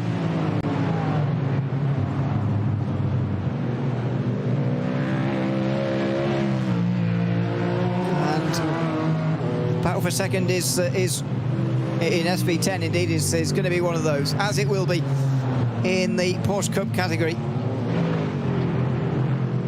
As I mentioned before, as long as EMM Esports go on to win the race in that class, then they will be champions. The M2 category, that is the same. This battle won't affect anything in the SP10 Championship, where Simos C know that they will only have to finish on the podium of next week's race to be champions, but in SP9 it is going to be a very exciting fight as PS Competition and Falcon Sim Racing fight it out for the victory. They are more than half a minute over the rest of the field here. Whoever finishes ahead of the other, as long as they're both in the top 8, will win the title in 1 week's time. That is a fascinating prospect. And of course, PS Competition are going for yet another title. They successfully defended their title last year. They've got the #1 on their car again. And they look like they're on their way to winning again here. Well, winning a race anyway. Luca Alpert and Rafa Renhofer are the reigning champions as drivers of this category. They're on their way for doing it for their new team, EMM Esports, here in 25-26, and they're going to do it just as comfortably as they did last season as well. What a drive it's been from the EMM Esports team. If not with one car, then the other one. This was not meant to be a 15-second gap to Smithers Racing. It was far, far lower, around 6 or 7. But Luca Alpert has been piling in the laps and reminding us why he is such an acclaimed driver. EMM combined, I think, for me, they've been the positive surprise of this race. We knew they were good, but like this good to be consistently out there and open a 15-second gap, it needs some proper consistency to make things happen. And for PS Competition, a comeback drive like no other. Nobody's been on their level today, it's fair to say. And now, side by side, I said earlier, I was surprised that these two were waiting so long. Well, they're not anymore. Anton Zimrich tries to go through, but the Mustang's giving the slipstream back to Tim Yarshall, who in the Falcon Sim Racing BMW is going to retain second. Now, there won't be a helpful Mustang there next lap for Yarshall as they get onto the final lap here, but that was interesting there, that Yarshall was given the assistance on the straight. And that's something you don't think about when you're waiting in behind for ages as well. What if there's a SP9 who's just passed us here and gives slipstream to the guy in front of you? That would make it very, very difficult to overtake. And well, there's another layer to add into this impending battle in the SP10 category. So many variables, so many things that can come in the way and change the shape of the way this race plays out towards the very end. Still not over and done yet, still all to fight for in this class. And now we're just waiting. How can Smithers Racing keep this position ahead? They have now finally made that overtake, gotten the better of close speed by Grid and Go. I think the better half of over an hour was spent behind that green Porsche, watching its tail, observing its every move. Tim Matska picking the right moment, not going for the final lap, and it's fair to say the race is on now. I don't think Frozen Speed by Gringo will be satisfied or be okay just sitting behind. It's almost like you can see the intensity ramp up. And here we see the Coanda 918 sliding around. I know, very nice. But a slow-mo as Elliot Veyron tries to catch up to the battle for second here. He's only 4 seconds behind, but he's been around that distance for a while, and I think he's going to run out of time here. As we see the slow-mo here. I'm not sure it's highlighting, maybe just the slide. There's the gap, by the way. There are the two just going round through the trees there. Here at the Nürburgring. Ah, there we go. It's the slide we're having a look at. Pretty far out sideways. So cool. I mean, he's pushing hard, isn't he? There's no doubt about that. That is amazing. On a direct drive wheel, that might be a tricky thing to handle. Must nearly snap the arm. Well, more battling. Dotting a her. We see positions swapped around over there. They go back and forth in the cup category. Once more, we see Frozen Speed Britain go return to P2, but Smithers Racing will not let this go that easily. The AM team have fought with heart and soul in this one and have to settle behind as we come to the final lap. There'll be one more lap for these two to duke it out and settle which team gets into second place in the cup category. So one more major opportunity, one more run down the Nottingham Her for Smithers Racing to get second place on their AM category day. Frozen Speed have a big lap and a big responsibility for their entire team to be able to hold on. Indeed. So they're back in front to second, going on to the last lap. So, now I, understand it a little bit more. It seems that what they've been doing here, although with the exception, to be fair, in SB10, where Anton Zermes has actually lost a lot of time in the last couple of moments, that battle is going to be it's not going to happen for us on the last lap here, but this one will do. And it seems that what they've effectively been doing is just filling each other out right until the very end of the race. Penultimate lap, have a go, let's see what's going on. And then final lap, they're going to properly go for it. And for third, it looks like it's on here in SB9. Malte Janssen's been into contact somewhere. We mentioned it's been a clean race, but there's clearly been contact somewhere for this car. Bowser's Palla has caught up last time round. Palla caught up by 10 seconds. Katja Schube is only 3 seconds behind them as well. Maybe a late change on the podium here in SB9. This is the spark that we were all waiting for. Clearly, something's gone wrong for HRT Esports by Coanda. Malte Johansson had a stable gap ahead of Sheza Esport, who were the big mystery behind why they dropped off outside of the top three in this race, in spite of doing very well in the first stint. Now they have an opportunity, a slight aerodynamic advantage in comparison to the HRT Esports by Coanda team. 4 tenths of a second is a solid gap to be within on the final lap of the race, and it'll only just get better if you get a good run out of the Clydes Carousel towards the Nottingham Her. It is evident that that sort of a gap can be closed up and you can pass the other person using the insane slipstream. But look at this on the right hand side of your screen. PS Competition are on their way to winning another Digital Nürburgring Langstrecken-Series race, and with it they will get ever so close to a championship lead. They'll only be 1 point behind coming into the final race of the season. Coming up next week, it is going to be a barnstormer as Felix Kronbach comes into the final turns. The Digital Nürburgring Langstrecken-Series third race of the 2025-26 season is going to be won by Felix Kronbach and BS Competition in the number 1 car.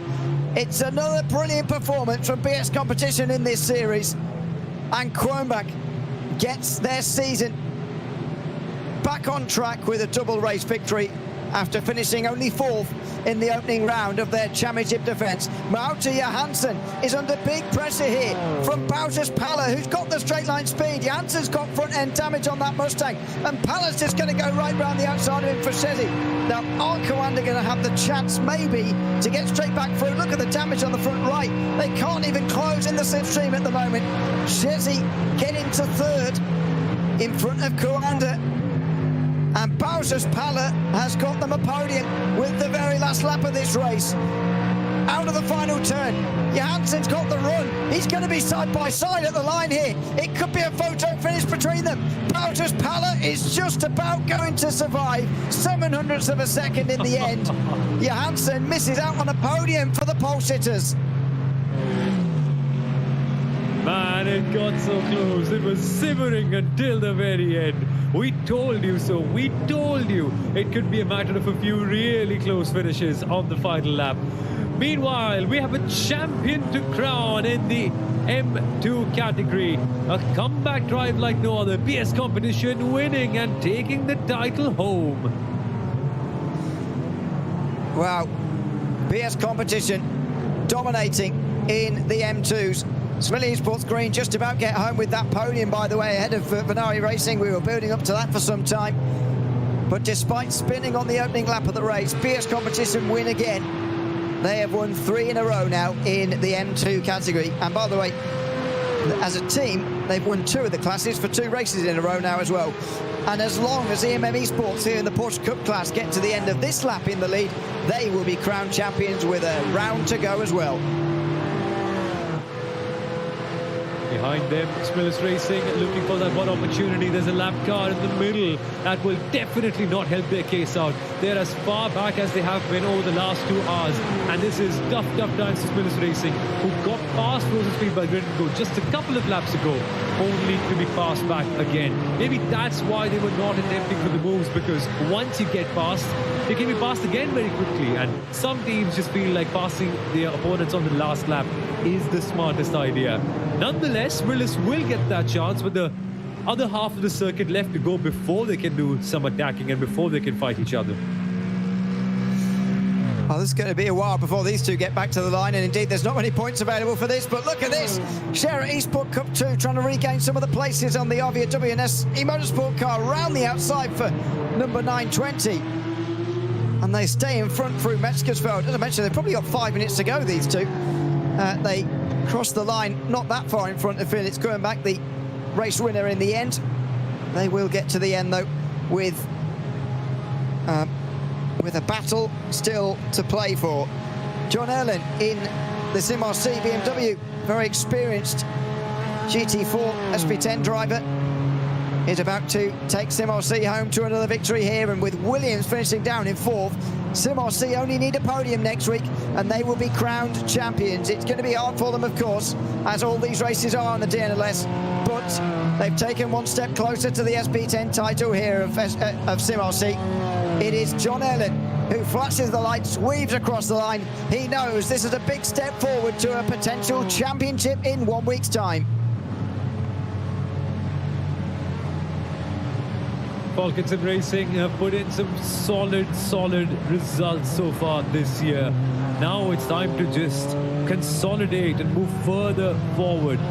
Second place in SP10 will be a world of good for them. So 2 podiums in a row now for this team. Tim Yarshall coming across the line to get that for Falcon Sim Racing. Lion GP come across the line as well. 3 hours of hardcore racing for them. And finally, further behind than Falcon, but nonetheless a podium for them. And the comeback is complete for Williams F1 Team Gaming. Had a torrid start, and on the very first lap were almost last in their class. Took a while, but then they got themselves back up in the top 4 and they finished there with a phenomenal result. And here's Luca Alpert.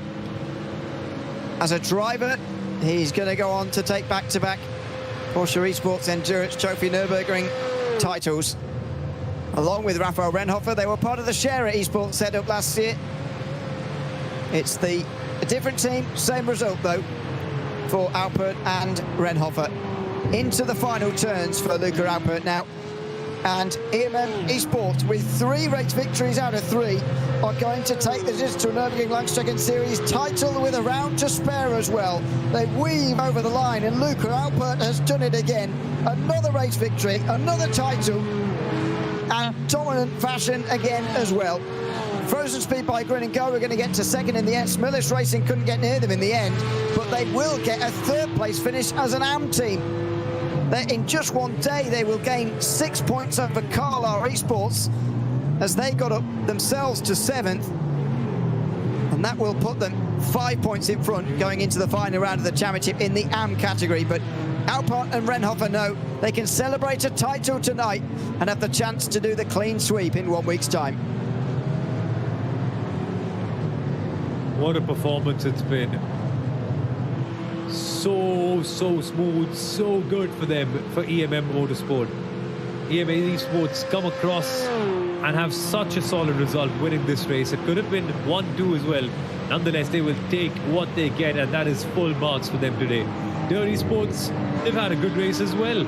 They were in the leading positions for a little while thanks to their alternate strategy, but will come across the finish line to finish in P6, taking home a decent heap of points and moving forward towards the NLS for the final round of this championship. Here come the final battles in the Porsche Cup class. Henrik Augustin finishing in 7th. There you go. So he secures 2 points, but Smillis had just secured 8. She's going to flip the championship there. Now in the background, is that battle for the lower end? Yeah, it's Max Noth and Jonas Hansel, who are quite close. That's not there in the background. That's Luka Noduk for Scherer, who finishes 9th, but about 45 seconds behind them. The battle in this category continues on. Indeed, Endurco Racing will get to the line next. Storm Gerstrom actually does not finish ahead of all of the, or many indeed, of the Porsches. Here comes Max Noth trying to retake that 10th again. And down the inside he goes, he does get it. That's an impressive pass at the end. He would have eventually let the Scherer car through initially and had to come back through on him again. He manages it though, down the inside, and he gets into 10th position. That was rather impressive from Max Noth actually. And he manages to finish in 10th place. So we did get our run to the line in the end anyway. We did. Oh, good day. Good day. So many good finishes on the final lap. It's been a fun day of racing so far that way. Fun to see some really clean driving, and these guys had the ability to step it up all along. They were just waiting for the right moment. Yeah. They certainly were. And BS Competition take the victory. 13 seconds in the end in front of Falcon Sim Racing, with Chesney Esport just about holding off in the end, getting past Janssen, of course, for HRT Esports by Coanda at the end there. Marlow Racing Team were just inside 1 minute of the win there in 5th, with SimRC 6th. Manfilter Team by WWR spun on the opening lap, but recovered to 7th. A great drive from Peel and Hoffman, with Nürburgring Esports rounding off the top 8. After their meatball flag, of course, at one stage in that race. Their teammates finished 9th in front of the Lion GP car, rounding out the top 10. Similia Esports were 11th in front of Stint 1 KRS Motorsport, who were the biggest movers forward in SB9. Scherer Esport, unfortunately, the biggest movers backwards. They finished 13th in the end, with German Sim Racing, Next Level Racing Esports, Ifokan Esports, and Endurico Racing rounding out the 17 SB9s in the field. It was dominant for BS Competition, Simo, but what a scenario we have in the final round next week. We do indeed. We've already crowned a couple of champions. Time to find a couple more. And I am so excited personally for SP9. Oh, they're two really top teams. SimRC. My apologies. It's going to be BS Competition and Falcon Sim Racing. Man, my head was over there, the SimRC category. But yeah, it's been so much fun to see these two teams. And we saw an extended battle with both of them today, trying to stay on with each other. The last round is going to be even fun, where they're fighting for a title. It's going to be a lot of fun, that final round, that is for sure. In the Porsche Esports Endurance Trophy Nürburgring, it's EMM Esports who secure a title with a victory. 17 seconds in front of Frozen Speed by Grinigo, who are second again for the second round in a row. Similius Racing round off in the AM class in third. They're in front of Coanda Esports, though not by much in the end. EMM Esports and Door Esports next to Carlar Esports, who are now behind in the championship and chasing Similis Esports. They lose 6 points today, and they require a top 5 finish next week at least to secure the title and get it back off Similius Racing. Coanda Esports round out the 8 there, with Scherer Esport also on the lead lap, as were Aviat WNSE Motorsport. As we saw, a great battle to the line with them, and Scherer Esport. Photo set by WMS were lapped, as were Team Nitro and GHD Motorsport. Not many Porsches getting lapped these days in this category. And Pole Promotion Esports never started this race for whatever reason, down in 15th position. You'll be pleased to see that everybody we get through here will indeed end this race. And indeed, those who are a long way down the field will have just not started the race from earlier on here this afternoon. In the SP10 category, SimRC take the victory by nearly 30 seconds in front of Falcon Sim Racing. Line GP battled with them to the line, of course, but dropped away on the last lap. Williams recovered to 4th after spinning on the opening lap. Eiffel Racing 5th in front of M&J Downforce, Nürburgring Esports and AC Oberhausen in the top 8, and then SRC Commerce Esport, pretty much the only team, one of the only teams anyway, to get a penalty for that race in SP10. They finished down in 9th. SimRC know next week they need a podium, and that is it. And looking at the gaps back to those off the podium, I know they won, but even so, you'd expect them to be able to do that, considering they've not finished lower than second all season so far. No, it could be a simple affair. going into the final round. The big blow being Williams F1 Team Gaming having a tough race this weekend. I think that complicates matters big time for them in the SP10 category. For SimRC, it's all just what you've been doing so far. Carry on consistently. Don't get punted by anyone, and you could well be champions just 1 week from today. Absolutely. Makes it sound very, very simple, but for them, it may well be. Waved were, of course, one lap down as well, of course, and TSR Racing never started the race either in SB10, again, for whatever reason. 52 cars eventually got themselves to the start of the race here today. And in the M2 class, it's PS Competition who win, and therefore they win the title as well. 3 out of 3 for them, with Share Esport in second. Half a minute back in the end for Similia Esports Green, who just about held off Venere Racing, and Duraco Racing round out the top 5 with Wolf Motorsport, Thomas Engerson Racing, and Similia Esports Red rounding off those in the points. Adopt Don't Shop finishing 9th ahead of Nürburgring Esports and Race Lounge 77. What are your overall thoughts then, Sumal, on this race? One more to go. I'm excited for the battle at the front of the field in the championship, that's for sure, but there's a lot to look forward to. The final 3-hour race coming up next weekend. Yep. It was a fun day. Lots of strategy, lots of waiting, but a very, very good ending with these battles that we saw. And a day where really solid race starts were rewarded. That's also going to be the trend the next time out as well. Get a good getaway, put yourself in a clean situation, and then it's just building from there. And also one more big learning. Like PS Competition and Williams showed us, having a bad start does not mean the end of the world. Comebacks can be done because races are so long at the Nürburgring Endurance Series. One more round to go. Few more champions to crown. Should be a really good time this time next week. Absolutely, it should be. Make sure you join us again, same time, same place on Saturday for that final race of the Digital Nürburgring Langstrecken-Series for season 2025-26.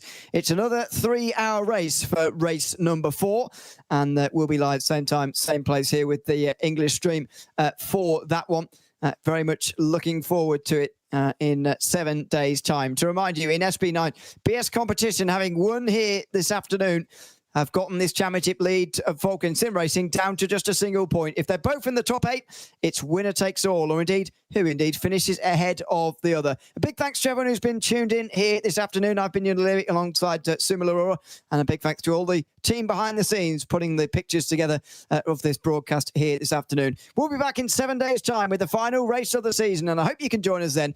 But from all of us from the Nürburgring, it's goodbye for now.